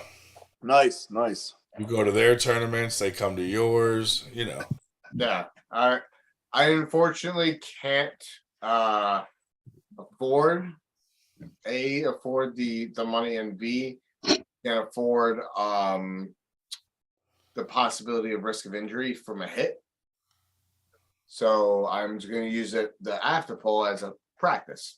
Yeah. Right. Did you ever try sit downs? I've never tried sit downs before. So that's the other reason why. Yeah, it's a lot harder to pin someone. Yeah. Because you don't have the leverage, like the seat blocks you from getting low. So you have to be I said you gotta be really flexible and mobile in the hips so you can fold your fucking body to get to the pin, but your hips so high. It's a very different. That's right. That's part of the reason why I'm not competing, because I've never done that at the pro level. I don't think that it would be smart for me to do that because I could risk injury. And being that I am qualified for Olympia, I don't want to knock myself out of the game before I even start. You know what I mean? Yep. So it's gonna be good. It's gonna be good. I challenge people in the bars like that. You just sit at the table and just exactly just sit there waiting for someone to grip up with your hand. Yeah, and I'm just like, go when you're ready.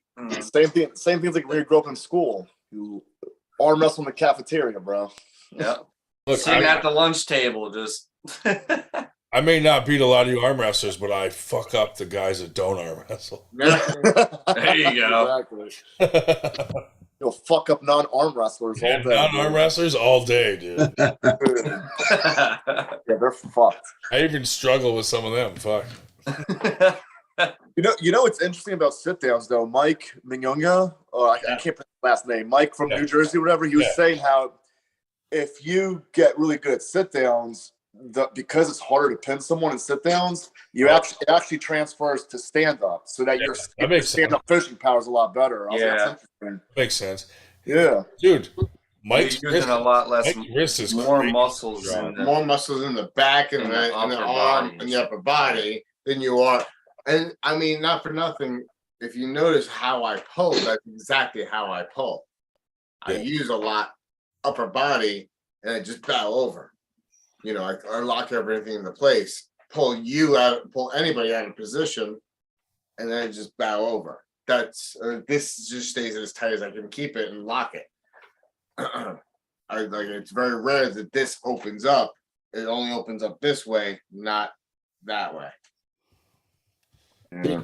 Mike Mignogna's wrist is crazy strong. Dude, yeah. Uncanny. Someone who hasn't arm wrestled in a long time and older guy, Right. He's a sweetheart. I like that guy. I'm gonna open that hand again, Dan. Don't you worry. Ooh. It's waiting. Uh-oh. But Ron the Don wants a piece of that. Oh, Ron will get his chance. Don't worry. I think in all seriousness, that while I can't match your hook power, I think Ron can, as long as he trained up. Ron, he can handle your hook power. I'm just a drunken beard guzzling idiot. I don't think my hook in any way or form. If you catch me in the hook, you dominate me, and I give you that 10 times till the cows come home. Whatever the fuck it is, you have that on me. I'm thinking I'm just faster at getting into the top roll than you are. Then you are setting hook. My mind is going to winner gets Ron's necklace. Ooh. My top roll's coming. What about an arm wrestling match for the necklace? Hey, this thing's worth money now, I think. It's more, dude. Your necklace is more well known than you are. I know. That's why I wear it. I'd be like, "Yo, hey, baby, look at this thing. This thing's famous. Look at this." Like, you may not know me, and then you whip out the chain, and you're like, "But you know who this is." That's right. You might not know me, but you know what this is. Yeah. Oh, dude, that's fucking. Daniel Urich would love to hear that. Fuck that guy. Fuck that. And also, where's he been? Hang on. Not for nothing. Ed has a winning record on my left arm. Yeah. Well, how many times did they face on the right? What? Are you ready? How many times have we faced on the right? Have I faced you already? We faced each other 3 times already, and out of the 3, I've beaten you 2. Right. That's right. And we faced each other 3 times lefty, and out of the 3 times lefty, you've taken me. My top roll's coming though. My top roll's coming, man. A lot of my matches lately, I've been finishing going outside, not even going inside. Since I hurt my shoulder, I've had no choice but to kind of roll into a top roll, which is it's not what I usually do. But fuck it, fuck it. Don't catch me in a top roll. Catch me in a hook, because I'm not gonna. I am trying to learn how to hook so that I can actually beat you in a hook. Because in all honesty, my win on you is not complete until I've beaten you with both top roll and hook. Jesus Christ! Why do you got to dominate? Dream on, bro. Dream on. But that is my goal. My full win. I haven't fully beaten. I am way too foundationally strong, and I'm gonna. My shit's gonna catch up. I am. That's where my goal is, man. If the goal is to just dominate Ed in every way possible, why don't you just rape him? Wow. You just listen, wait, bro. that's your I'm just kidding. I'm still a baby. I listen. I don't follow the Ryan style, the Pillow Bandit style. 50 Shades of Rape. Yeah. No. It's the Pillow Bandit style. Look it up. Rape is like the ultimate way to dominate a species. You don't see any sheep in my backyard. I am trying to become more well-rounded. I don't want to be a silver bullet puller. I don't want to be. I want to have that as my final weapon, but I want to be confident and comfortable in a hook. And this man right here is going to help me get there, because when it comes to a hook, he is superior. You should try to just be respectful. Ron, are you coming? Is Ron coming to sit downs? Yeah, I mean, I'll be there. I'm dragging his ass there. Yeah, I'll be there. No, but we'll pull after, man. We'll pull after. Yeah, absolutely. I'm coming for all of you. Ryan, you already know what it is, bro. That sounds so unthreatening. Yeah, because you already know what it is. You've already gripped up with all of us already. Yeah, pretty much. Yeah, pretty much. I've been unhealthy so long that I'm just so I'm so not trained at all. It fucking sucks. You're an underwhelming puller. Dude, when I was healthy and actually training, my hook was coming along nicely. Yeah. For a while there. Yeah, it was. I gotta tell you, I couldn't match your hook when your hook was there. Even though that's when I was just beginning to train my hook, I couldn't match it when it was there. I know. Well, it's not there anymore. I'm getting worse as we go. Well, if you fucking took care of your body, you might be able to do something about it. I know. I'm doing these stretches, trying to get back in the. Do the exercise I showed you, man. I have been doing a lot of that stuff. It's just the 90-degree movement, like from here to here. Like I can't go any higher than that. Or I feel like it's gonna take some time because the blood flow. Are you taking BCAAs? Why would you tell someone to take BCAAs? Oh my God! Here we go. Listen, hold on a second. Time out. I'll tell you why. Let me just say this. No. Chuck knows what I'm by gonna say. BCAAs you mean semen, then yes. No, stop taking them. Oh, it's not semen? Why stop? Tell me why to stop taking them first. Take EAAs. Thank you. Take essential amino acids, not branch chain. So branch chain actually is a part of the essentials. So. Yes, but you're only getting 3 in the BCAAs. With the essentials, you get 8 or 9. All of them. So why would you take BCAAs when you can take EAAs? So forgive me. I do take something that has both. I just forget to mention the other one.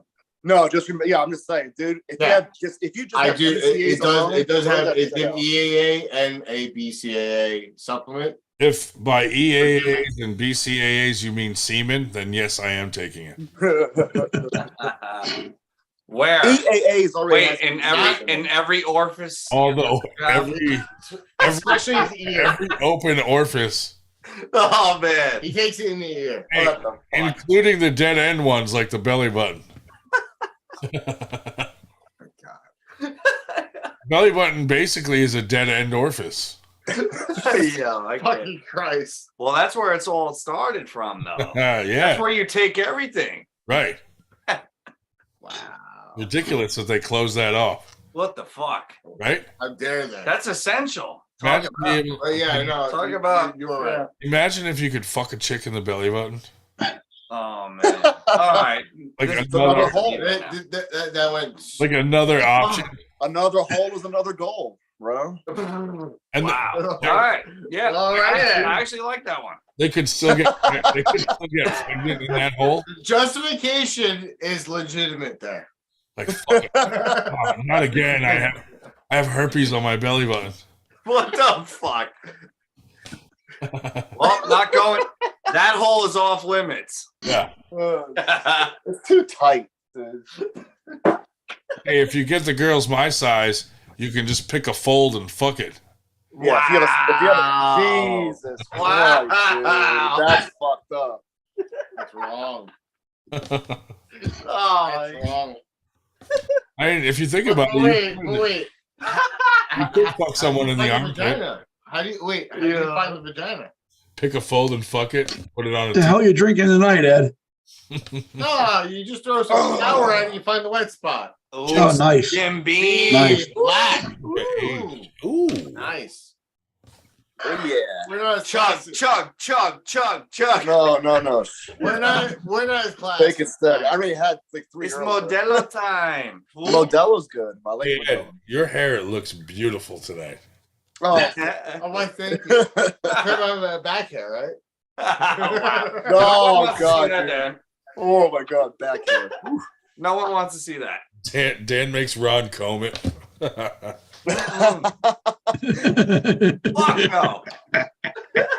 Like, Dude, I told my dad. Ron's like, let me show you my handiwork, and it's all braided. Oh my Fuck God. that. What? Dude, I fuck with my dad. I'm like, yo, dad, let me buzz Can't your even back. see the hair.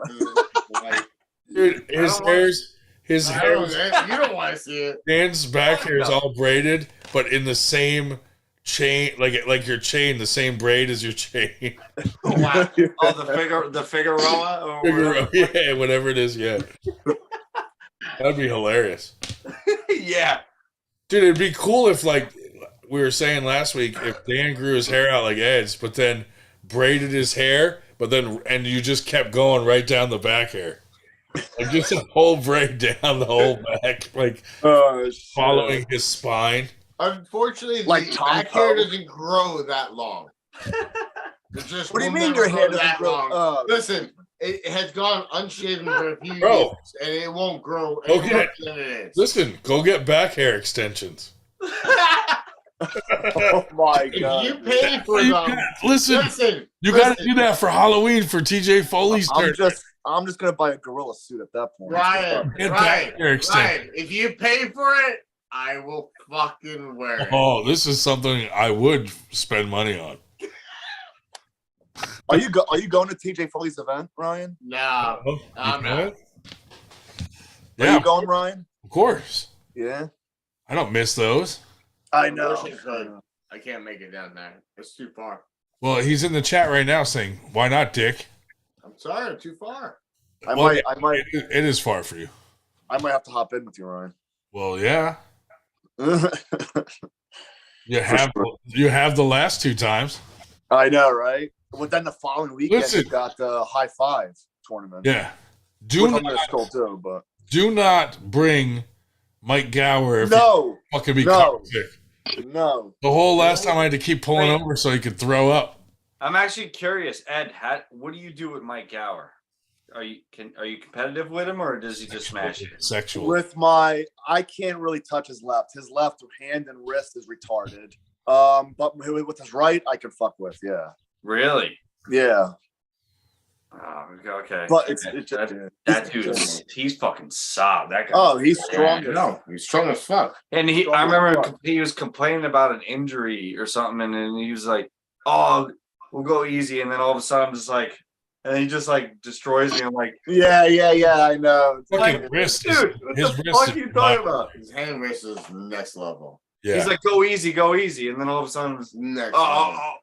I can't. like, okay. He's one of the few people I just can't. Dude, he's so fucking strong, and then fucking yeah, he is. fucking But then he said Damien he like right through him. going up and he's nervous and shit. Yeah, but I think there's a lot of like Mike sucks is not good at the setup. Mike is not good at the setup because he cheats a lot in practice, and I keep telling him because I see him all the time in a tournament. He does in practice. He does start already fucking pronated. He's got and he grabs too high, so I see him in him in super matches and tournaments. He's constantly have to regrip. You're right. He's not getting where he wants to be, and I'm you know.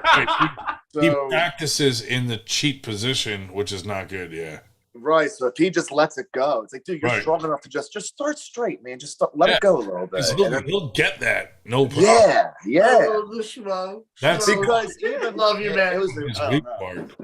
I felt like I did better against Damien than Mike did against Damien, which made no sense to me. But styles make matches too. But that was weird. Mac. A cleft chili ring? Oh, what the hell is going on over there? No. What do you guys fucking do to Schmo? Oh, we didn't do nothing to Schmo. Why is he yelling out this absurd cleft chili ring? I've never heard him laugh like that. What the fuck is that? He should never do that again. It was like a schoolgirl laugh. Oh my god. I That was almost hilarious. He can't breathe. Jeez, he's about to die on the podcast right now. Ryan, are you going to Allentown on Sunday? Yeah. I'll see you there then, probably. I'm going to get out of here. I will be there, sir. All right. Good night, Chuck. Later. Roger and Jennifer are going too. Okay. Yeah, so it should be probably a good crowd. What are you drinking, Jameson? All right. Later. No, he's out of here? Jim Beam. Jim Beam. Jim Beam Black. That's right. Yeah, Jim Beam. Well, actually, I haven't seen him drink it yet, though. I just took a shot, man. I didn't see it. No, earlier. Yeah, another one. It wasn't real. It didn't happen. It did not. I took like 3 it shots. didn't happen. I took 3 shots earlier already. Yeah. What? Yeah. Okay. Before I got on, I was with I call bullshit. I'm serious. I was with my brother. I'm serious. Hey, you're talking way too well. Another shot. I just had venison stew. It fucking refueled me. I know. Hold on. I'll pour another.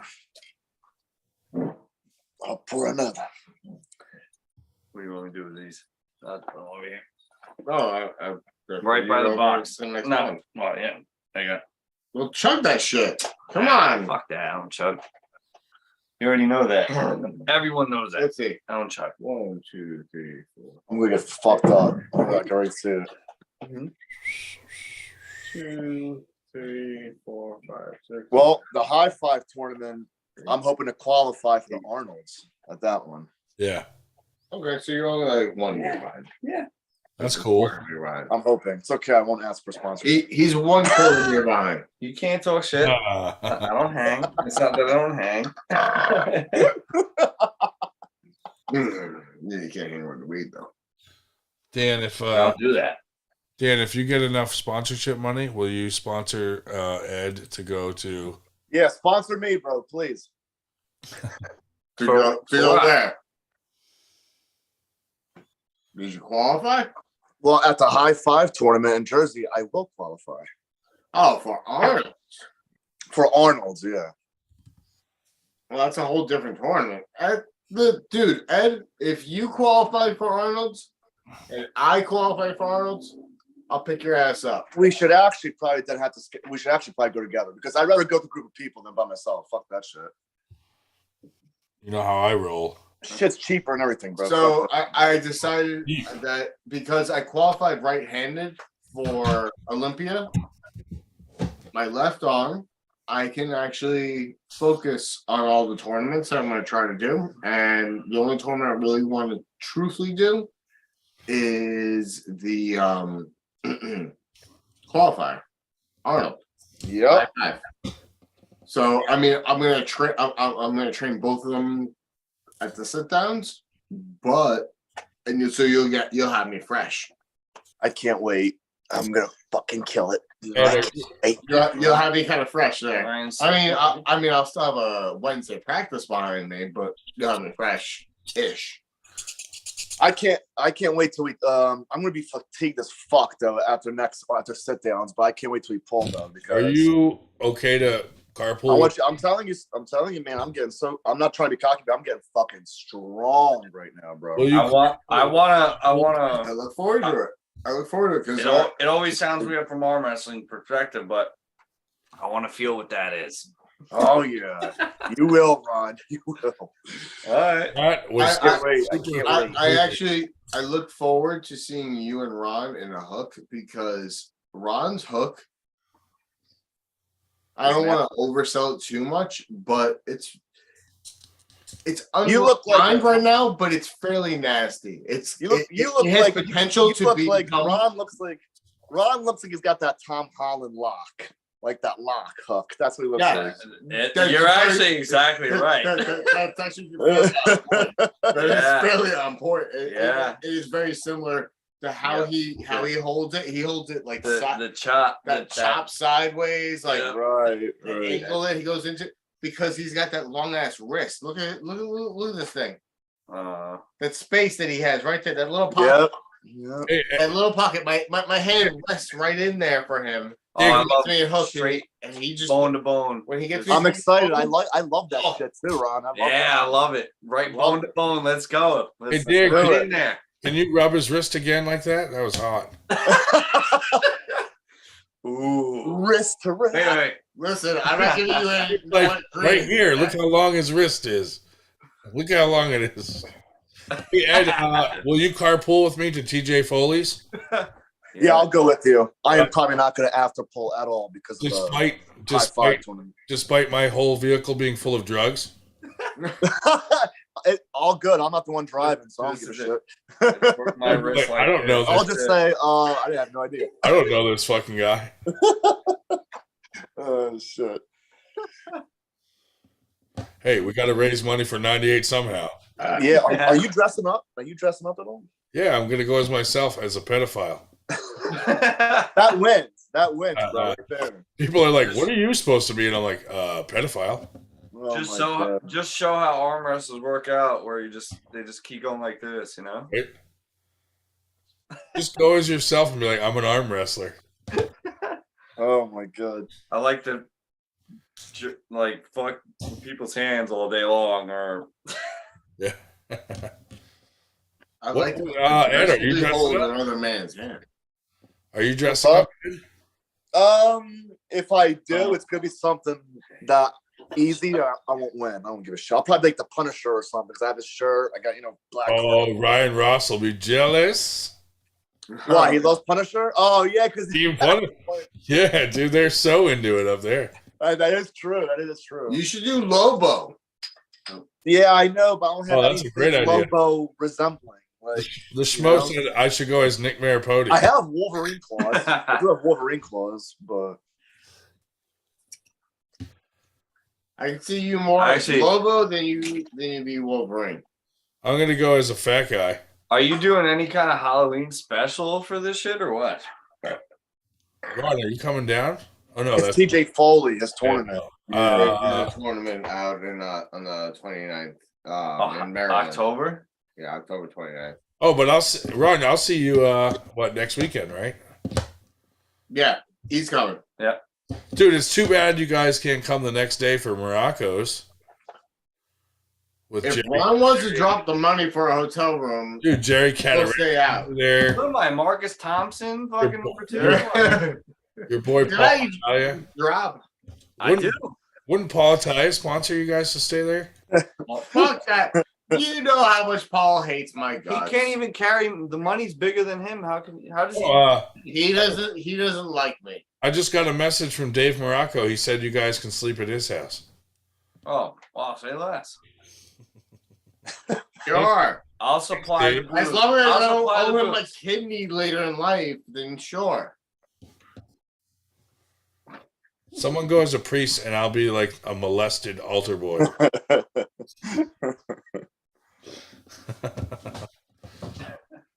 Dude, is it possible to dress up as two people docking? Oh my god. I'm gonna go as an uncircumcised penis. Just You say that every year.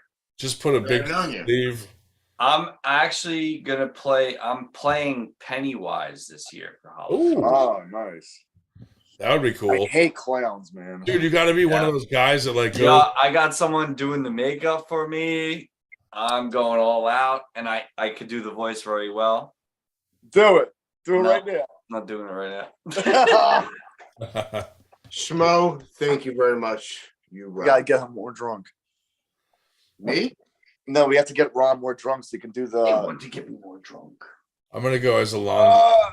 Good luck. I've tried, man. Ed, I tell you, I have tried.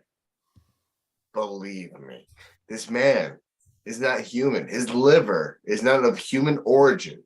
That's crazy. I don't know. He Okay, doesn't. really? You don't get That's the thing is he doesn't chug. He sips his drinks. Well, I'm still keeping up with you. He gives. He chugs, and I'm just drinking. Ron's casually. Look, he's chugging. Ron's speaking normal, and Dan's been slurring his words for 3 hours. But I'm still standing. Are you though? You're sitting. That's true. Fair enough. I'm still somewhat vertical. Partially vertical. What kind of place to deliver food in 6 hours? What? This is vertical. You always want to deliver food at what? 1 o'clock in the morning. Between 1 and 3 in the morning, there's always a when I food ate delivery. dinner. And then he disappears. No, is that what you? That's your second dinner, you fucking hobbit. This is. I have like. This is dead wise game, G. I eat breakfast, brunch, lunch, onesies, twosies. There you go. Dinner, snack time, fucking late night snacks. Fucking... I knew it. Dinner, supper. Yeah. It just goes on and on. Actually, lately. I bet if we check here, this motherfucker has hair on his fucking toes. For a whole week, I've just been. You don't have hair on your toes? I've only eaten. Not fucking hobbits, I know. Which made me feel weird, but. What'd you eat? What? I've been only eating salads for a whole week. Oh, really? Yeah.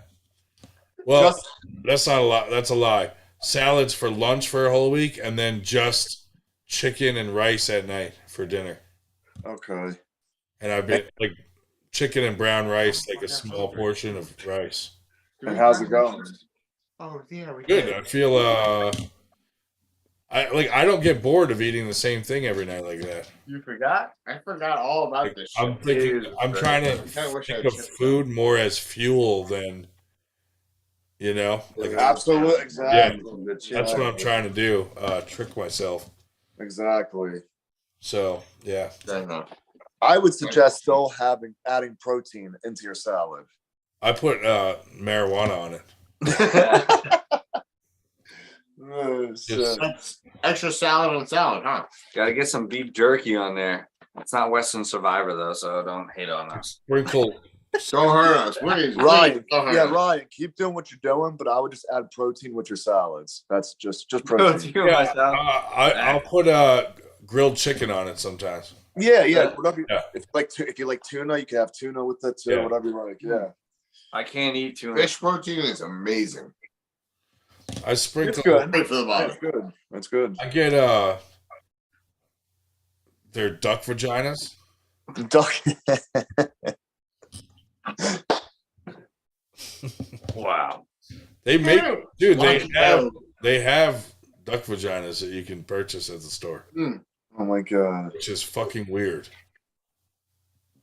Like a jar. Are you serious? Duck vaginas? Jar of duck vaginas. I'm like, dude, there is no. I like lunch ales. Lunch ales are great.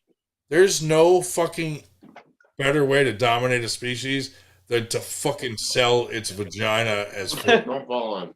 Falling where? Fucking hilarious. Vagina and put it in a jar. Pickled vaginas. Oh shit. That's fucking nasty. Right? Fuck that shit. A jar of goose foreskins. It's got awful, The man. foods you eat. Yeah, that's weird though. Duck vaginas. I didn't even know that was a thing. Me neither. I thought you were joking. That's crazy. So You gotta go to the I wet. know it sounds like a weird transition in conversation, but have you ever eaten a camel burger? Camel? No. Oh, Is it good? It is actually fucking delicious. It tastes like filet mignon. That's crazy. Even man. better than filet mignon. It's buttery. It's juicy. It tastes fucking delicious. Does the meat come from the hump?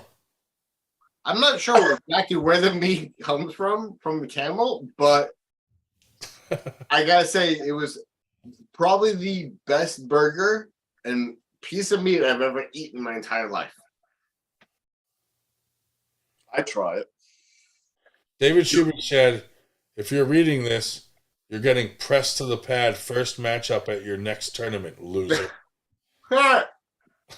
So that's you. Goodbye to you. Yeah. But camel burger, if you go to Twisted Root in Texas, they have it readily available. They prepare it the same way in all three. I think there are 3 locations. They prepare it the same way. Where the fuck do they get these camels? The fuck if I know. Like fucking from the desert? That's fucked up. The fuck I know. I don't care, but they prepare it deliciously. That's all I care. I don't look It's for fucking camels. awesome. Man, I want to eat this fucking camel. I actually have a tattoo of a camel on my big toe. So when Are you I'm serious? So when I'm wearing like flip flops and people look down at the tattoo, I'm like, hey, fucking I'm eyes staring up at my here. camel toe. I'm like, eyes up here. Stop looking at my camel toe. Yeah. I love it. I love it. I knew you were gonna say that shit. I knew it. I knew the camel toe was coming. Yeah. Oh my For sure, God. dude. That's great. Everyone that looks at it is like, is that a camel? Dude, I just read an article about how scientists are coming up with this thing, but I don't know if you read about it. Painless tattoos with what? Yeah, scientists have like found a way where like you can get a tattoo now that's painless. It pretty much comes in a patch. You put the patch on your skin, and it's filled with all these microscopic needles, where essentially it feels painless. And yeah, crazy shit. So no fucking way. If that comes out, dude, that's gonna like it's self-administered. You can self-administer it. You don't need to go to a tattoo parlor. So if that becomes a thing, tattoo parlors are gonna suffer. I can tattoo the rest of my penis.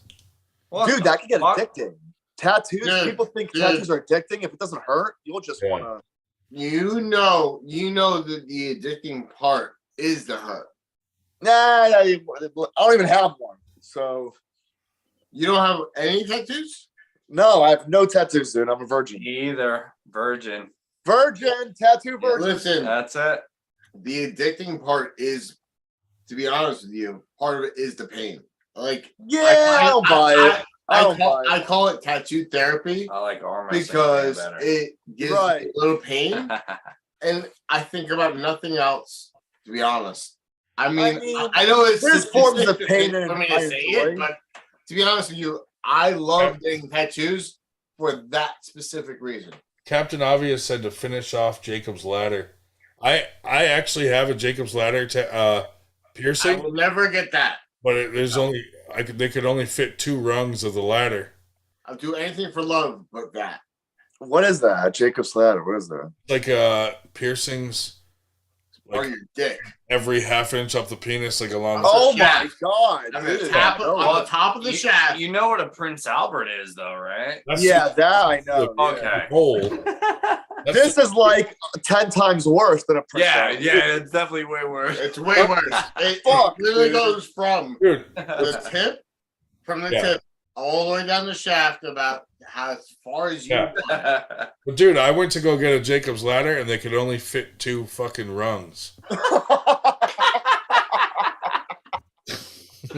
Well, I guess was that a close one? Or They were like, and he was hard. He was hard. Dude, they were like, you got Was that a close one, or was it like? No, he was hard. You might have had room for one more. They said I invented the Jacob's step stool.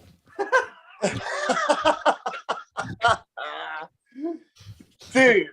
Oh my god. Dude, I understand how people do that. Better. Even better. You invented the Jacob's riser. Fuck piercing pain and fuck tattoo pain. I wouldn't pierce my dick, but I did tattoo it. I should say I made my brother tattoo it. Oh. Well, when you're bored in a tattoo shop, dude, you end up with like the fucking Unabomber on your. Oh, you start covering your shit, right? Yeah. But there's so many forms of pain too. Some people like certain types of pain. Other people like other types of pain. I wasn't gonna arm wrestle, but people kept asking me why I have the Unabomber on my hand.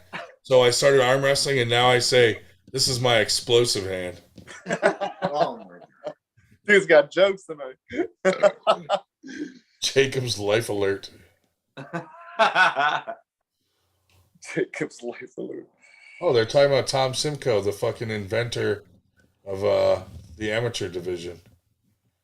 The inventor. He invented arm wrestling.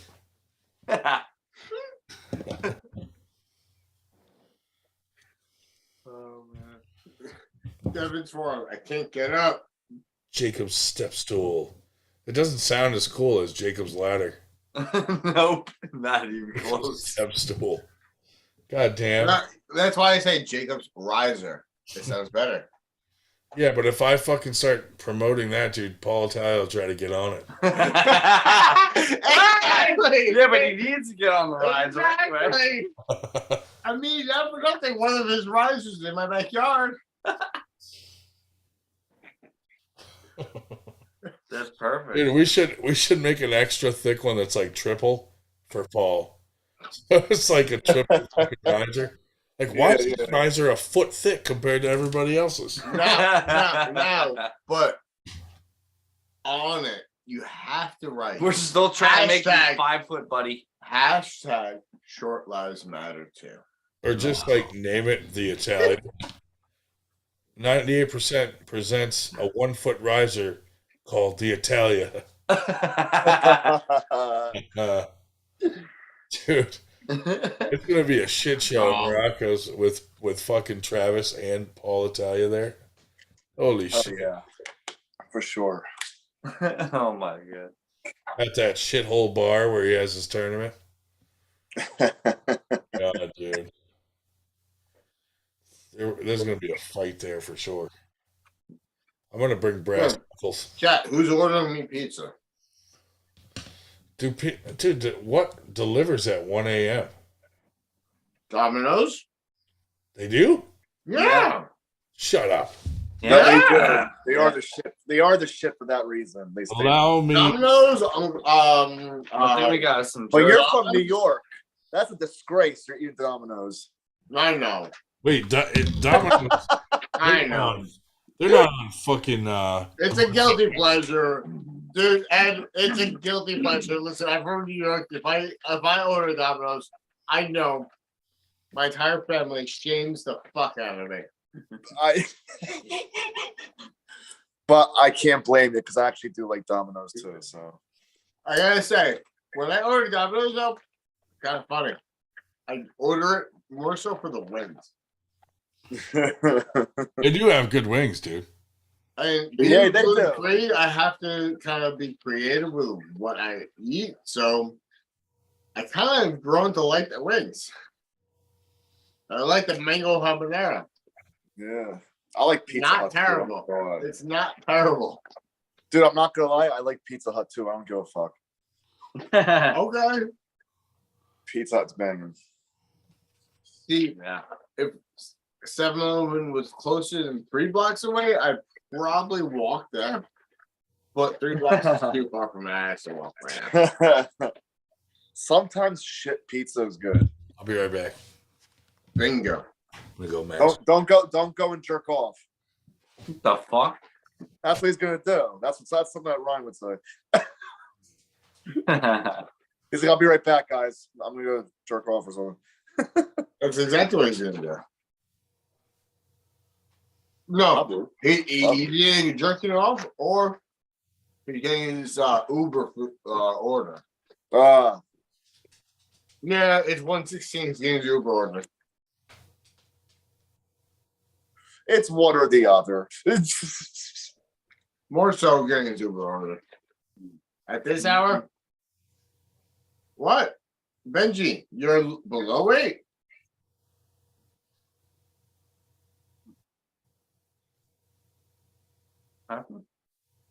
Let's see, who we got in the chat? Oh, so Ed, I have a question for you. Yes. Why didn't you submit an Arm Wars video? Hey, what? Why didn't you submit an Arm Wars video? Because I'm not ready for that.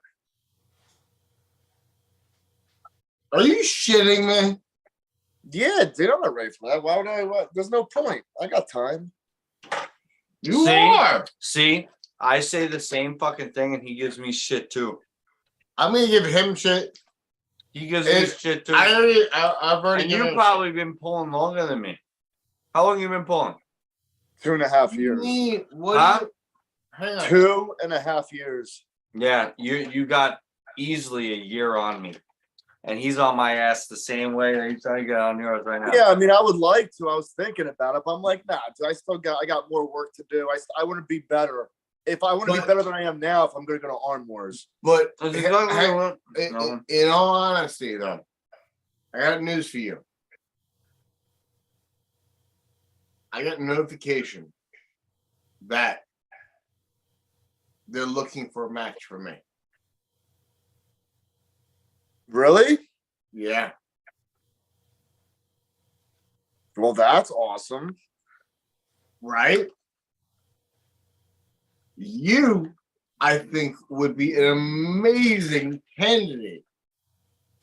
It would give your name a major propulsion to do so. So, do yourself a favor. Do yourself a favor.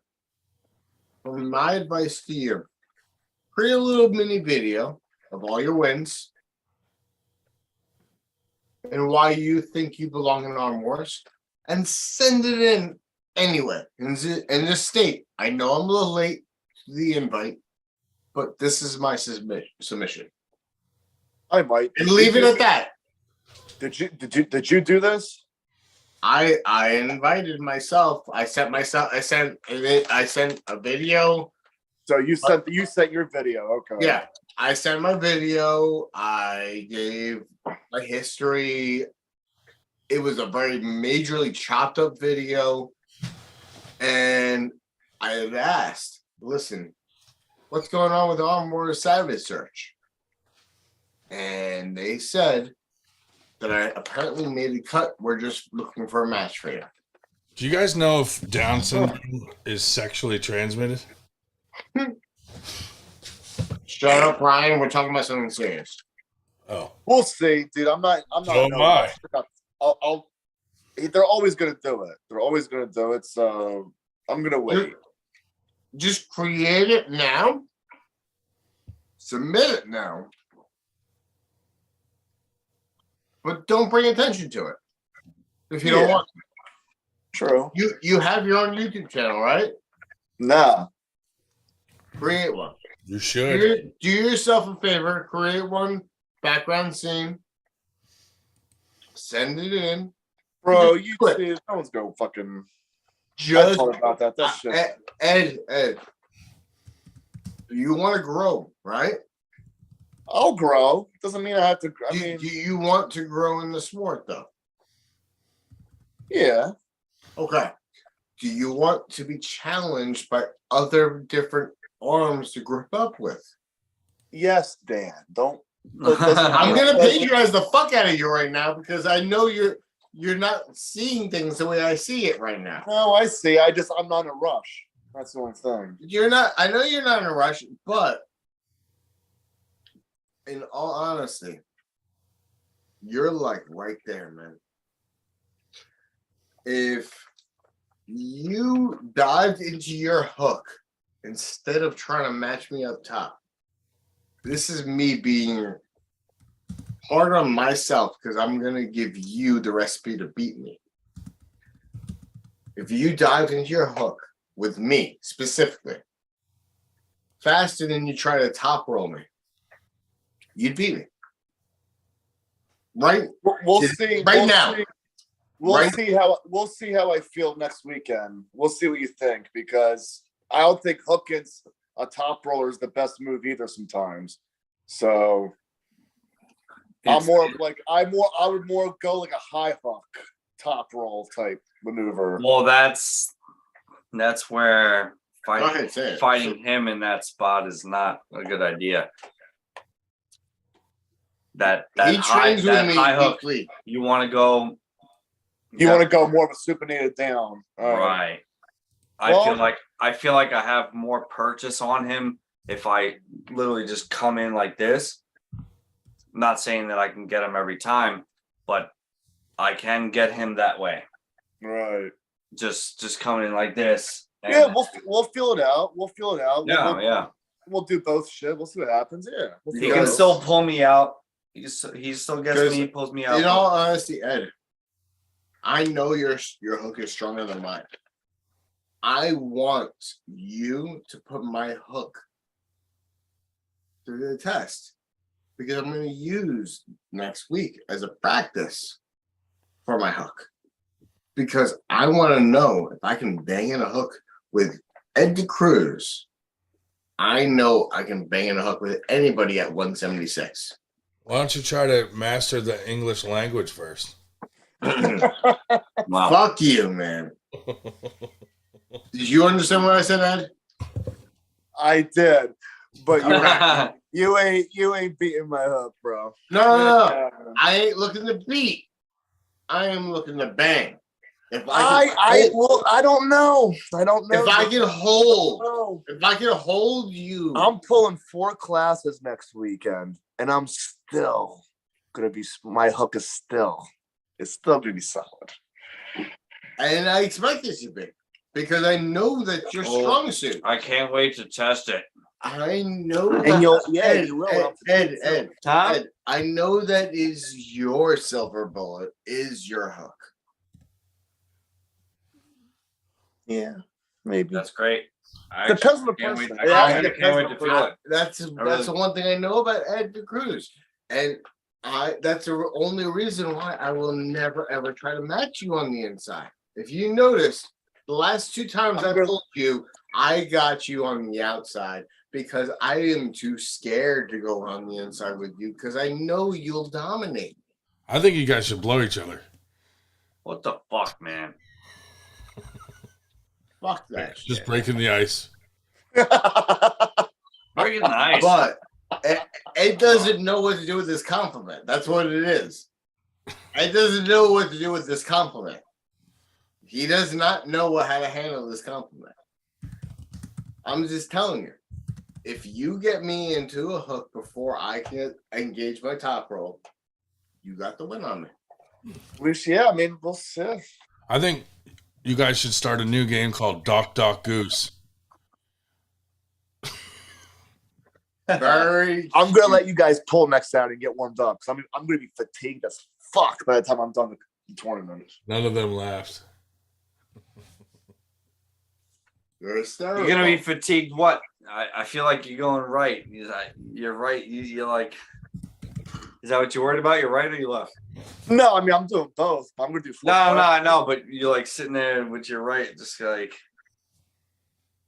Oh no, because I'm sore from working out and stuff. So I'm like rubbing it. Yeah, no, trust me. He does too much strongman shit. At the same time, he tries to do arm wrestling shit, and then he sabotages. Do they himself. know what I do?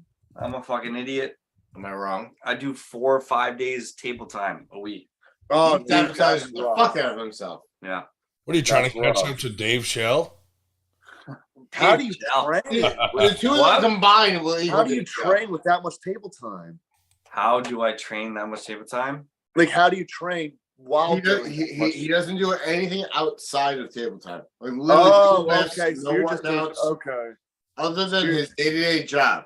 Yeah. So you're just doing table time and then your day job. Got you. What's your day job? I work in drywall. So okay. Yeah. Yeah, that's tough stuff. Yeah. So he's overtraining. Right, yeah. I've been telling him this for months now. And he doesn't listen to my logic. gotten increasingly worse the past couple of months, but yeah, I was doing too much already. Yeah.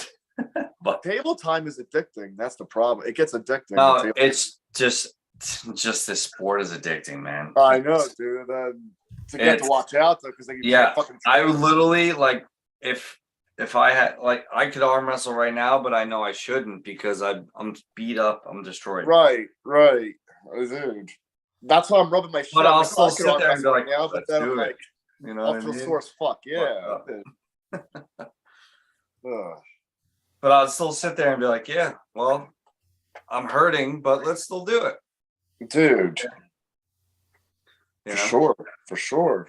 Yeah, it's probably the worst idea, but I'm still gonna do it anyway.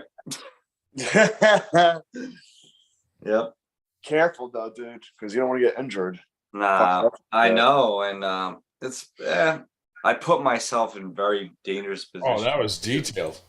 Berger said, "You guys have to dock while pulling, and if they undock before the pin, they must restart and redock. If an erection causes the undock, the erect competitor loses." Who the fuck is this? That was a lot of information. Who the fuck said that? Josh Berger. Oh yeah, Berger, I'm reading Okay. all That your was- fucking That's Very creative. I was Right? actually You're hysterical. That's fun. That was I'm really dying. well thought out. Shit. That was really well thought out. I was actually thinking somebody else like random Apparently, shit. I'm a sycophantic nightmare. That is very thorough. Some random nobody just said that. No, not random nobody, but like somebody that like obviously watches this shit came up with that. I was like, oh. Yeah. But okay, Josh, thanks. Yeah, that's great. Plug and unplug. I got it. Josh Berger for the win. Why isn't he? He why won isn't the he chat. in here? Yeah, why isn't he? Why the fuck is? Where is Josh? Josh, are you working? He can sit there and talk shit, but he can't be in here and talk shit. He's hiding. Ryan's about to be sleeping soon. Look at him. Look at him. Yeah.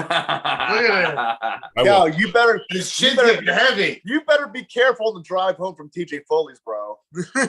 Remember last time? No crashing the media now. Last time me and Ed went, I pulled over and napped.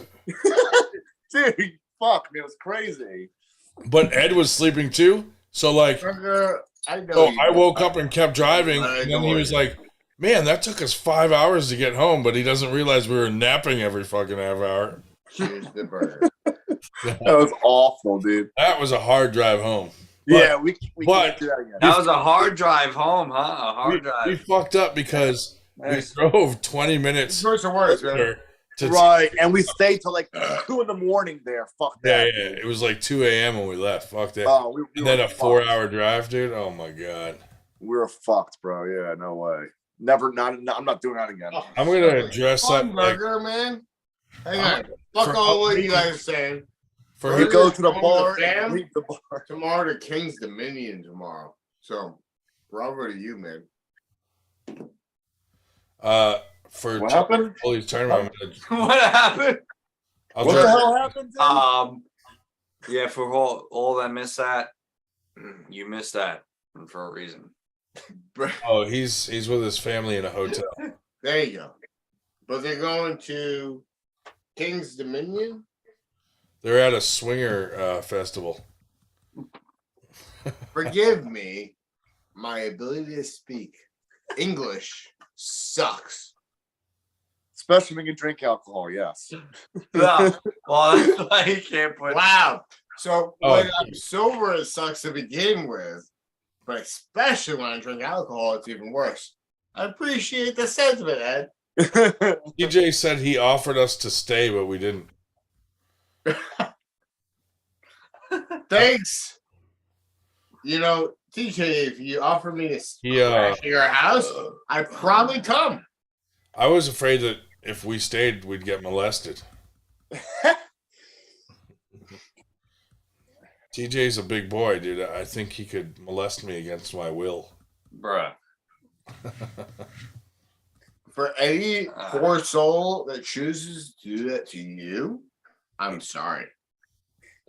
Damn. I don't know what that means, but It's fighting words. It's fighting words. yeah, Definitely fighting words. That's it, dude. I'm not gonna pin you. I'm not gonna pin you. Well, that wasn't gonna happen. When I fucking see Yeah, you, exactly. when I fucking see you, I'm not gonna pin you.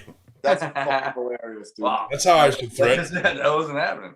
You know what? When I fucking see you, I'm gonna you're gonna smash my arm to the pin. You talking to me now? No. Oh, wow. I mean, really, that works for any of you.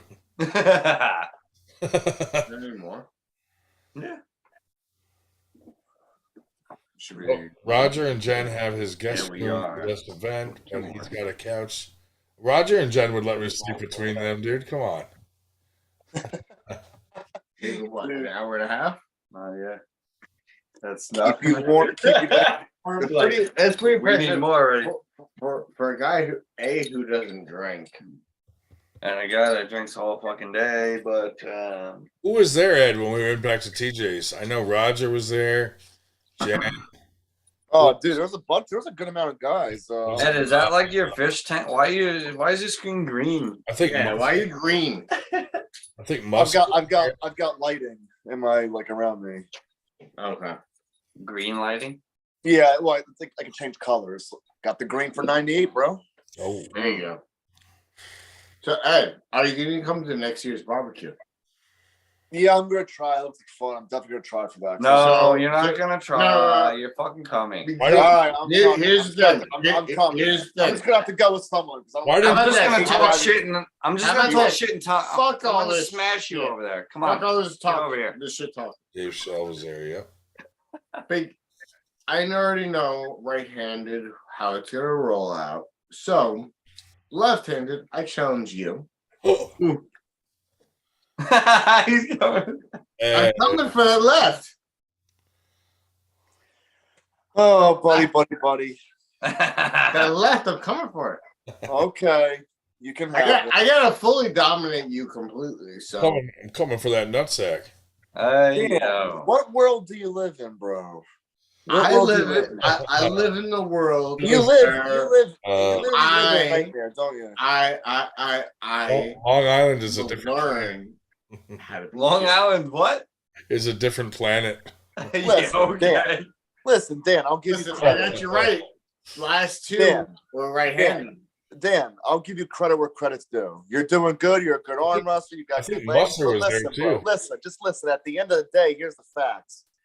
I'm way stronger than you, bro. I've got way more muscle. I'm gonna catch up to your technique and take you out. Just like I have in the past. Wait. You just said you're gonna. All right. Wait. Now we need a mediator. You said you're gonna catch up to his technique. Well, his current technique, because I beat him in the past. So that being said, yes, I will give you. You are significantly stronger than I am. Which is gonna transition to arm wrestling. Don't worry. And more handsome. As long and more handsome. Yeah, sure. Better Okay. hair. He's He has more better handsome, hair. better looking. Better beard. better beard, Strong. better goatee. This actually sounds like a better like everything a, else. like a Damon Rant. So tell me, how Damon can I lose? Ransom How kind How of can way. I lose then, Dan? How can I The lose? last thing is, I am the better arm wrestler at this point in time. I don't think so. I don't think you are. I don't have. I Time don't out. have. Whoa. I don't You have it said, yet. wait a Left minute. arm. Hold on a Left second. arm. Hold on a second. I still got a piece. Shit just got real. Did you just hear what Dan Schwartz just said?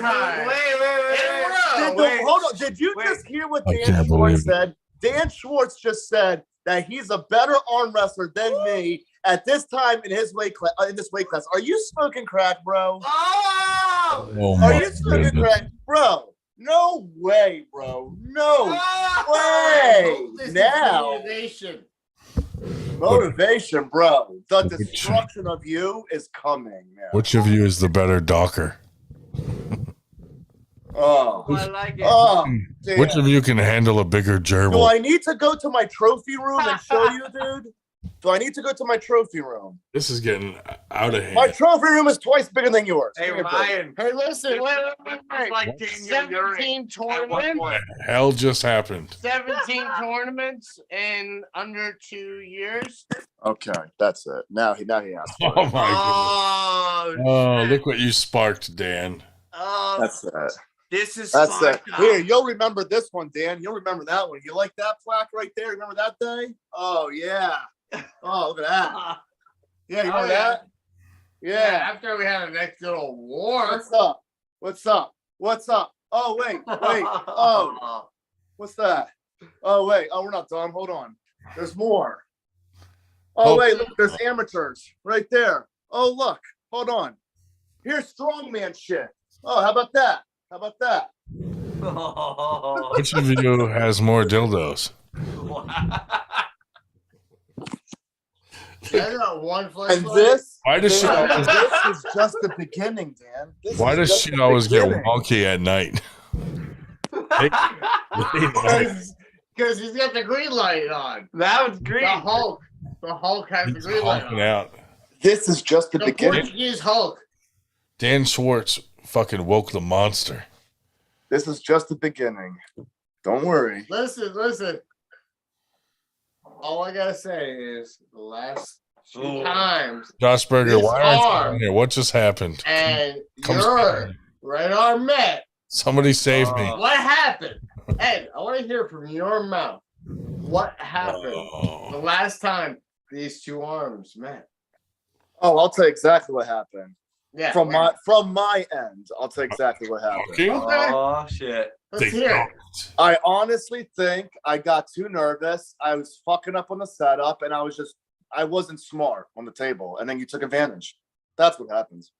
Would you guys say that your hands docked? Because if you notice, I know ready goes are different than side pulling, but in the side they pulling, knock. I'm Yeah, very well, much a Where different does it person. matter? Where does it matter, Ed? Where does it truthfully matter?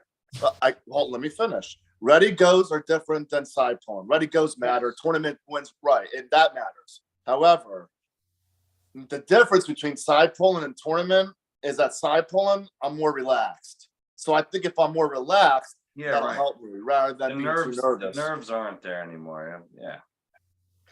You're more relaxed. You have less to prove. And So if I go, That's to be honest with you, I don't give I'm a more shit. relaxed and I have less to prove at that point too. Yeah.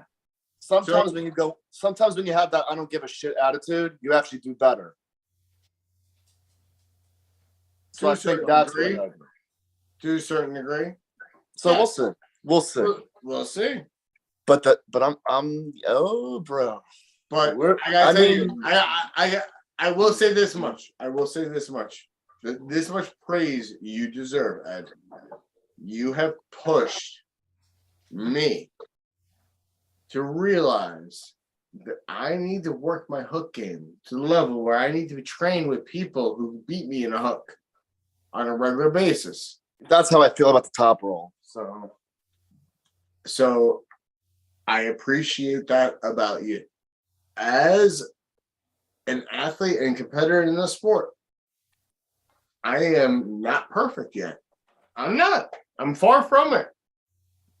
And you have given me a lot of tools to help me get to that level. So when it comes to meeting you at the afterpole at New Jersey, I look at that as a tool to help me at Olympia. And I will be fatigued when we do so.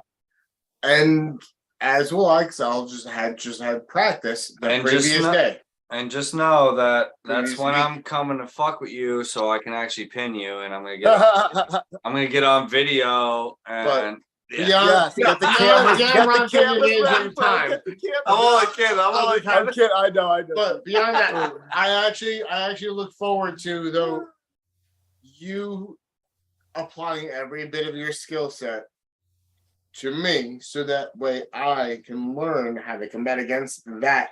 So I know how to handle something like that. Well, I'm gonna give you the when hook, I meet it in Mr. Olympia. Do you hook both hands or? I hook both hands and I go outside. I do everything both hands. Yeah. You do everything both hands, but do you have like a specific strong spot, or you just? I would say my right arm has a little bit more raw power, but my left is more connected. At least that's what people tell me. But outside or inside? The right. For more. You said you have more power. I would say naturally I like to hook more with the right, where the left I'm able to kind of more go outside. Okay. His left is more versatile. Okay. In my comparison between the two, his left is more versatile. If you try to top roll him on his right, if you have that much more of a superior top roll to him. However, but that's not what however, I wouldn't been talk training about it. Yeah. But if you try to match him in the hook, his hook is strong right-handed. And that's the best match anyway. That's where you want to go. Your hook is strong and right. Well, I might end up I might end up going for the top roll because I've been training my top roll. Yeah, too. he has a good transition from that. That's when I bail out. Strap it up. That's when I bail out. But yeah. No, so but when it comes to hook for hook, I think you guys would give a nice solid. Well, that's battle. what I'm saying. If it would be an arm worthy battle. I've got a little Todd Hutchings shit too. I could just. I can do that too. I can do that too. That's exact. Ed, I can do that too. That's exactly why I think you and Ron would be good because, as I said, he's 190, you're 185. Give or take, whatever it is. But you're taller, which would be interesting. Yeah. Yeah. He's a little taller. I'll pull flop wrist. It doesn't matter. Yeah. I mean, he'll go flop wrist, but it's not because his wrist is weak. No, I've done that before. I flopped wrist for the hell of it. Right, and then when the person burns out, you just go like this and take it and just boom. It's right. Like as soon as it's done, you just take it and just boom. Ed, I've experienced that flop wrist that you have, and on the left I couldn't handle it, but on the right I was able to. On the left I can't handle that shit. Not yet. Ryan's about to fall asleep. Look at Ryan. I'm definitely. I'm actually. Well, we'll keep it going though. It's all good, bro. You guys can't see, but I'm actually masturbating. Wait, you didn't show us the gold bar. I don't have to move. It must be very microscopic because you're barely moving. I don't have to move much to masturbate. You gotta move his fingers like this. Actually, you can't see how much I'm moving behind. That's why his finger right here. That's why his finger containment is really good because he only moves his fingers. I put my palm over it and then just gently roll my. Yeah. Kind of like I just palm the top of it. It's like a little mushroom in a field of wheat. Oh my god! What is this, Mario Party? Tonight is a scissoring night. Did they dock yet? Ryan's going here. We're not in fucking airplane mode, all right? We're not docking. Shout out to David Marr. Hang on, guys. Shout out to David Marr. I watched him pull over up at New York State. Yeah. Fair. That kid can pull. That guy can pull. Good dude. Good dude. He can pull. He's got a lot of energy. He's got a lot of spirit. Can't wait to see him make the transition to pro. To male. David. Burger and Aaron getting on soon. Oh yeah, they're coming on. I know. Oh yeah, Macho said, "Give me like 15 minutes." I haven't seen Josh in a while. Coming on. Nice. Oh, damn. Oh, hold on. Yeah, it's about to be a fucking whole party again. Burger said, "I'm coming on." Have you Hey, What the fuck? he didn't specify what he's coming on, It's 2 a.m. so we don't know. Could be anything. Could be one of his. He's coming on one of his patients. Steal again. Yeah. He's coming on an elderly person that he changed their diaper. I'm not allowed around anybody that needs their diaper changed. Probably a good thing. I don't think you would actually change a diaper. You just, especially clean them. You just, yeah. I've maybe changed 3 fucking diapers in my daughter's whole life. That's fucked. I make my wife, as soon as she shits herself, I'm like, not it. Fucking hilarious. It makes sense. TJ said Ron just checked out Dan when he walked by. What? Oh, Did fuck. you check him out? Do we have to rewind? No. Oh man, He got his ass when he walked away. Yeah, this is where the fucking shit gets started to get weird, right? Yeah. Dude, it all starts at midnight for some reason. Midnight. It's almost 2 a.m. Yeah, I know. Now it's late.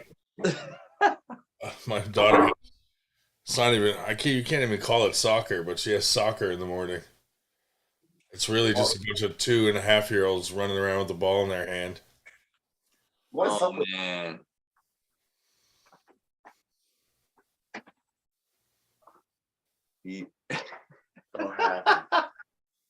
What I miss? Oh, here's Burger. You missed a lot. Hey, Yeah? Dan. Yep. Let them refresh you because I'm gonna go do what you did. What the fuck did I miss? Basically, Ron did what you just did to him. You looked at his ass when he walked away. What's up, Burger? Well, all right then. Burger, you look clean shaven and lovely. Look at you, Burger, handsome fella. We're going, fella. Hey, buddy. What do you think? You got it. You gotta say, "Here comes Sonny." I didn't know you were this ugly. You should grow your beard back. It's on the way. It's already halfway there. I'm kidding. How you doing, buddy? Not bad, not bad. You got that An odd show what's tonight. that movie called? What's that movie with it? How did you feel about Dan's outburst and Ed getting upset? I loved it. It was amazing. I love the choice of word. Wait, I love the choice what of word. outburst did I have? I didn't have an outburst. I know. And getting upset. Look You at guys this. did get a little hype there for a minute. Well, when you No, I got hyped up, but I it's- didn't get it's- outbursty. And It's friendly competitor Yeah. banter. yeah, but then when that happens and we sprinkle a little 98 salt on it, Oh, okay. It becomes an outburst. and then we make it better. So, but it's like the next show we'll be talking about, like, man, did you see Ed and Dan getting a fist fight over who has the most Here's the thing. most wins? Here's the thing. I don't think Burger can be Ed anymore. I can't. Oh, do that. Jesus Christ. What is going on, Dan? You're starting shit, bro. I know I can't beat Ed, but I think I can beat Nightmare. So Nah. Oh, Wait. Left-handed or right-handed? I got a better shot right-handed with that thing. Right-handed? Oh, really? Even though I have a winning record on Ed. This guy with the winning record, dude. Oh my God. Just wait, bro. Oh. This guy.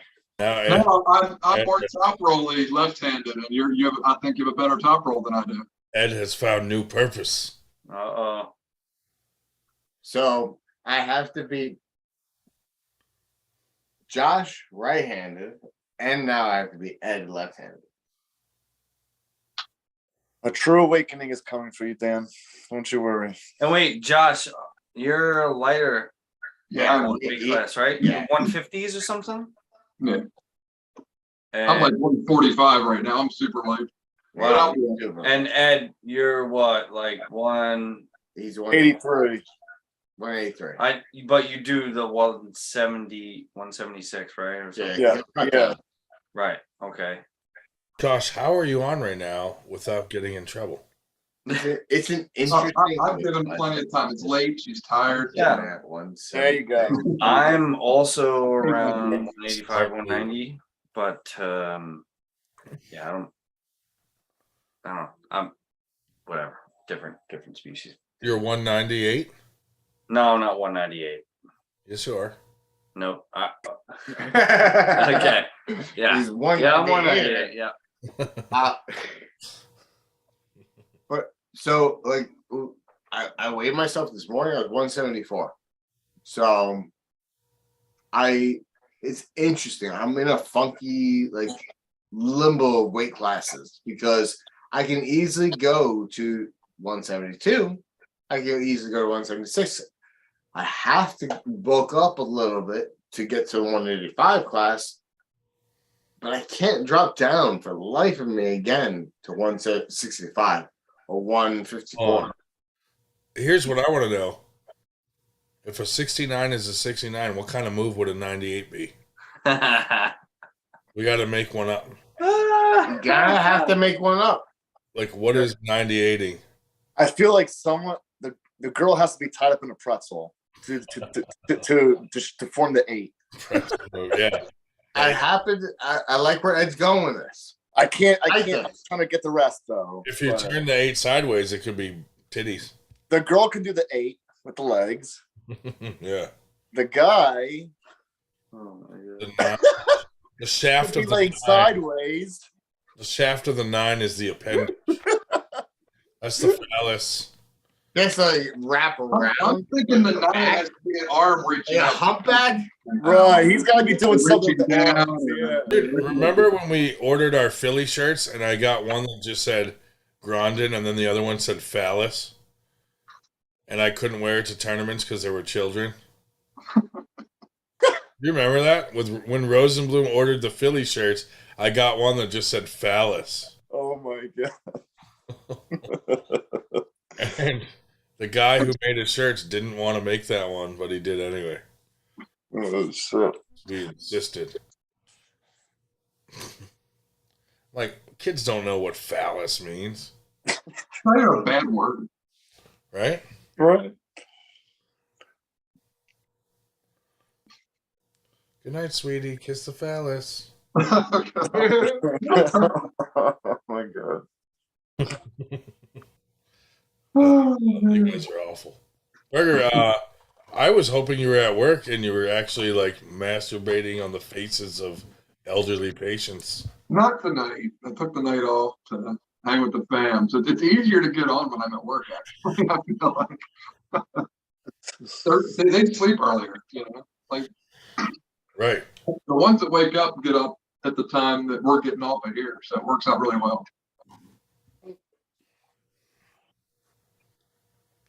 You ever get erect during a diaper change? That's the toughest part. It's hard to keep it down. It is. It is. Because then it falls out of my stomach, diaper. right?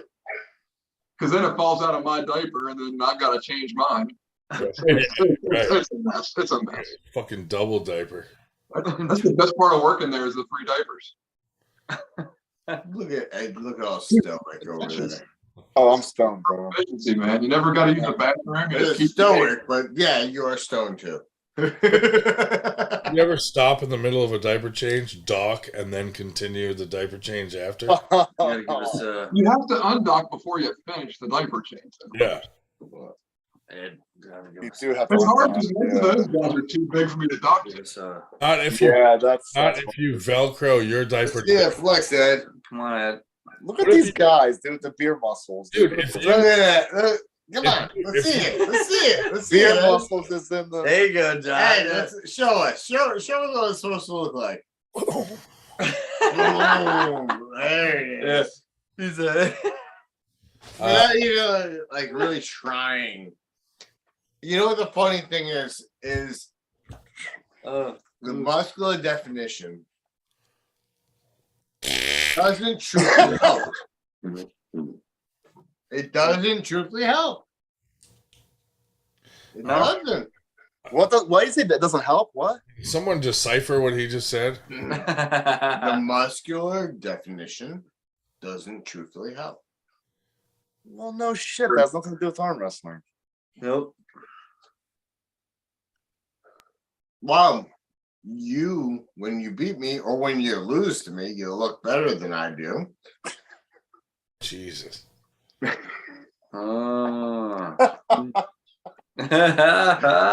matter what it is. Drunk Dan is hilarious, dude. I love it. Now we have to do Ed, Dan, and Ron marry, fuck, kill. Oh shit! Are you, Ryan Grun? I'm not in that. Wow. Oh man, what a night! What a night! Really, it's Uncle John's fault for getting us all worked up earlier. Right? I blame wish he was still on here, though. Right? I wish he was. As soon as he came on, he instantly regretted it. No. I can imagine that. That's before I came on. Then he was like, oh, okay, this is worthwhile being on. Wow. Talk about fucking conceited, huh? Beer muscles, bro. I didn't want to say it. That's why I have a teammate to say it. That's right. Is there one more in there? Nope. We are all out again. Again? Already? We are out again. Well, TJ went first. He said he's definitely marrying Ed. Wow. My man, TJ. That's my guy. Ed has the same haircut as most of my exes. Burger's got long hair too. He does. Wait, Oh, who? He's not. I think yours is a little bit more luscious, though. I heard you more on the luscious Zoom call, locks. I feel like Ed has more luscious locks than Burger. I think Ed combs it more. That should be like, a poll. You know, like young. Wait. They brush it like 100 strokes every. Ryan, make this a poll. Who has more luscious locks, Ed or Burger? It's a personal preference for people. I think Ed combs his like 100 times each night. Oh, without doubt. That's how he gets his donation workout in. Didn't they used to make like young Code's win. That's my secret. You just realized my Just to secret. get My on some wrist strong. FTG chat conversation. I'm like the old version that they would let play Jesus in the movies, and Ed is what Jesus would look like in the movies now, like as they should. Right. You know, I'm like the white Jesus, where he's the actual a little closer to the correct. Hey, you're Mel Gibson, Ed. I don't have blue eyes though. I'm close. Ed is Jesus at the beginning of the movie, and Burger's the Jesus that's nailed to the cross. The emaciated Ed. Sorry, Josh. When Jesus, you figured out my trick though. That's how to get my wrist strong. Using the comb. The comb. You see a lot of that wrist torque in the comb. There you go. There you go. I got repetitive motion, huh? Exactly. I gotta get the comb down. Even though watching this is kind of scary, but I don't think anyone delivers food at 2 a.m. all of that. Yep. Using all that. Yeah.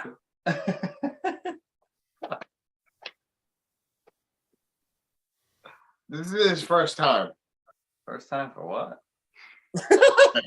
The fuck is he talking about? Said first time for what? For Ed. For Ed? No. Me and Ed get along. We always have fun. Yeah. Yeah.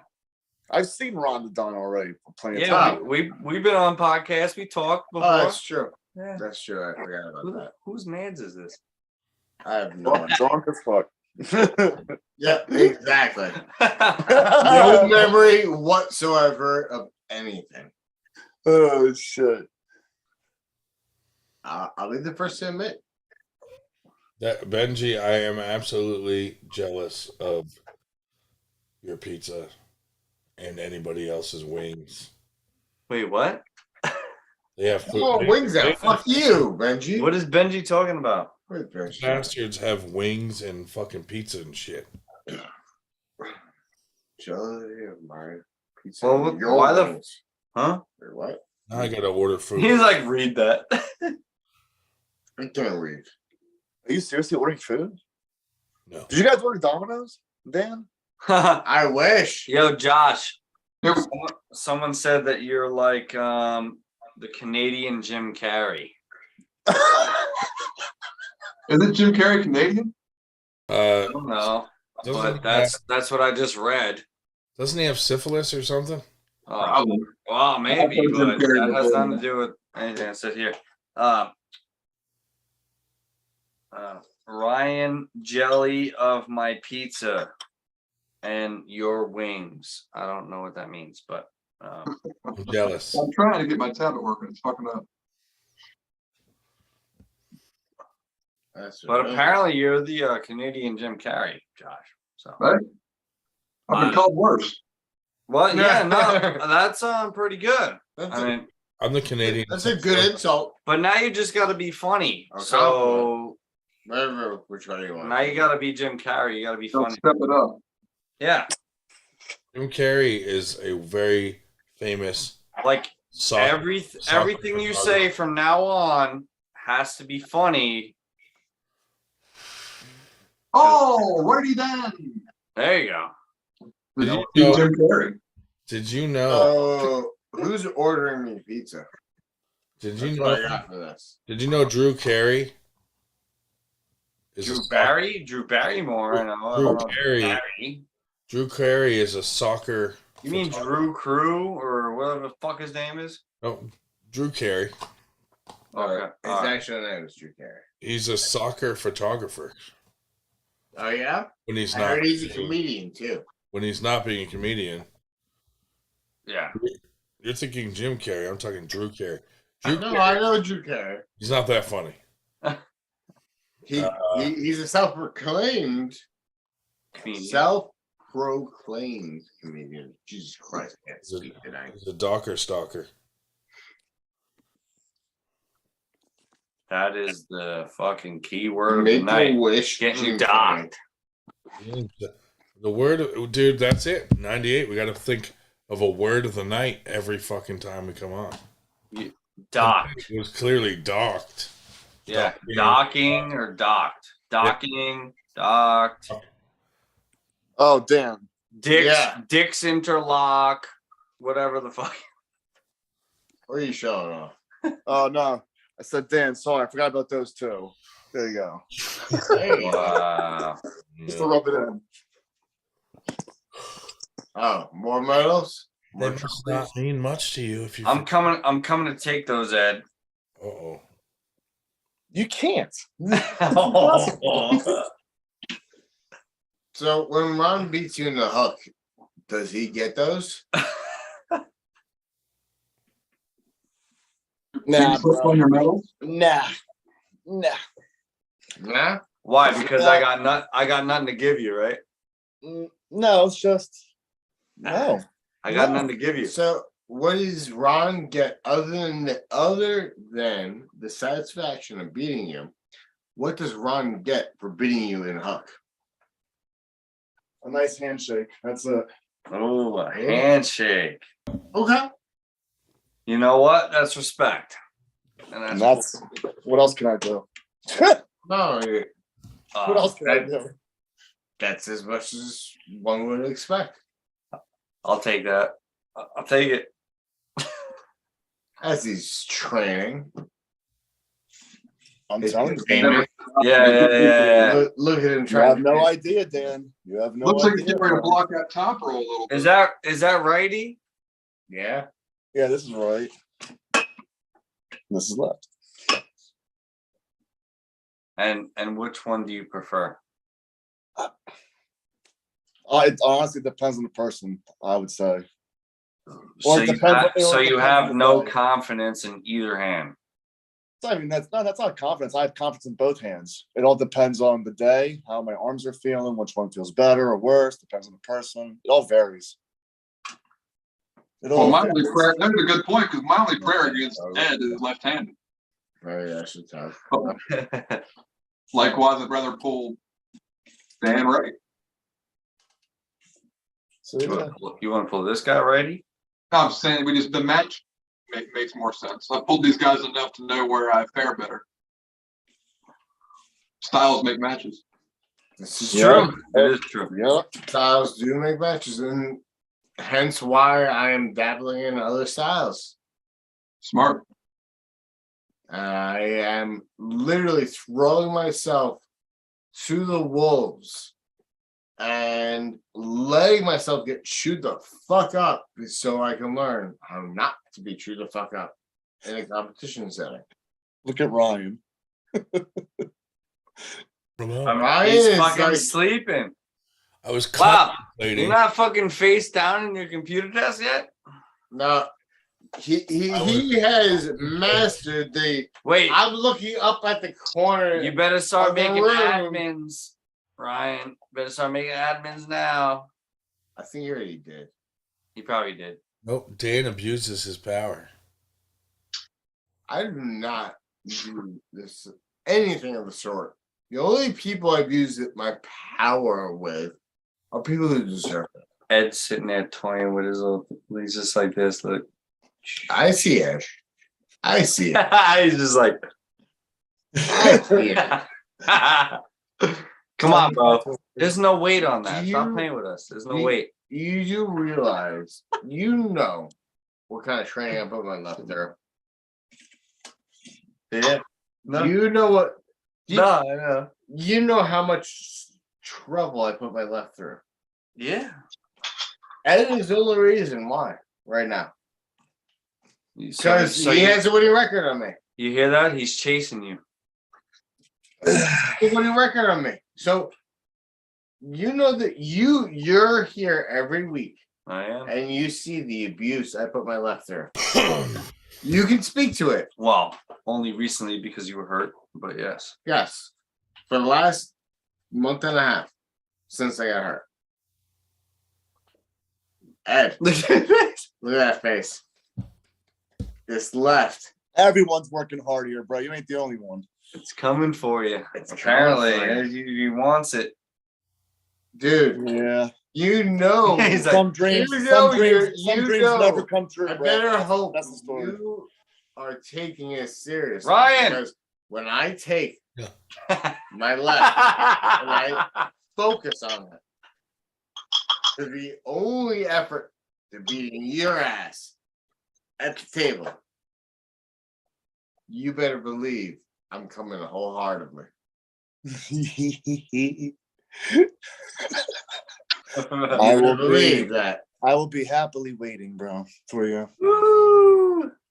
Don't you worry. That left is coming for you, man. This right and left is coming for you. Oh, nothing. This right is becoming something else. Don't go on your high horse, bro. Ooh. You're overrated. Oh. Only if Nightmare's rating himself. I will This tell you right much. here. I will tell you this much. Yeah. I'm kidding. In the lane that it's strong in, it's gotten stronger. But in the lane that it's not strong in, it's gotten even stronger. I'm talking about the lane that you are strong in. Even that, I will run through. Ooh. You wait. Ooh. Because I have the potential, bro. Why not So wait. sweat this? The potential's there. Why not sweat this? So wait, you don't have that weakness anymore, you're saying? We'll see. We'll see. I doubt it. Thing, man. We'll see. So is this going down at Winter Blast or what? When's this happening? Oh man, Winter Blast is gonna actually be a fucking blast. This is gonna So be great. I already know that Sonic, who I never match up with, has been chasing after me. That's maybe actually a for good match. That's a good He's match. Begging Ryan. match. I've never seen you and Sunak. That's a good match. What do you think? Do you think right or left? Here's the thing, dude. I haven't faced Sunak in a long time. The last time I faced Sunak was TJ's tournament. The last TJ tournament. I mean, I don't. Right. But He's I don't know come how up he is since now. But he looked really good against ice. He looked like it would be like, he looked like he could definitely match with you. So it would be an interesting match. Yeah, even though a 3-0 nights on the right hand. I would definitely say right hand. Yeah, I would say right hand. I think his right is also better than his left, I believe. Sunak. But either way, I would see, you guys right hands. That'd be interesting. I want to give him a chance first at Winter Blast, just to see where he's at and see where I'm at against him, because he's unknown to both of us at this point. Yeah. I really want to see him against you, right-handed. The last time I faced him right-handed was the last TJ Foley tournament. That was like, what was that? Was that this year? I think that was this winter, maybe. I have no idea. It was the last one. I think it was this past winter. And how'd you do against him? It sounds like easy work. How'd you do against him? I flashed him with the hook. Easy work. That was also, like I said, a while ago. I don't know how he is now, but we've all got the bumps. Who knows? Who knows? That just means you gotta strengthen the hook. I don't want to be a silver bullet puller. I don't. I want to be that puller that can pull everywhere. I want to have the silver bullet. And I want last ditch effort. And I want $1 million, but some things don't come true, Dan. I love the war. Give me a war. Even a nightmare can dream. Make me. It's a dream. Make me work for my win. That's all I ask for. I don't want an easy win. Speaking of dreams, what's yours about right now, Ryan? What dream are you having?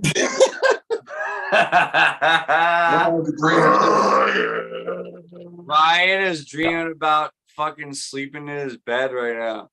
Yeah. Look at him. Hello, Ryan. He's still sleeping as we talk about it right now. What's he dreaming about? Go to sleep, Skip talking. Did you guys Ryan. see world's worst last week or 2 weeks ago? Ryan. Yes. Dude, go to bed, man. Yo, Ryan, there's someone behind you guys hanging. Make all of us admins and just go to bed. He's already already. He fell asleep again already. Already. Stop trying to drink something like you're awake. There you go. You're not awake, dude. There you go. You're not awake. Get some coffee, bro. Dude.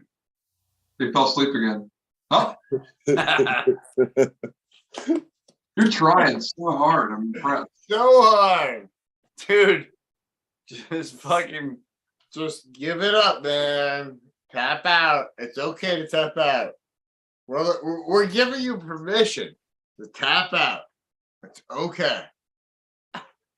Wow. As I'm saying the words, he's falling asleep.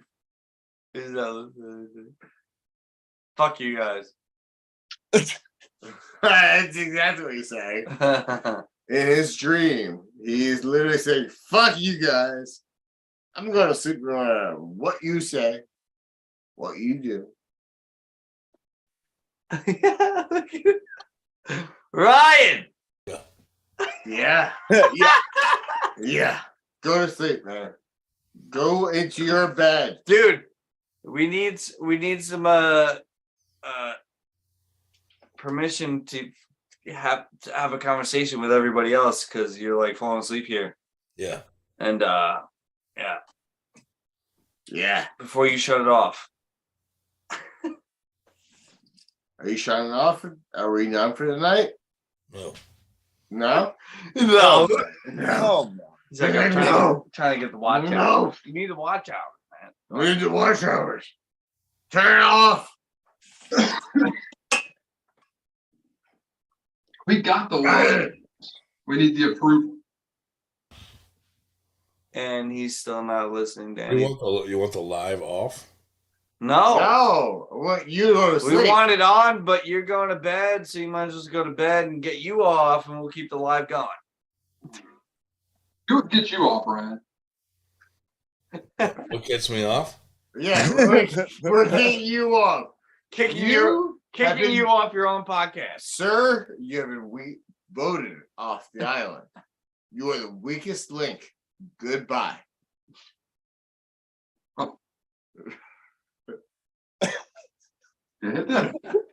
We can't kick the main host, can we? You can't do that. He's like, nope. No, he's like, that's like cutting the head off a snake. I'm in charge still. Dude, I can't watch this dude Ed fucking working out like that and not do nothing. Dude, Ryan Kensington's fun. You have a room full of tables in front of I can't do this shit. Well, At about 1:30 in the morning, I can't watch this fucking guy. Ryan He's in Kensington here doing that. All right. Well, I guess. What do they say? I guess we're all working out.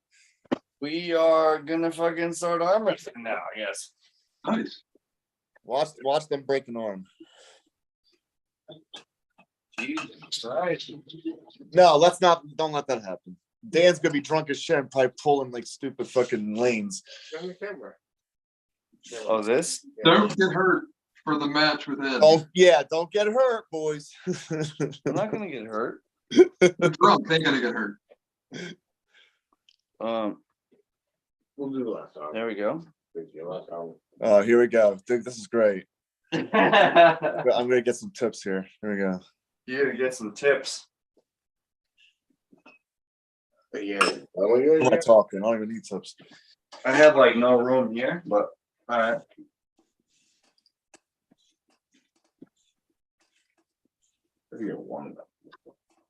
Yeah, warming up's probably smart. Probably. Yeah. I'm drunk, but I'm still smart.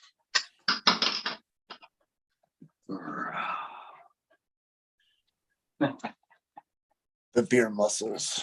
I know what that was like. Yeah.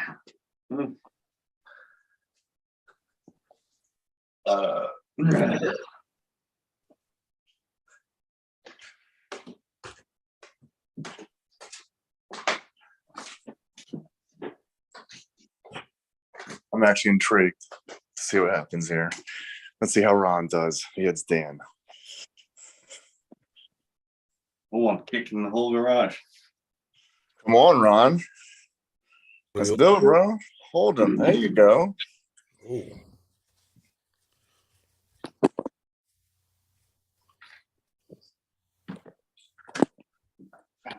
Now, come on, Right Dan. in the hook. Come on, Dan. Pinky pressure. Downward pinky pressure, Dan. Downward pinky pressure as you drag. Yeah. There you go. That's pinky downward pressure. But looks like he's got the good lock on though. Ron's got the lock. Let's see. Dan's getting tight. Trying to incorporate a little bit of a press here with his hook. I feel like a fucking commentator. Good. They're both just they're both deep in the hook. Oh, Ron. Never mind, Dan. I want your left. No, he's beat. I want to. I'm kidding. I'm just fucking. It was good though. That was a good little. That was good. No, you know, I felt like it felt good. Like now, have fun with this right. Let's see. Yeah. I am beat on the right, so you're probably gonna destroy me. Dan's not near as good in a slow pull as he is in a ready go. No, you're right, Burger. You're right. Yeah. No, it's Slow ready pull, goes. yeah. That's why I'm curious to actually pull him in a real match. I never have. It's always been slow pulls. So. Yeah. And I usually do what I want, but that doesn't mean that's how it's going to go in a match. It'd be interesting to see. Really would. Right. Right. Yeah. Oh,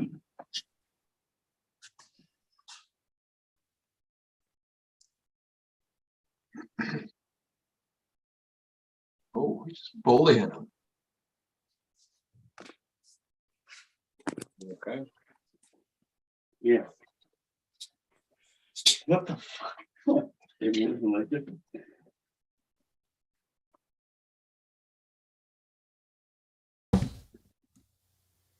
Stop hooking him, Ron. Stop hooking him. Try to use your post and your leverage, dude. Yeah, attack his fingers from there if you can. Attack his fingers. Use your post, Ron. You got a post. You stand tall. Get uppercut. Yeah. There we're going the right direction. Shoot your hand and arm up, Ron. Get tight. He's in a deep position now, though. Yeah, he's going for rotation. Yeah, now you're in a bad spot though. But like in the center though, you're in the center. Put that up. Yeah, get that high. Yeah, get that high up pressure, Ron. There he is. He's getting a stop there. That looks like. There you go, Ron. There you go. There it goes. Oh no, biceps dead. Yeah. He was better inside with that low. Yeah, I'm better inside. When the rotation was there, that was strong.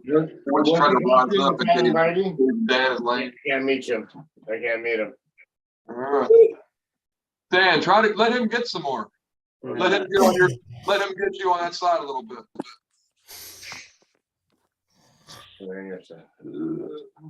Going to hook. One second. Dan, I want to see if you can opener him. Him can't open me. In a hook from a hook position. So at first, Dan, you got to give up. You got to give up something from center. Yeah, now if you could prone it, that's hard. I hate proning out there. I'd rather use down pressure. It's a fun challenge if you're beating up on something. Everyone wants to see it. Tommy there. Yeah. Into the straps. That's good though. That's good. Yeah. I literally fell out of my shoe. I fell out of my shoe. Ron lived on, pulled the nightmare out of his shoes.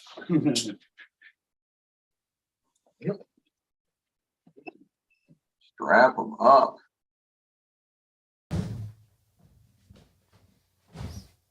There's arm wrestling going on Friday Night Live. This is hilarious. Like, what is this, right? Like, what weirdness on a Friday Night Live? We're doing arm wrestling. Training is one thing, but actual table time arm wrestling. This is good.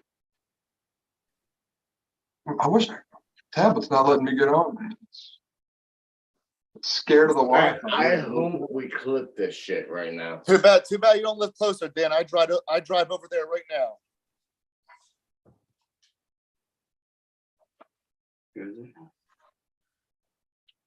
Don't mind the two drunks who are trying to navigate a strap right now.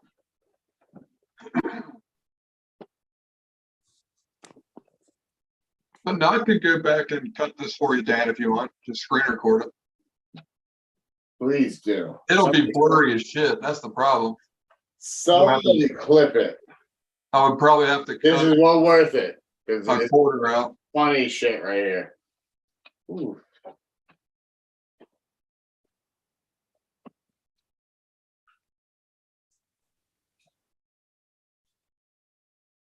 I'll let you have a little something. There you go. You got something. Ready? Next. Go.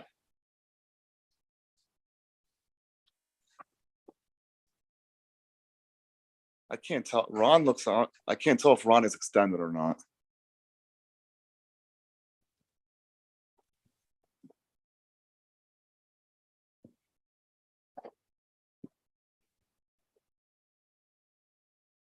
You go that lane. You go in the lane.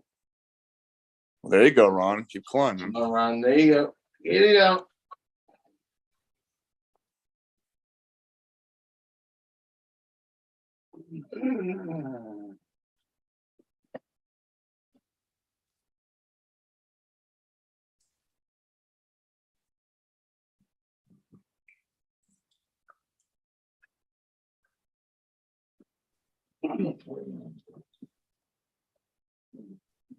Okay. Yeah.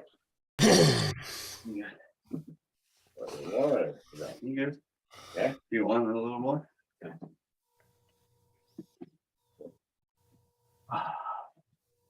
What do you gotta say to Ron?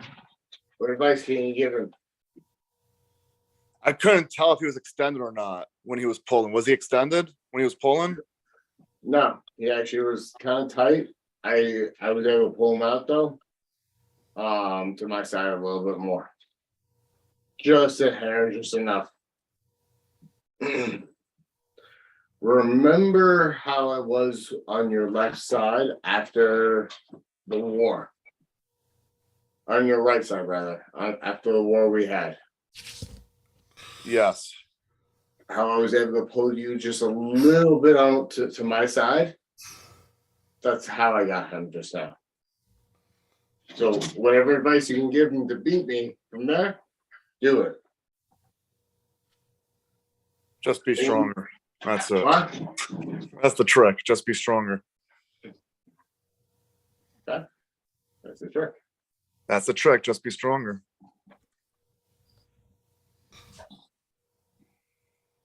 I'm as straight as I can be. All right? No, you're good. Okay. I want to make sure. You're letting them know. No, you're good. Yeah. Whenever you're ready, I'll give you the jump. The catch. I wish I could see how Ron's. Let me see Ron. I want to see Ron's setup. All right. He's not shelving. No, yeah. Shelf. Yeah, stay tight, man. My hand. Because you like the hook. Your hook is superior to mine. Well, right? if I'm willing. So, yeah. So you No, I'm trying. I you was wanna- actually. you don't want No, to. I'm setting up to try to fight you outside right now. Don't. I know. Don't. I'm trying to do my weakness. But don't Okay. fight. Don't Okay. fight my strength Yeah. against your weakness. Well, I just want to fight it. I just Yeah, want to see. I understand. We're not there yet. I just want to see. I want you. I know, but that's where I was going. All right. Now I want you. To Okay. win. No, not win, but You're right. I wasn't going inside. But okay, I'm going. Well, You go there. yeah. I want to see if I can prevent you from going inside. Ready? Go. Oh, thank you. That's weird. Why is that to you? That's weird. Oh, Don't rush it, Ron. Just stay tight. Don't rush it.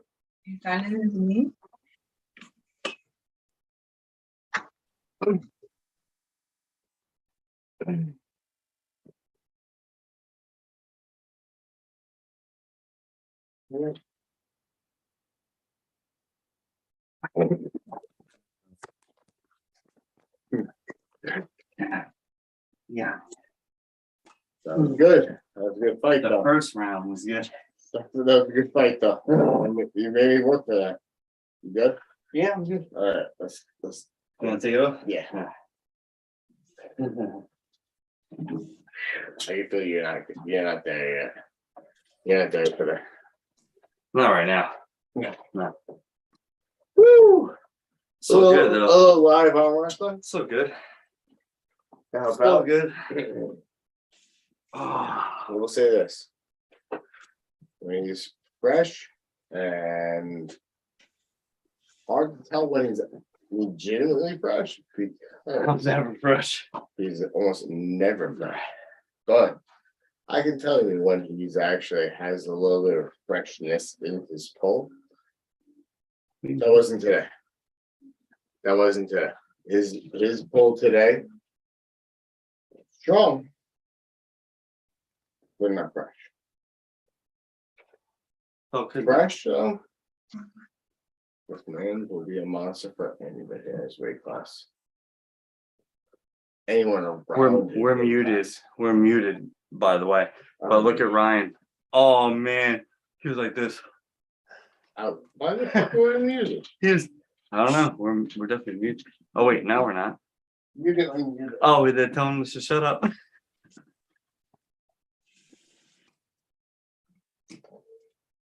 Oh God, I'll break your neck, right? Damn.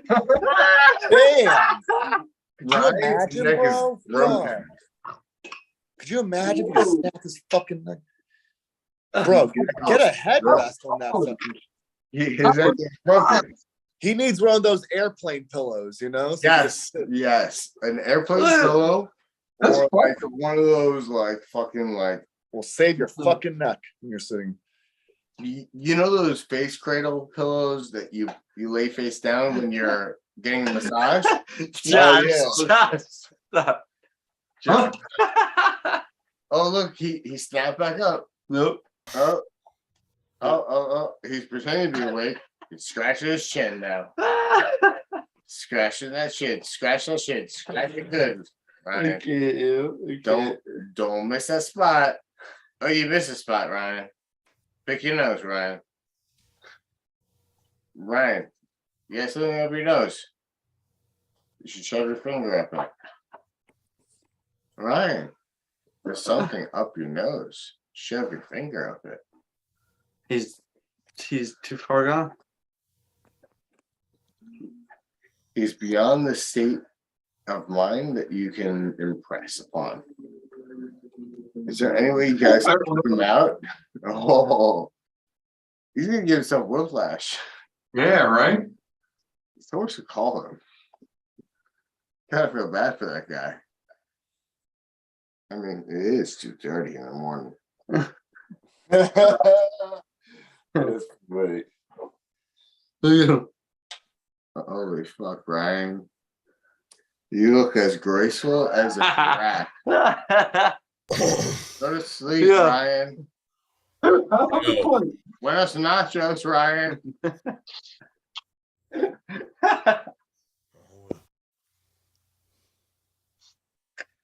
So yeah, we're You don't have to say this. I don't.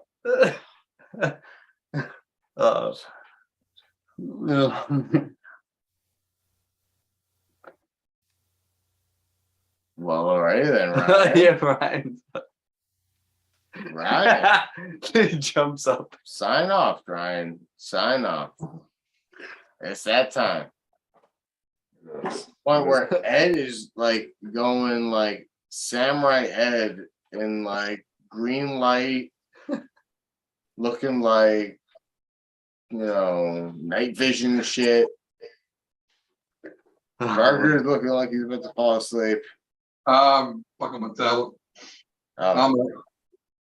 Her burger's always up late. I am, but yeah, it's You're always up late. Night shift, baby. Ed, what is on your shirt, Ed? Is that a Jeep? No, it's a gym logo. Yeah, okay. It's a Look at Ryan. It looks like Look at Ryan. Oh, CP. Okay. Look at Ryan. Ryan. Look at Ryan, bro. I hope we clip this. Yeah, Ryan, I mean, Josh, I hope you're clipping this. It's live. You can go click it on YouTube I whenever know, you want. but just save this last 15 minutes. I'll go back. You have to. Flip it and save it. Did you see the one on my channel of him falling asleep last time? Me and Musser left him on there by himself. Yes, I saw that shit. That was a stab. If you haven't seen it, the 5 people that are still watching it might not have. Go to my channel and check that shit out. Ryan falls asleep. Me and Musser leave him here by himself, and he cusses at us and falls back asleep. That's fucking hilarious. Yeah. Fuck these guys.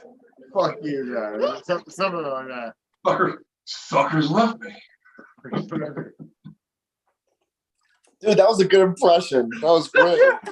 It's like, these fuckers left me. That was a great impression. You know, I watch it on loop for good laughs. And I probably will watch tonight's on loop for good laughs as well. Oh, yeah. Considering the fact that I've probably been awake as much hours as this man has been. I have also a child. And I've consumed a copious amount of alcohol thanks to this man. It's Friday. What can you do? Well, now it's Saturday. Shit. All right. Is this that? Oh, shit. Yeah. Yeah, you're right. It is correct. It's very Saturday. Very much Saturday. We're still On that note, it counts as Friday. I'm going to bed, gentlemen. Have a good night. You're peacing out. I'm peacing out. Ryan. See you guys soon. See you guys soon. Lightweight. Josh, Ryan, take care, boys. See you guys. This right arm is with you. But this left arm wants reason. left arm ain't getting shit, bruh. Ooh. Say hello. Say hello to my little friend. It's my strong hand. Let me strong hand.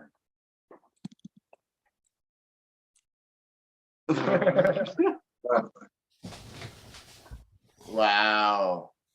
He's trying so hard. Doing good, Ryan. I see your eyes. Oh wow, there's eyeballs in those slits. Took the guts. And they're falling down. There's no more eyeballs. What the? There's more brim than eyebrow. The brim is overtaking the brow. Yo, how is he literally staring you in the face like, yeah, I'm chilling? And all of a sudden, he's like right here, isn't he? Oh yeah. I call the zoom. It's right above you. Yep. Perfect. That's perfect. Wake up. Wake up, Brian. Wake up. Get up. Yeah. Brian. Wake up. Mount up.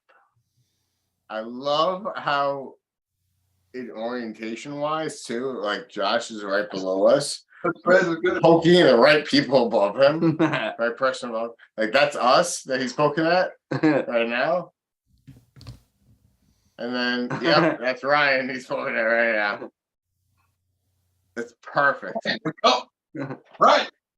Ryan, wake up.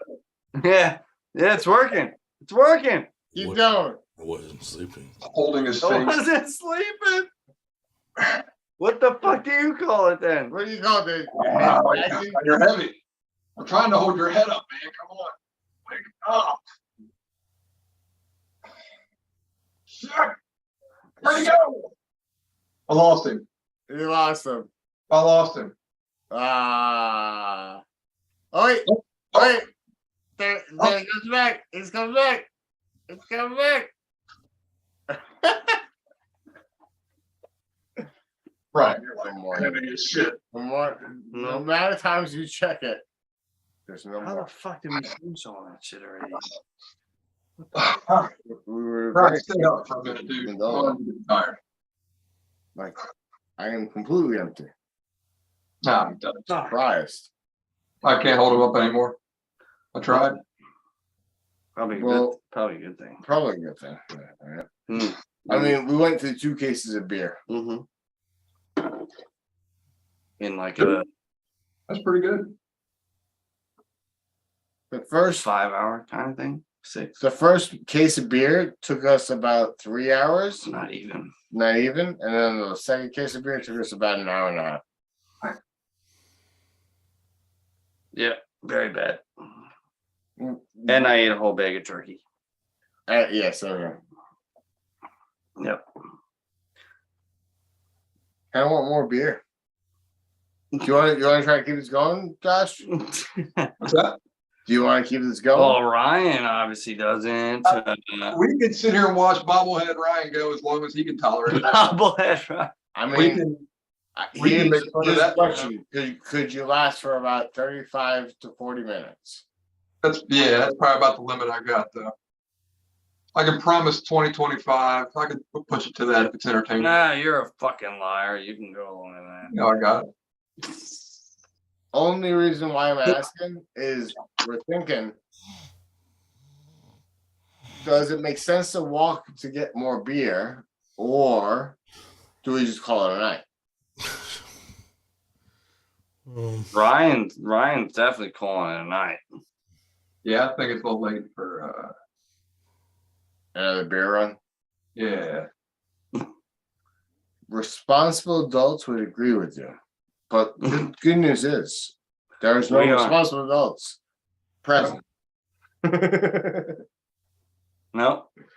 I mean, you guys are grown ass men, so if you want to go do it, I'll stick around. Oh, if you'll stick around, and we will be glad to come back and talk to you. Yeah, we will be happy to do The so. thing is, I've got to sit here solo and keep Ryan going. That's going to be tricky. That's your challenge if you choose Well, to. look, he's waking up now. There he goes. Okay. Yeah, because if you guys leave me for 35 minutes, I'm gonna be gone. I can sit here. It's not going to be 35 minutes. No, definitely not 35 minutes. About 20 minutes at most. It's not that long. It won't be that long. Let's make it 3. I got. Well, how about that? Are you okay going solo? You want me to just go? Okay. Yeah. God damn. That'll give us some more chance of me still being. You okay with that? We'll be done. Okay. He's gonna go. So it's gonna be me, you, and Sleeping Beauty over here. Ryan. Ryan. Grondin. Yeah. There he is. Wake up. Mount up. You guys just won't ever understand. Listen, I have a child. I have a full-time job. I understand. So does Josh.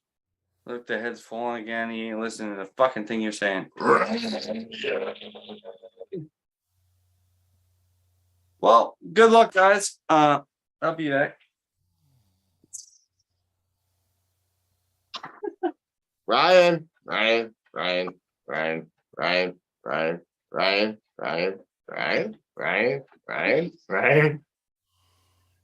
He's shaking his head.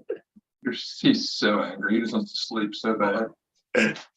Right, go to sleep, man. I'm trying to have a fucking nightmare so that I don't have to listen to Dan repeat my name on repeat. There's no nightmare better than me, man. Ryan. Yeah, that's just what I want to hear. I am in your brain, Ryan. I am the brain weasel that you do not want present. The brain weasel. The brain weasel. It's the brain game, Ryan. The weasel. For a Pauly Shore style. I can't believe I actually went to walk to get more booze. That's what's up. That is what's up. But Ryan Grondin, I'm awake. Carry on. Disappearing into the stream. Ryan Grondin. Let's see a face. No.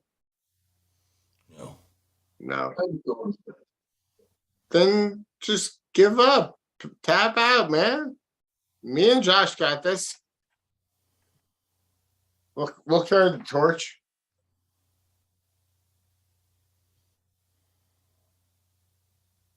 At least until 4 a.m.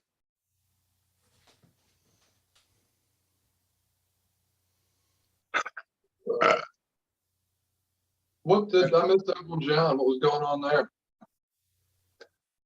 Just talking to Uncle Jon about the javelin thing and how he apparently started his own voiceover company in his little hiatus, and that he took the hiatus wondering if he should continue with all wrestling content, and discovered that he really just loves arm wrestling. There's a glutton for punishment, like the rest of us are, that really love the sport, like you and me and Ryan. And will continue to do it no matter how much hate comes his way. Ultimately, that's what I got from it. Yeah, you gotta ignore that shit. It's a bunch of turds anyway. Which, it kind of, it's inspirational though, because listen, I got less experience in the sport than even you do, right? You have probably more tournaments pulled. More tournaments, but less time. Yeah. You know, length of time in the sport. Yes. I just pull seldom. That's Now, with that being said, I think that has given and contributed to my success rate. Sure. Because I've experienced more ready goes than anybody else within the last 2 years, than anyone else has experienced in the last 2 years. Maybe Dave Shell. You and Dave Shell are tight. Yeah. I mean, I've hit, I mean, my numbers are nowhere near Dave Shell's numbers. You have more wins than he does of those numbers. Yeah. Out of those numbers, the ratio to polls, I have a lot more wins than he does. But I've done 17 tournaments in under 2 years. I think that has lended to a higher success rate for me. Agree with that. I also think there's a select few people that are what I call first-year freaks. Fifth. I mean, I do have an advantage. Your effort in it. You've made your gains because of how many times you pulled and all that stuff. But I bet you were probably pretty good when you started. No, first 6 months, I was in the sport. I won jack shit. But you were heavy then. You know what I mean? You came down to your correct weight and started kicking ass. It wasn't, yeah, you're right. And it wasn't until I hit my goal weight that I started making a change. I hit 176 weight class, and that's when I started turning things around and started gaining wins. Well, your hustle is unquestionable. I don't want to say I'm trying to question that at all, man. No. I appreciate the weight loss, the promotion of your team and everything too. I mean, you kill. So I don't want to say I'm taking away from that, but I think you have a lot of gifts from your work and just who you are. You know, you being good from the gym. That's where I learned a lot of my successes is from my actual work. It has lended to a natural, stronger wrist strength. Massage therapy, I spent a lot of time working on my wrist in practice. And I do that 20 to 30 hours a week. So it's like one of my training partners told me, he said, dude, your career is like doing the rice bucket challenge on a very high level. And I sat there. At first, I was like, no way. And then I start looking at it. I'm like, yeah, I guess this guy's right, because I'm stronger than most people that are in the same time in the sport. I'm as strong as people that are going in the sport for much more advanced years than I am. Right. And I'm able to keep up with these guys. So I lend a lot of my success to my career. A lot of my success also comes from my drive. My drive is my son. You know, I started this sport at a very heavy weight, but my drive to get to a lighter weight was my son. I wanted to teach him how to ride his bicycle. I wanted to be the parent that can keep up with him and even make him tired. I didn't want to be that parent that got exhausted before my child did. I didn't want to be that parent anymore. I didn't feel good about being that adult. You know, my child's looking to me, and then the reason why I started losing weight was he came up to me and said, Dad, we'll do this when you're feeling better. What child should ever say that to their parent? I don't remember saying that to my parent. Yeah. So my dad was a big guy, so I don't think I said that, but I always remember thinking, you know, my dad's a big dude. He can move. He can move for a good time. He kept up, so that was never the issue. But my dad was not very big dude. He was always fairly athletic, and my grandfather was always fairly athletic. I mean, not for nothing. My grandfather, I have a picture of my grandfather holding, as a young adult, he's holding my grandmother on his shoulders, her best friend on his other arm, and her cousin on his other arm. Beast. Mind you, he's no more than 170 pounds soaking wet. And he's holding them with relative ease. Cool. Now, mind you, his best friend, who was about 150 pounds heavier than him, was doing the same thing, shaking. And the picture they took, you can see it. It literally looked like it was in vibration mode. Yeah. He was shaking, trying to hold the same weight. So I come from a very strong line of genetics of unnatural strength for our size. Right. Like it was borderline circus freak level. So you got the genes too, man.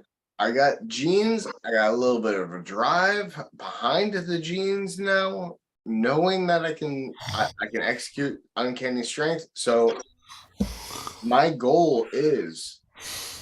ultimate goal, by the time I'm in year 5, to be the top puller under 190 pounds, maybe even 200 pounds in the US. I want to hold that name by the time I'm in year 5. That's my goal. Lofty goal. You're like chasing Mosier and RVJ. Exactly. That's where you want to be. Exactly. And that's year 5. All right. I have just. We need to get you Ryan Bowen. Year 5. Ryan Bowen and year 5. I mean, I'm still at year 2, so I got 3 more years. Just 3 years. That's 3 more years. How are you gonna put the weight on? You're gonna be 200 pounds? No, I'm not gonna be at that weight. No, I plan on staying actually at 176. So you want to be 176, but just beat up on the heavier guys because you're that damn good in North America. And they're gonna go, this guy's so good in North America. I want to see what he does against Engin Terzi. I after 5 years, I'll take on after 5 years if I can dominate. You want the elite under 200 pounds, then I will venture out and gain a little bit more weight and go above 200 pounds. Right. That's ultimately the goal. Because not for nothing. That's lofty. Not for nothing. I started off in this sport at 270. Well, so you can be there. And I was not a healthy 270. I was an overweight, complete slob of a human. All right. So speaking of, we all know it's hard to gain much more weight than where you're at, probably naturally. What lengths are you going to go in year 5 to achieve this goal? So at year 5, that will bring me up to being 40 years old, right? Yeah. Because I'm currently, right now, I am at 35 years old. I'm going to be 36 this upcoming in October. So pretty much I'll be between 38 and 40 years old. Right. That is when the most common male drops in testosterone. So I will be monitoring and maintaining whatever testosterone I have with natural diet. If I can't increase or maintain my testosterone levels at that point, I will be taking TRT. All right. But nothing extra in the meantime. You're going au natural. Your goal. All natural, man. Like cryotherapy. Yeah, healing. I am doing Your advanced recovery tactics are going to take your drive and see where that takes me, and hope that it can hold a candle to those guys that can bang in taking these things, taking those things. Because I know that at the level that I'm going to be competing at, I'm going to be meeting with guys that have that in their bloodstream. I'm sure you already have. I'm sure I've met with many of these guys. Yeah. I don't care what level. I'm sure I have. At this point, I probably met half a dozen of them at this point in time, and I'm happy to keep meeting them. I don't think it makes as big a difference in our weight. I think it does make a difference, don't get me wrong, but I don't think it's the night and day difference you have at the like super heavyweight level, where it's like, I mean, a juiced up dude at 275 is way different than a natural guy at 275. Just because the body. You know what though? At the 54s, I agree with you. Yeah. At 176. At the 176, though, I disagree. Only reason being, you got a guy who's at 180, 185, 190, and they've been juicing. That's an easy water cut for them. Yeah. 6 to 10 pounds, that's an easy water cut. Right? Somebody who's been juicing for X amount of time, they can water cut and drop that, but they don't lose as much strength as maybe you or I if we were to try to drop 10 to 15 pounds. Sure. Water cut, right? Yeah, I agree. The lighter you go, the less effect it has, 100%. I think exponentially, but as you keep getting heavier, it gets even more crazy because it's it does get crazier with the strength in the weight classes. Absolutely, and that's one of the reasons why I want to stick with this for the next 5 years, because I want to. Here's the thing: I want to condition my joints for the next 3 years to bang with somebody who does have that kind of power, so that come the 5th year, I'm sitting there pretty, hanging with those powerhouses, and I'm crushing them.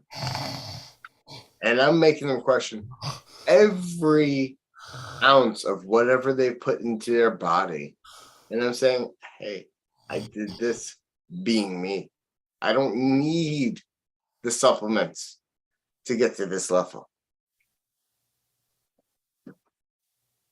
I want to be that next RVJ. I want to be that next individual that sits there and says, you know what? I don't need that shit. Yeah. Like you're the I one will only take that shit if my testosterone, because I can tell you right now, my libido, I don't need any help with that. My wife is brushing me off because I don't need that shit. Trust me.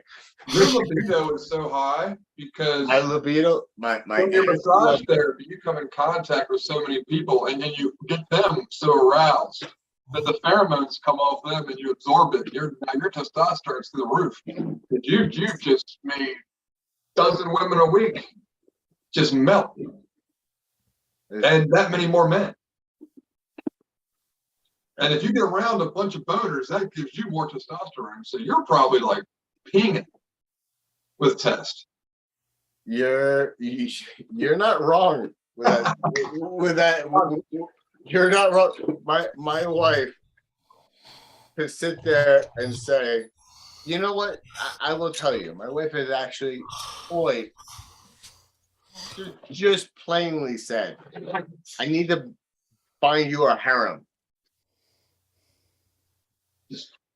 Because there are moments when I'm at my peak when it comes to arm wrestling, I'm insatiable. Need it, brother. That's a good problem, though. It's good. Get lots of showers. Oh, there is no deodorant that keeps my musk at bay. I'm gonna say it, and this is as natural as they can come. It's just like it's on your back hair. It's there. Dude, my back hair. I think that part of that is like my back hair is part of my. How are we talking? Manhood just coming out. How do we get to the nightmares, back hair, and pheromones? This is a nightmare. Dude, it's a full-time sweater vest. It keeps me warm in the winter, makes me sweaty as fuck during the summer, and I try to get rid of it. Trust me, 2 to 3 times during the summertime, I'm like, shave it off, nair it off. You're like a sheep. I haven't tried like the laser hair removal yet. The current job I'm in, they're probably gonna try to push it on me. So if they want them, fuck it. Ryan, go to sleep.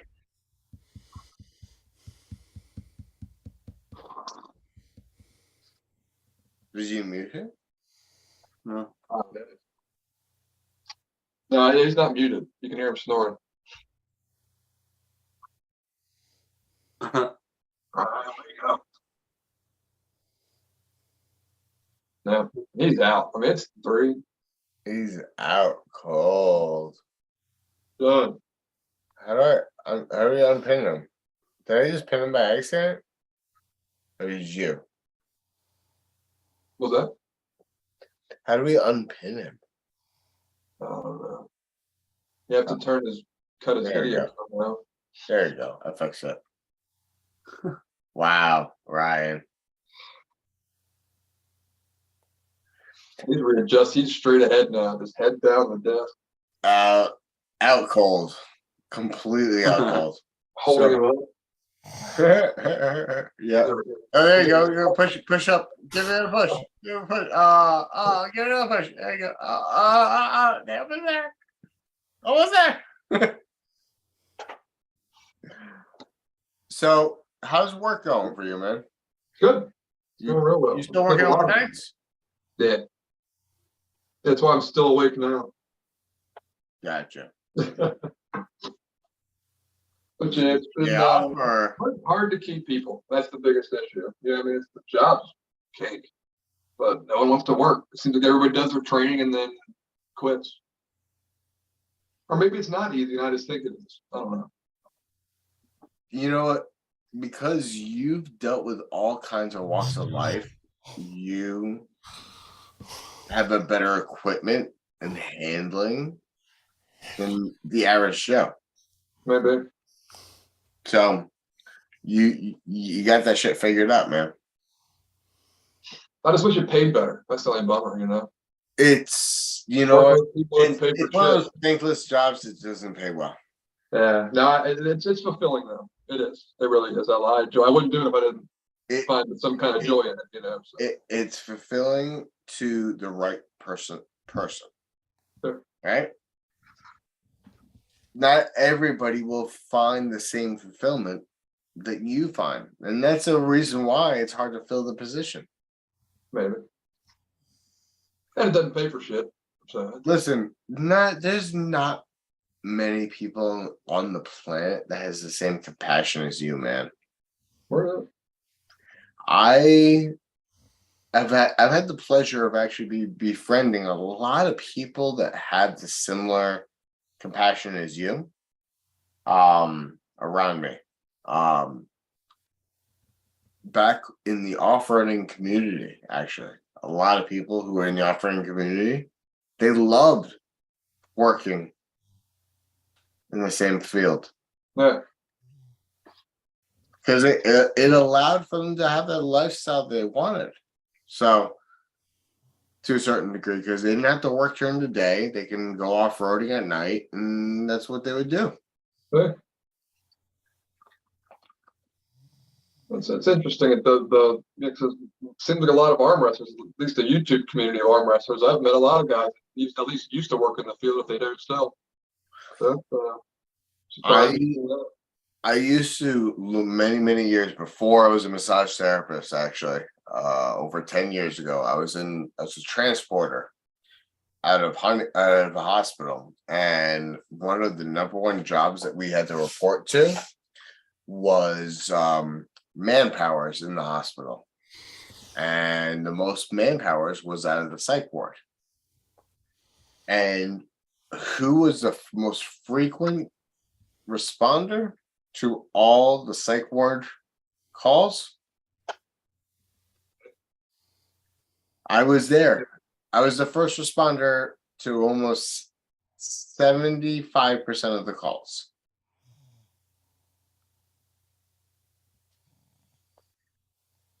I turn around to them like, you guys should put me on the psych ward.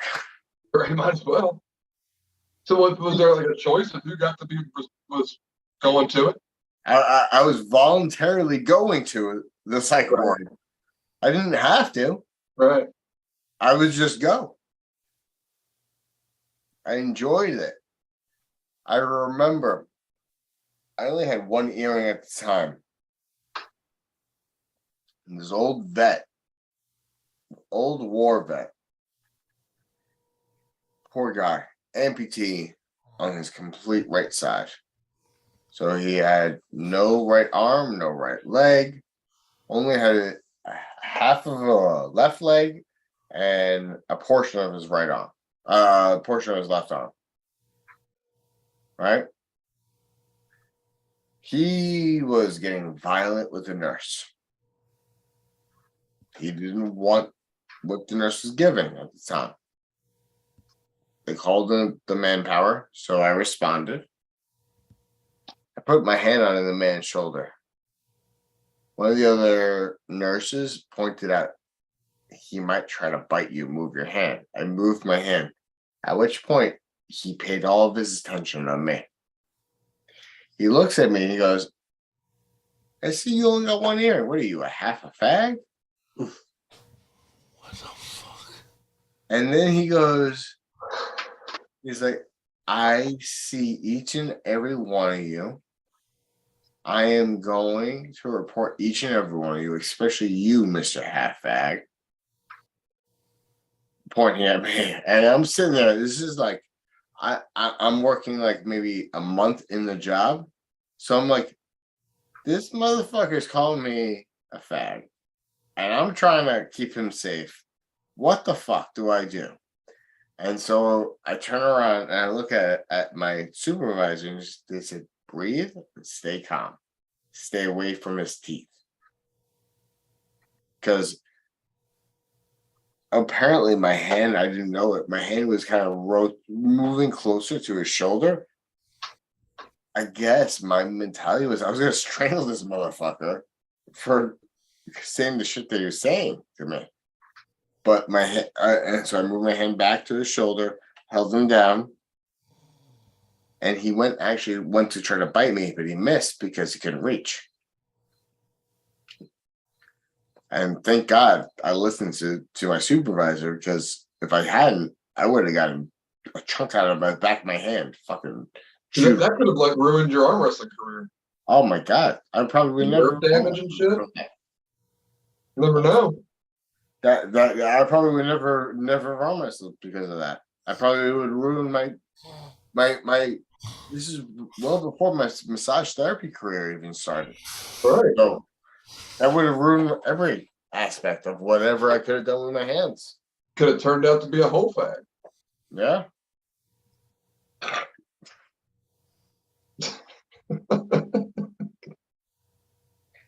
I just caught on to what you said, you asshole. Glorious, inglorious asshole. Hey. So, as my youngin wakes up and say hi, I'm on Zoom.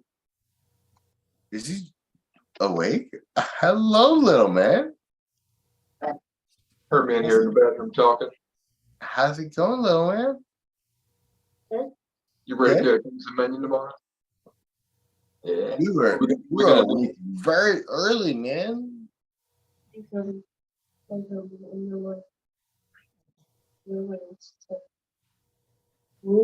Swim in the pool. Oh, the pool's still open? It might. It looks like it. There's water still in it, so hopefully. There you go. Not too cold for the pool, huh? Yeah, it should be like 80 tomorrow, so we have some time. But then on the right, Nice. right? Very cool, man. You Very- don't see that doing. You know you gotta get some good sleep so you can enjoy the pool, right? Talking to my friend, you wouldn't know why I'm staying up late. So I'm talking to my friends. I couldn't sleep. You should get back to sleep, buddy. I'm coming to bed soon. Good night.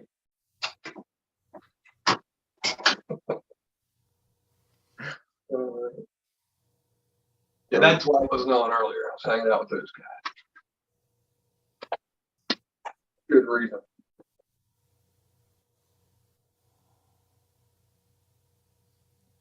You out too? Oh no. Well, he walked to the store. I know, right?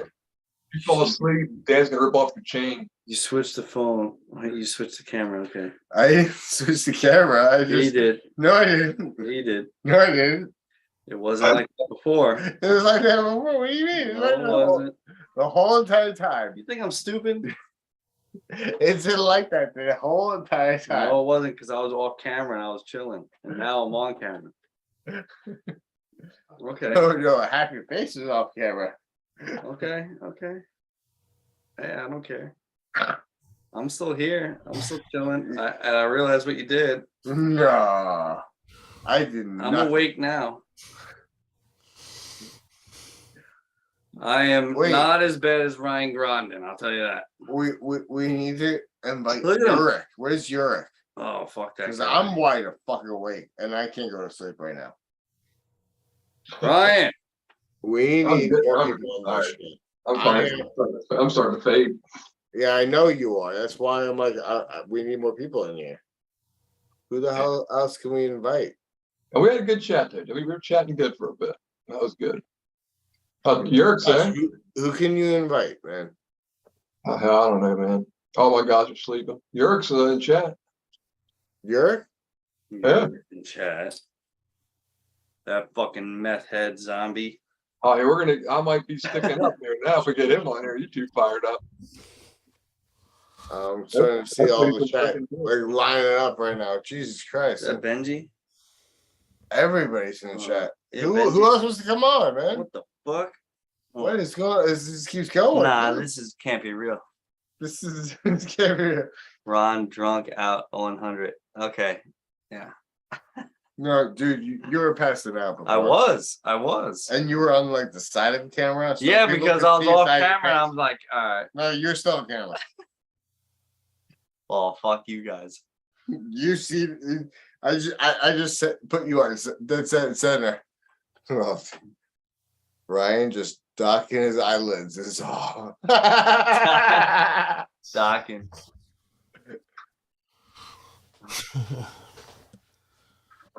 I love it. Gotta keep picking Ryan's nose every once in a while. Who do we have here? Holy shit. What the fuck? You're alive? He does exist. Look at this special guest. Hey. Oh, shit, we have somebody else coming trying to. Is that Nanya? It's Yurik. It's Daniel Yurik. Yes. You're What our are you guys nemesis. doing, you fucking homos. What's up, Oh, Yurik? Is Sounds your like meth a- lab on fire behind you? What are you talking about? No, this is just that's heaven taking me now up. it's gonna get interesting. Yep. Found Jesus. I quit doing meth. He's bringing me up.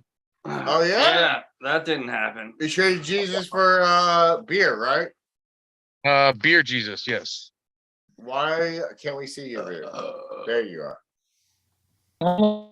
I'm trying to turn more lights Dude, on. if I Hold on, stand give me a up, second. it looks like Ryan has my body Ryan has your body? Fuck, what is on the chat. Where's that better? Wow, the chat is going fucking nuts because Dude, what the fuck? I guess I haven't seen it in a long ass time, but I'm I've, thinking, what the fuck is going on in this chat? Why is it like bumping up? There you go. There we go. There's real. I've been watching you guys for a few minutes here. How's your guys' night? I missed the whole show. It was way better until you showed up, Daniel Yurik. Okay, that's fair. All right, I'll take that. Listen, Ryan's passing out. Burger and I are just catching up on just shit. And now you just shut up. So, well, now I feel like I have to have a beer. You certainly have a beer? You better have a beer because I'm drinking a beer. I haven't started yet. So I have a beer or what? Are we Yes. guys in there? Yes. Have a fucking beer. What the fuck, man? Oh man. All right. I'm wide awake and I am just hitting my third 12 case. Wait. I'm wide awake, just starting my third 12 case. Third 12th case. Holy fuck. Yeah. At 3, you guys are 3:15 in the morning there, right? Yeah. Yep. Yes, sir. Oh my god. Damn, you guys are getting after it. Yeah. I haven't been drinking any beer. I got Nano not this weekend, but the weekend after, so I haven't really been drinking a lot. That's real.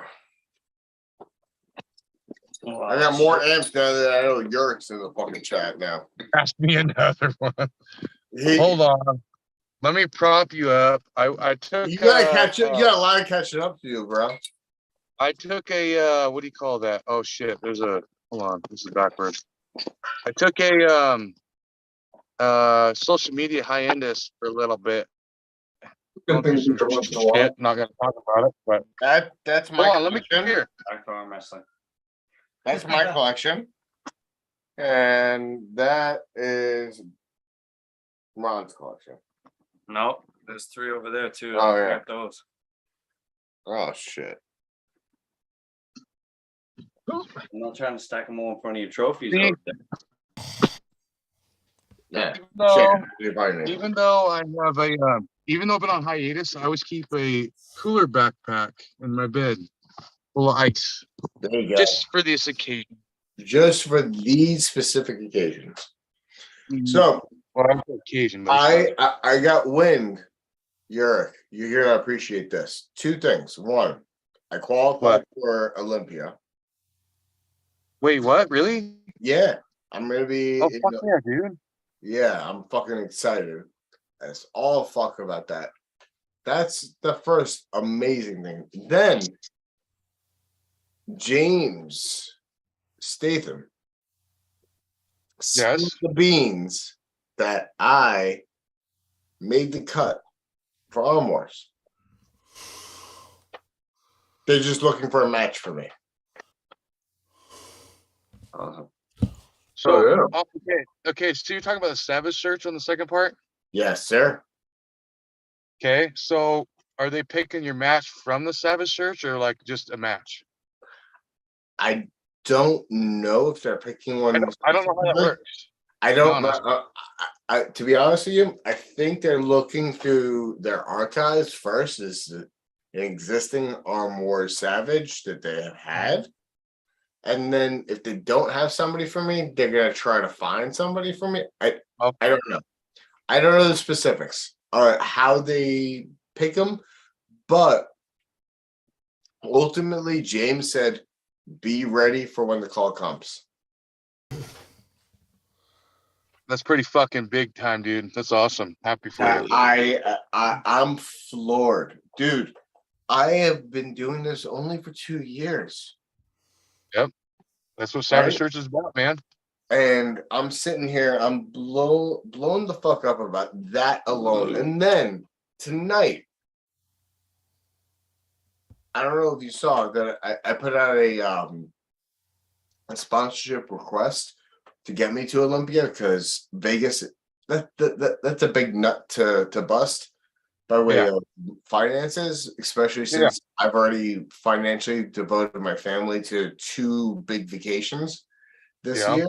And one of them being Italy, you invite me on, but yes, go ahead. Italy, and then the next one being Disney for me. I already paid for that out front, so I couldn't afford anything else. So I put out a request for sponsorship help, and the response has been amazing. It's fucking awesome, dude. I've literally put it out there starting a week ago, yesterday, Thursday, and I am 2/3 of my way to the goal. All right. That's awesome, man. Happy for you. Going places. It's amazing, man. That's a big thing about networking, and that's what I'm trying to do too. Is like you got to keep your arm wrestling with your networking, but you got to be able to do both. You can't just arm wrestle, and you can't just network. You got to do both. You got to do both, and I got to tell you, my superpower has always been networking. Yeah, no, I could tell. You're fluent on the camera and everything. You do great. I Well, love connecting with people. I love connecting with people. Is that is one of my favorite things to do. Just, hey, listen, you have a need. Let me see if I can find the common ground between the two of you, and I do. And that is something that I take pride in doing, because it just makes a big world a little smaller and a little more connected, a little bit more tighter. And everybody, you're turning a big world into a small town. Like everybody knows. Yeah. Well, so I You fucking take a quote. I take a quote that sounds from a very comical sitcom. It is called Disjointed. It's about life in a dispensary. But a quote from Kathy Bates from that Disjointed show. Think locally, act globally. I'm sorry. Reverse that. Think globally, act. You fooled me once. So shame on. I think about creating an environment around me with bringing people like Ron, people like anybody else I can into my backyard. And I try to build up the community as much as I can. And Ron can attest to this. I build up as much as I can around me. But my mentality is not just my backyard impact and just on the people who just come in. My mentality is, what impact can I provide for the rest of everyone else who might be watching, who might benefit? If I can inspire one person to change up how they see things, I've done my job. I'll hang my hat and be happy. Yeah. The fact that matters, I've inspired more than one person. That's a hat hanging for a lifetime for me. For me, I'm floored by this. I am floored. I don't know what to do with myself. Ron's sitting there like trying to keep me. He doesn't know it, but he's keeping me on a level platform. Remembering, okay, this all started here in my garage. And he was one of the beginners. He was one of the beginning. He was part of the very, very beginning that began this whole thing for me. And like having him here today is mind-numbing. It's mind fucking numbing to me, because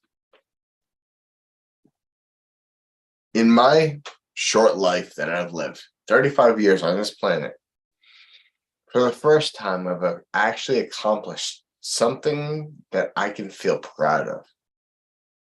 I mean, I felt proud about having a son.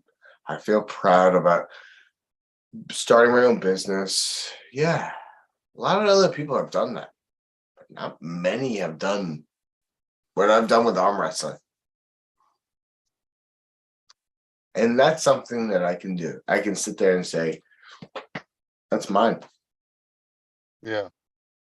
So forgive me for being on my own parade about it, but no, dude, bask in your glory, man. My glory comes from, though, working with people like this gentleman, working with people even like you, people that I've never met giving me inspiration to sit there and say, no, that's not possible. Like, I gotta tell you, this is a guy, Dan Bound. Earlier on, this guy, Dan Bound, said, it's not possible to maintain or increase your strength while losing weight. What was he wrong? There you go. He's testament to that. Most people don't do that. But I found a way to find the workaround. The one-off. Reach around? Yeah. Yes. The reach around. You found the first reach around. Yes, there you go. Praise Jesus. But I'm grateful that I was able to do so. Ron, you look okay? You look pretty wild over here on the left here. Doing all right? Ryan's not an out big time. Yeah, he's back up. He's a little wobbly. We got Josh over here fucking toking her up. I missed a lot of shit. I'm way behind. I just started fucking. This is my first beer. God damn it. Yeah, Chuck, your first beer. What time is it? I remember my first beer. It's 12:20 here, 12:25 or something like that here. Damn, you're slacking. You got. Oh, dude, I didn't do. And he was talking shit. He was talking shit last time I was on fucking 10 a.m. and you're like sitting over there at like 7 a.m. If you don't finish a beer by the time I finish my, what is it, 2? 4, Yeah, but I had life issues going on, so I haven't really drank today. So I'm not gonna get into that. But I have been preoccupied today. But every other day in the life, I drink an 18 rack a night. So an 18 rack. It feels kind of okay. My liver's like, thank you, and then I'm about to say, go fuck yourself again, liver. Okay. Fuck it. I mean, not for nothing. I'm almost at 18 rack, right? Yeah, what? 3, 4, 6, 7, 12, 13, 14. Yeah, something like that. For somebody who doesn't drink on a regular, I've had 14 before I got here, and I'm at like. Oh yeah, I'm not for nothing. I had a half bottle, a half bottle of whiskey 13 before he got here. But so every time you guys see me, I've had an 18 rack before I even get on a show. Yeah, that's how bad my drinking is, and I've been working on it. I've had to cut back, actually. Yeah, I'm working on it too. That's one of the biggest I'm working on it too. I'm actually drinking more instead of getting less. Yeah, well, I've done this. Is working on it means more. Yeah, I gotta get calories from somewhere, man. Sorry, life has been fucking you sideways to the point where life hasn't been fucking me sideways. Alcohol's been fucking me sideways. So I've backed up a little bit. There you go. Fair enough. I made some really poor financial and life decisions because I just drink way too much every fucking day. So absolutely, backed up a little bit.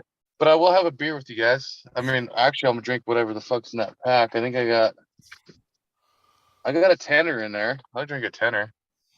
There you go. I don't know what the fuck that is, but I'm sure 10 beers. You do 10 that. beers. 10 beers. Well, fair enough.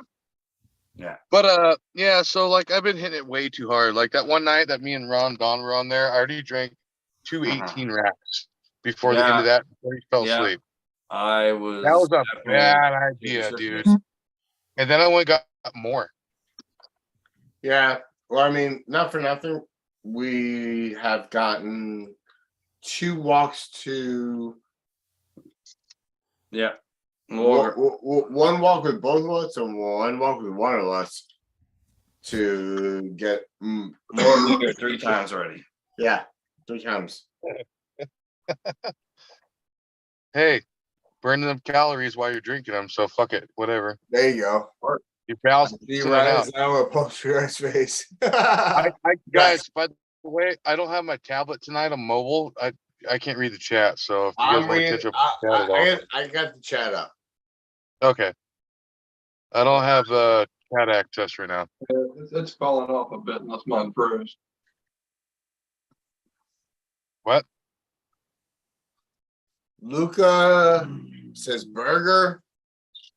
Arm flex. You're looking lean, Dan. Jesus. I'm super lean right Yeah, now. Bert. Back Jesus up here. Christ, dude. And Yeah, I'm as light as I get. I'm 145 right now. God, Burger is Jesus, 154. You're Watch, 150s? 145. Oh, you're 145? What Yeah. the fuck? No, he burger. Holy shit, bro. Burger is somebody who you'd never want to sleep on. Well, I don't And want to prevent- sleep on I him. would never sleep on a dude. I don't want to see that. Bro, sit down, dude. Fucking Come burger. on, man. Wow. I don't need to see that. Wow. You see the pronator on that? I just want to Burger. see your. I just want to see your arm on the table like this. That's it.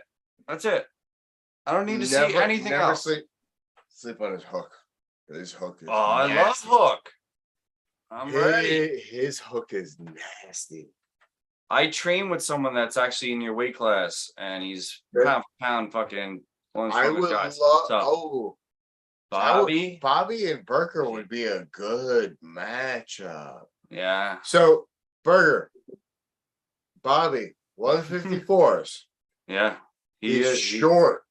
He's like 5'8", 5'9", 5. I- Yeah. I say closer to my height, right? Monster in the hook. Yeah. To That's the where I point- learned my hook from. To the point where when it comes to the hook, he dominates me on a level. Once he sinks in his hook, I can't contain. If I bang faster than him, Your wife said you can't. She's I love wrong. her wrestling. She's wrong. He said your wife. He said Bring your him wife. with him. Bring him with you to Seth win. Rogen died. Oh, But he's on the. wrong. He's actually in the Anywho, vision there. he be somebody who I'd love to see you banging a hook with. Because on a regular, he I gets love watching people bang hookers. Nice one. So Yurick, what would you you say you Interesting don't enough. top roll, but you do a low hand top roll. My top roll's coming with my right. I do not hook or top roll, low hand top roll. What the fuck do you do then? Nothing. Didn't I just say I do not hook or top roll? I low hand top roll. Hook, still hook, I guess. So you low hand top rolls. Low hand top roll. So And then I get into ultimately he's But between like a how, top, how do a you high say you hook. don't top roll and then you say you low hand top roll? He's between a high hook and a low hand top roll. Oh, I said I can high hook. I'm not very good at it. But I stay away from that unless I know that I got the height and I can outpower somebody. I stay away from that. I just low hand top roll, and sometimes I end up in a pronated hook. That's about my only moves. You end up in a pronated. Okay. High hooking is not my strong point. Yurick, I hope you come to Winter Blast because I want to feel where you're at, and then I can tell you exactly where you're not at. Yeah. Well, I mean, if you give me a real supinated hook, I'll go there with you, but I'm not gonna say that's my strong point. Go straight bone to bone. Just lock that He'll shit go right straight in, right bone to bone with you. I will sit on Right your in. fingers. bone to bone, wrist to wrist. Just that's it. I don't know what I got there, but I'm not gonna let you get there. Why? You scared? You'd be surprised. You scared? How he forces you there sometimes. Are you scared to go against my low hand top roll? No. I didn't say I was scared either. I'll go there. He's gonna. We were talking about my going- low hand top roll. My not top roll. I'm not- though, my So you're low, misinterpreting my this. low I'm hand not top scared to roll go is anywhere. I a literally just weird told you my low. strengths and how to beat me. Right? That's what literally I just gave you the paperwork to how to beat me. I'm not scared to go there. That's not what I'm saying. I'm just saying my strong points are. So side pressure and hook I is will your pull weakness. anywhere, any way. I don't know if I'm going to be strong there or not, but like I'm just giving you my strength points. My strength points are chopping very fucking aggressively, low hand top roll, pronated hook, and high hook is okay-ish. So that's the same thing. Based off what you're saying, in all actuality, based off what you're saying, you should have an easy match against me. A what? An easy match against me. Sure. I don't think so. Because I really don't believe that it'd be I don't think it'd be that easy. Well, when you say chop is your number one move, that is my number one weakness. That's why I like pulling you, Dan. Such as my right, I've got a nice chop, and you have that low finger. That's why I think you're getting that like because the saying earlier. You got to realize though, guys. Except. You can ask him. You can ask him. Except of late, I have actually learned a one specific technique to combat against the chop. Yeah, so I have tremendous down pressure. That's my biggest, and then I get low hand top roll. I like that, right? So if chop and rotation. You're not gonna remember this, but I'm telling you this because you gotta. There's a way to combat it, right? There's always a way to combat everything. But I swing axes and hammers for a living. Like there's a reason why my down pressure is good. My chopping pressure. So you like what that press? means to me though? What that means to me is while your down pressure is good, yes, you haven't experienced opposing pressure. You mean somebody trying to rise into my down pressure? Rise and then down pressure. Rise and then down. Well, I've never had anybody rise into my down pressure hard enough to stop it. So maybe you guys are stronger. I don't know. But like if you can stop my down pressure and bring it back, my riser, I'm gonna go straight backwards like Travis Bagent from there. My riser is also good, but my side to side wrist stuff isn't that great. Keep in mind, Don. Take notes. Oh, I'm taking notes. Yeah, You better work on it. Both him and I are taking notes. Trust me. I got a dream.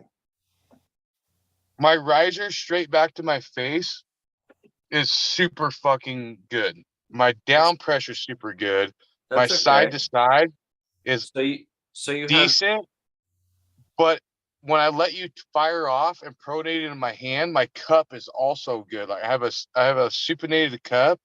And I can hold that bitch forever because I held my power saw like that for so fucking long. And then I can get broke open and then I can just straight side pressure. So the way to beat me is go with my low hand top roll and top roll my low hand top roll. And then there's a spot in my wrist that just goes, it feels like a baby. It's just like, for some reason with my carpal tunnel and everything, I've not been able to beat that. So I'm giving you all my weaknesses. So I'll grip up. I have a way longer arm than you guys. I'll come down. How do you know that? My arm is long, dude. I'm fucking 6'2" with a 6'5" wingspan. So my am arm's I. long. I'm 6'2" too. What do I thought you said you were fucking shorter than that. No, I am fucking the same height as you, bro. What are you talking about? Okay, so either way, I'm gonna come down. I love rest grip. Who's man? I love that. I love rest grip because that's right in my zone. Yeah, cool. Now if you could beat me off the go and put up pressure before I can get my rise in a low hand top roll, there's a spot right there where my wrist just goes. There's nothing I can do about it. My carpal tunnel and everything, there's nothing I can fucking do. Zero. Giving you all. Just listen. I'm giving you all my spots. I'm gonna do what I'm gonna do. I don't even care what you're saying to me. Will demolish you. Ultimately, what I'm hearing based off of your weaknesses, you're demolished already. I hope so. I really hope so. Dude, I don't even care if you're telling me your weakness. I'm not even gonna I actually want to fight you where you're strong. I don't want to fight you where you're weak. So did I not give you both of those? I'm not even listening to you. I don't care about that. I gave you my strengths and I gave you my weaknesses. Okay. Well, where is your strongest point? Low hand top roll? Low hand top roll? I already said it. Low hand top roll is your strongest point? Chopping. Yeah. Down pressure. I've already told you that. Low hand top roll. I gave you all of my strengths and all of my weaknesses. You just weren't listening. Yeah, I know. Yeah. What I just showed you last practice. Oh, he's back. He's alive, folks. He's not alive. Oh, he's gone. No, Anyway, he's not He's alive. gone. That's fake news. You showed him your foreskin. It's fake news. He's just Oh. training without force. Oh, he's gone again. Yeah, exactly. You're just snoring. As I said, Anyway. fake news. Anyway, Daniel. I'm just trying to give you both. I'm being an honest competitor. Gave you both. I don't need you to tell me anything. I know. I'm just being an honest competitor. I'm just saying. Because guess what? I'm not telling you shit. You gotta find that out by yourself. You already know what my weaknesses are. We already talked about them. They haven't changed. Interesting tactic, Cotton. See if it pays off.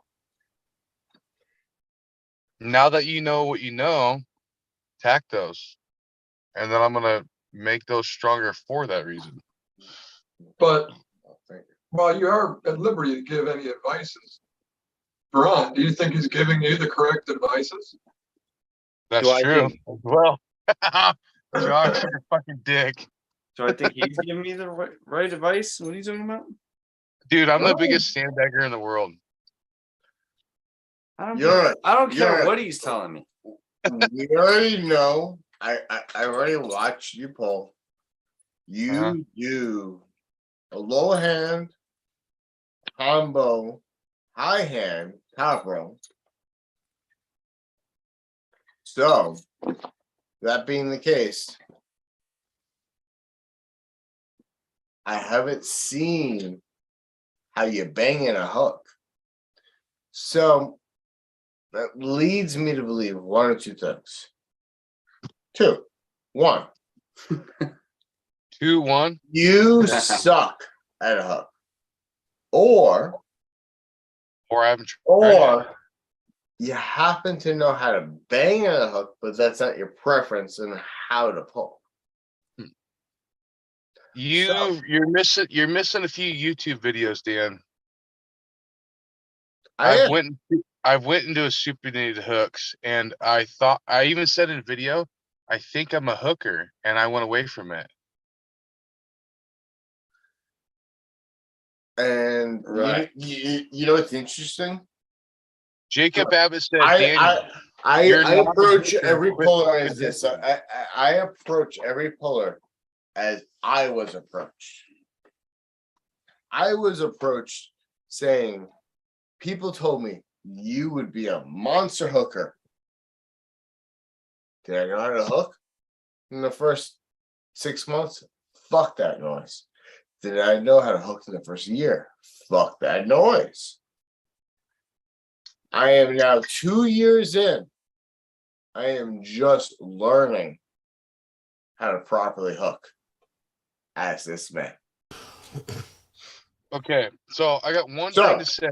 Hang on. No, I'll wait for you. Yeah, I thought you were done there. Sorry. Go ahead. With that being the case, I sit there and view each and every puller's capabilities. Mind you, I will do so before I pull them. But I try to view everyone's pulling capability before then, just in case. Yeah. Or the arsenal I might need. Right? I want to be the most well-rounded puller under one Under 200 pounds, rather. No, it's a good mission. Berger and I had this long conversation, not long, but in-depth conversation regarding this. You were sleeping. I was sleeping. Yeah, you were sleeping. We were talking about Dan Mosher. I was sleeping the whole 10 minutes. We were talking about Dan Mosher. Yeah. We were talking about Artem. We were talking about everybody under 200 pounds. Yeah, it's a big fucking. That's a big. I'm at the 5. I don't have a plan though until 5-year mark. By my 5th year in the sport, I want to be the top puller under 200 pounds. So I got 3 more 3 years. years. That's attainable. Yeah, of course it is. That is attainable. Let me give you what I'm about to say then. Go ahead. As far as hooking, it pertains to hooking. So, anyways, I train with Jacob Abbott every now and then. They're dominant fucking top rollers, right? Yep. And I'm like top roll, but these guys are top rolling the fuck out of me. My fucking riser, my pronator was shot, and so I started hooking people, and all of a sudden I was like, oh, this ain't that bad. There is a video that you missed on my YouTube channel where like I was getting my wrist rolled open because I was like 2 hours into practice. My fucking wrist was just like caving. I said, fuck it. I started supinating and bringing my elbow tight and started hooking. And then that's when I started beating the top rollers with a hook. And then I said, there's a video on my YouTube where I literally said I might be a hooker. The problem was everybody's like, I have a really long fingertip to elbow length. They're like, you can't hook. You're not supposed to hook. And so I believed that for a long time. And so like a year and 8 months in, I started hooking, supinated hooking. I'm not very good at it, but like all of a sudden I'm hooking these top rollers. And then here's another humbling experience. They had to let you get into a hook first. So like if they let you get into a hook is another scenario. Yeah. So like you might be a hooker, you might want to hook, but I might not let you get into a fucking hook. So that's another fucking variable, right? Yeah. Absolutely. So letting them get into a strong suit. They weren't letting me get into a hook. They thought I was gonna top roll, and I just shot into a hook, and I could hold it for a long time. I'm not saying it's practice, doesn't mean anything. But what I was told at the end of practice, and I've heard this several times from elite pullers, that's fine, Daniel. You're hooking now. That's great. That's awesome. I did it for like 2 or 3 months. I'm not going to let you hook me. And I was like, show me how to not let me hook you. And sure enough, they can keep you from hooking if they want to. They know what they're doing. Yeah. So if you're committed to a hook and they're committed to a hook, sure. But I've tried hooking in Washington State tournament last year, and I was denied the hook. And I went fuck, and I dropped it. I was like, that was fucked up because I thought I could just shoot it and hook, and from a top roller, and before I could shoot and hook, my wrist went backwards because I only you're throw trying my to hook supinate in as the leg, and all of a sudden my wrist was like this, and I was like, fuck. So in the competition setting, I will only throw my hook in as a last ditch effort. Mind you, I am relying heavily on my top roll. You can ask this man, you can ask Josh. I will rely heavily on my top roll. However, what Josh doesn't know is that I've learned how to transition into a hook that could potentially become a press. At which point, if I'm able to catch into that transition. And where you're at's chopping power now. It's fucking phenomenal, and I feel comfortable. Right there, you can chop like a motherfucker. Oh man, he's strong. That's what I do. When I'm He able, is super strong there. Yeah. If you I'm get able to denied get there, into that angle, and I'm not able to get you into my top roll, Go stay right there. Transition quickly. Stay right there. Stay right there where you're at. Go back where you're at. Now chop down like you said you're gonna press. Okay, so press. You don't have it, right? Now you can low hand top roll out of it. I hook can roll. do a lot out of this. Basically hook roll. If he's even there, If I'm here, he knows this. Because as somebody who's my training partner, he knows this. If I'm here, you're fucked. You're done. But if you aren't, you can top roll out of that and sit down. There is very few. That's my favorite. People, That's my fucking favorite thing once to do. I'm here, there's very few people. Okay, so that can hypothetically pull out speaking, of let's it. put this other way. The We're not only talking about reason you. why somebody would actually, if I'm here, Let's say you get stuck there, though. Let's just say you get stuck there. I'm not talking about you. Hypothetically speaking, you get there, right? Yeah. You can top roll out of it if you have to, very easily. Yeah, he definitely. If you get stuck and somebody stops you, with you just relative stay. ease, yes. Top So you have a roll. lane, and it's a very easy top roll position to go from there. If you have them there, you can just fold them over top rolling if they stop you. No. Well, yeah, that's his go-to. That's his. That's his lane. that's my lane, but I've adjusted my lane. Yeah. I've adjusted my lane to make it more inclusive. To the point where if depending on what I feel your strength is, I can respond to it and I can apply to what your weakness is. So let's say if your hook is your strength, I'm gonna roll out. If your posting top roll is your strength, I'm gonna hook in. If you're able to hook strongly, That's if I you can win the attack go. your though. fingers. That's if you win the go, though. So that's the thing is I hit for position. Yeah, you take the hand, then the arm. That's the point. That's usually how it goes. Yeah, I take the hand. You take the hand, then the arm. Yeah. I'm just saying, like, if you don't get the go, what do? You just lose? Now, if I don't get to go, I do essentially what's a defensive top roll. I'm able to absorb a pretty decent hit. Okay. Even if it's side pressure. Even if it's side pressure, he'll test to it.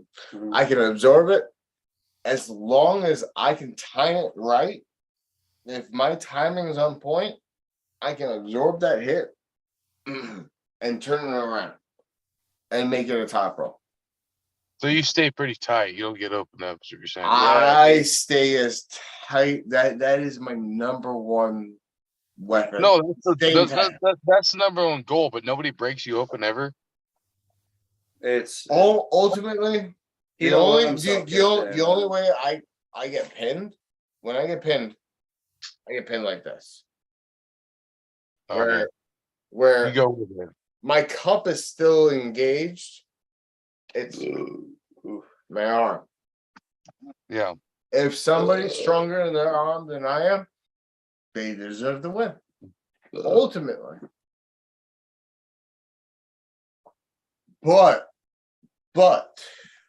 that is my biggest lane of weakness right now. But that is my biggest lane of focus right now.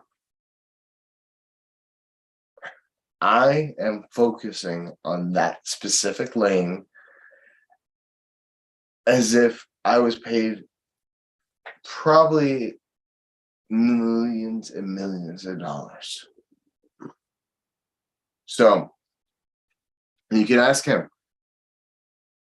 It's getting stronger to the point where he is struggling to pin me. Well, that's only one lane you're focused on. Sounds like. But that's the no, one it's lane. a lane that he never had. That is a lane that is my Are weakest. You're challenging your weakest lane. Okay, I got you. That makes sense. That is my weakest lane. Ultimately.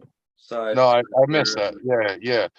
Did Neil tell you have to pay your own way to Europe? No, he didn't. For Arm Wars? Dan's struggling to suck his dick. As we Bro, see your ball cap. Yo, what looking the like you fuck? took your Why own- is your head still down and you're reading chat? What the fuck are you doing? Dan, nobody's told you this yet, but you do have to pay your own way to go to Savage Wars. Okay. Same as Arm Wars. I can't afford to watch my own show. No, you just so fucking tired. that you don't wanna Are you watch sucking your own dick? What's going on here? We're watching Seth Rogen suck his own dick. If I gotta pay my own way, I gotta pay my own way. But at the very least, I'll have So, a here was Olympian my under my bit. belt to pay for it. Here was my bitch. So when they first pitched it, it was Uncle Jon, and I said, "Hey, do you have to pay your own way?" They got ignored. Neil Pickup went on the show, and they're like, "Hey, Danny, you should probably do a video or something." And I was like, "Hey, Neil, we have to pay our own way, like the Arm Wars athletes. All the Arm Wars athletes have to pay their own way." And I was like, "Is it pay their own way?" And then John did another show, said, "Hey, is it pay their own way?" They ignored it because you do have to pay your own way. And I was like, that cuts out 90% of the people who put videos in because they can't pay their own fucking way. They don't know that. Like if you're going to Savage Search, you're gonna have to buy your own plane ticket. You're gonna have to put yourself up, all that shit. Well, they have not announced that yet. I am lucky. I was talking to Dave Smith about this last night, or no, not last night, night before. And I was like, "Hey, Derek, why don't you go to Arm Wars?" She goes, "Because you have to pay your own way." And I was like, "Exactly." So, be prepared for that. Save a couple coins. I happen to because I want to see your fucking. I'm lucky. I'm lucky because I want to see your ass there. My previous jobs have allowed for me to accrue a certain amount of mileage on flights. So yeah, perfect. I have been able to reduce the costs out of pocket in that regard. So that way, I tell you right now, no matter when the call comes, because it's no longer a matter of if. James Statham has stated himself in the chat. They're just looking for a right matchup for me. When the call comes, I think that guy's sitting right next to you. I will be there. No. You pull Raw on the Dome. Yeah, I pulled him. I'm ready to go 95% of the time. I'm done. He stated, this is his words, his numbers. 95% of the time, I beat him. Now, he's being generous with his numbers. To be honest, I would say closer to 70% of the time, I beat him. If I'm being honest, which I'm brutally honest about myself when I'm in this state of mind, I am as honest as they come. 70% of the time, I can beat him. Yes, it is still a majority, but every now and then, he gets the right setup, the right angle, the right lane. He blocks Which is our off. method, competition-wise, 10%. It's all about the competition. It's all about the setup, right? Yep. In the right moment, he catches me. And he catches me hard to the point where there's nothing I can do differently to change the outcome of the match. Plain and simple. And that's why I say 70%. The majority of the time, yeah, I'll get him. But there are a few times where he'll catch me and I'm like, holy shit, I can't. No matter what I do, I can't maneuver out of this. That's because he knows your weaknesses and you know his. You taking notes, Eric? That's the beauty of the training power. It's an interesting balance of power, if you may. Now, most athletes will sit there and say, no, I can dominate him. I can handle him. No, I know there are lanes where this man can beat me. I will be the first to admit I am a very beatable opponent at this point in time. I am training on that specific lane to not be beatable. And he is a huge component to help me get to that point. Because the moment where he finds me unbeatable is the moment that lane becomes much more narrow. It won't though, because he's getting better as you're getting better. That's true. Correct. But That's at the true. same time, I'm But helping him. he's helping me Going through the ground and prepare for that lane. If I'm I'm outta here. if I'm beating him in a lane, Beef chicken grease. Hi, Josh. are you out of here, Josh? Yeah, I'm out. Oh man. But you know what I'm saying? Josh. Gotta get some rest. Gotta So my party in the park, 6'7". You don't want to stay out till 9 a.m. tonight? Come No, on, man. Not doing that. Not again. Another time though. Well, Not Josh. Let us know when that time is, and we'll make sure we plan for it. Once this is monetized, we'll go 98 straight. There you go. Oh, there you go. 98 hours straight. There you go. Like we're working shifts, baby. We'll get it done. We'll get it done between all of us. We'll get it done. Oh yeah. Just put We'll me figure and it out. Yurik on one night. We'll be up for 24 hours. That'll prove the power of the 98. That's what it'll do. Or we'll fall flat on our face and we'll try again later. Try again later. All right. Later, boys.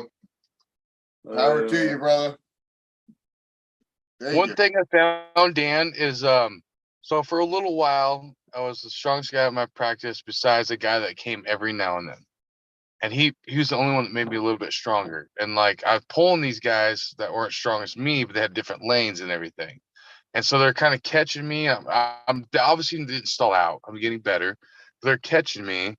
And I've added a few more guys that are stronger than me. They're fucking 270 pounds. And I'm like, holy fuck, you feel like a brick fucking shit house. And so I'm catching those guys, and those guys are catching me. And so what I'm saying is, like, you guys aren't going to ever be, what do you call it? Well, you said 100%. Like, I can beat him 100%. You're not going to beat Ron the Don 100% because he's going to peak up with you. And my main training partner, when all else fails, is my 6'7" buddy. See my TikTok videos and my YouTube and everything. He's 6'7". He's a presser and everything. When I first arm wrestled him, it was a joke. And then he kind of like caught up because it was me and him all the fucking time. He knows my angles. He knows my weaknesses. I know his angles. I know his weaknesses. And so like it's a battle. Like I'm stronger than him, but like if he gets me in that one little tiny spot, he knows like, oh, you're fucked. And I'm like, oh, son of a bitch. And then I know, okay, next time I'm not gonna do that. I'm gonna do this, and I got you. Okay, go fuck yourself. I'm gonna fucking pin your ass. But we stayed consistently with each other. Yeah, you so feel I it. beat him, he beats me. Like you're both growing together. You two are both growing together. It's never gonna be 100% gonna beat each other. Ron the Don is always gonna be right in your back pocket. If not, I don't know, maybe one day he might pass you up. I don't know. I don't know you guys' athletic abilities and your arm wrestling skills. Having him in my back pocket. Listen, I But have when you 17 said when I start tournaments under my 100% belt, right? beating Ron the Don, that's not gonna happen. You guys practice all the time. It's just not. It's not gonna happen. He's getting stronger as you're getting stronger. So here's the thing, though. I have a lot more tournament experience than Ron the Don, right? Okay. I have hit 17 tournaments. So that ready go experience that I have can't be replicated in a practice. No, it Even can't. though you might say ready go, it is still not replicated. It's a different experience. So and you're proving my point as you talk. Go ahead. I am. Yep. Ron No, you're proving my will point have as a well. harder time beating me in a ready go experience. Yeah. But in a slow. Oh, if you guys weren't ready to in a go slow- now, if we like slowly go into something, yeah, that's where work. That's where it's working. That's where it's work for me.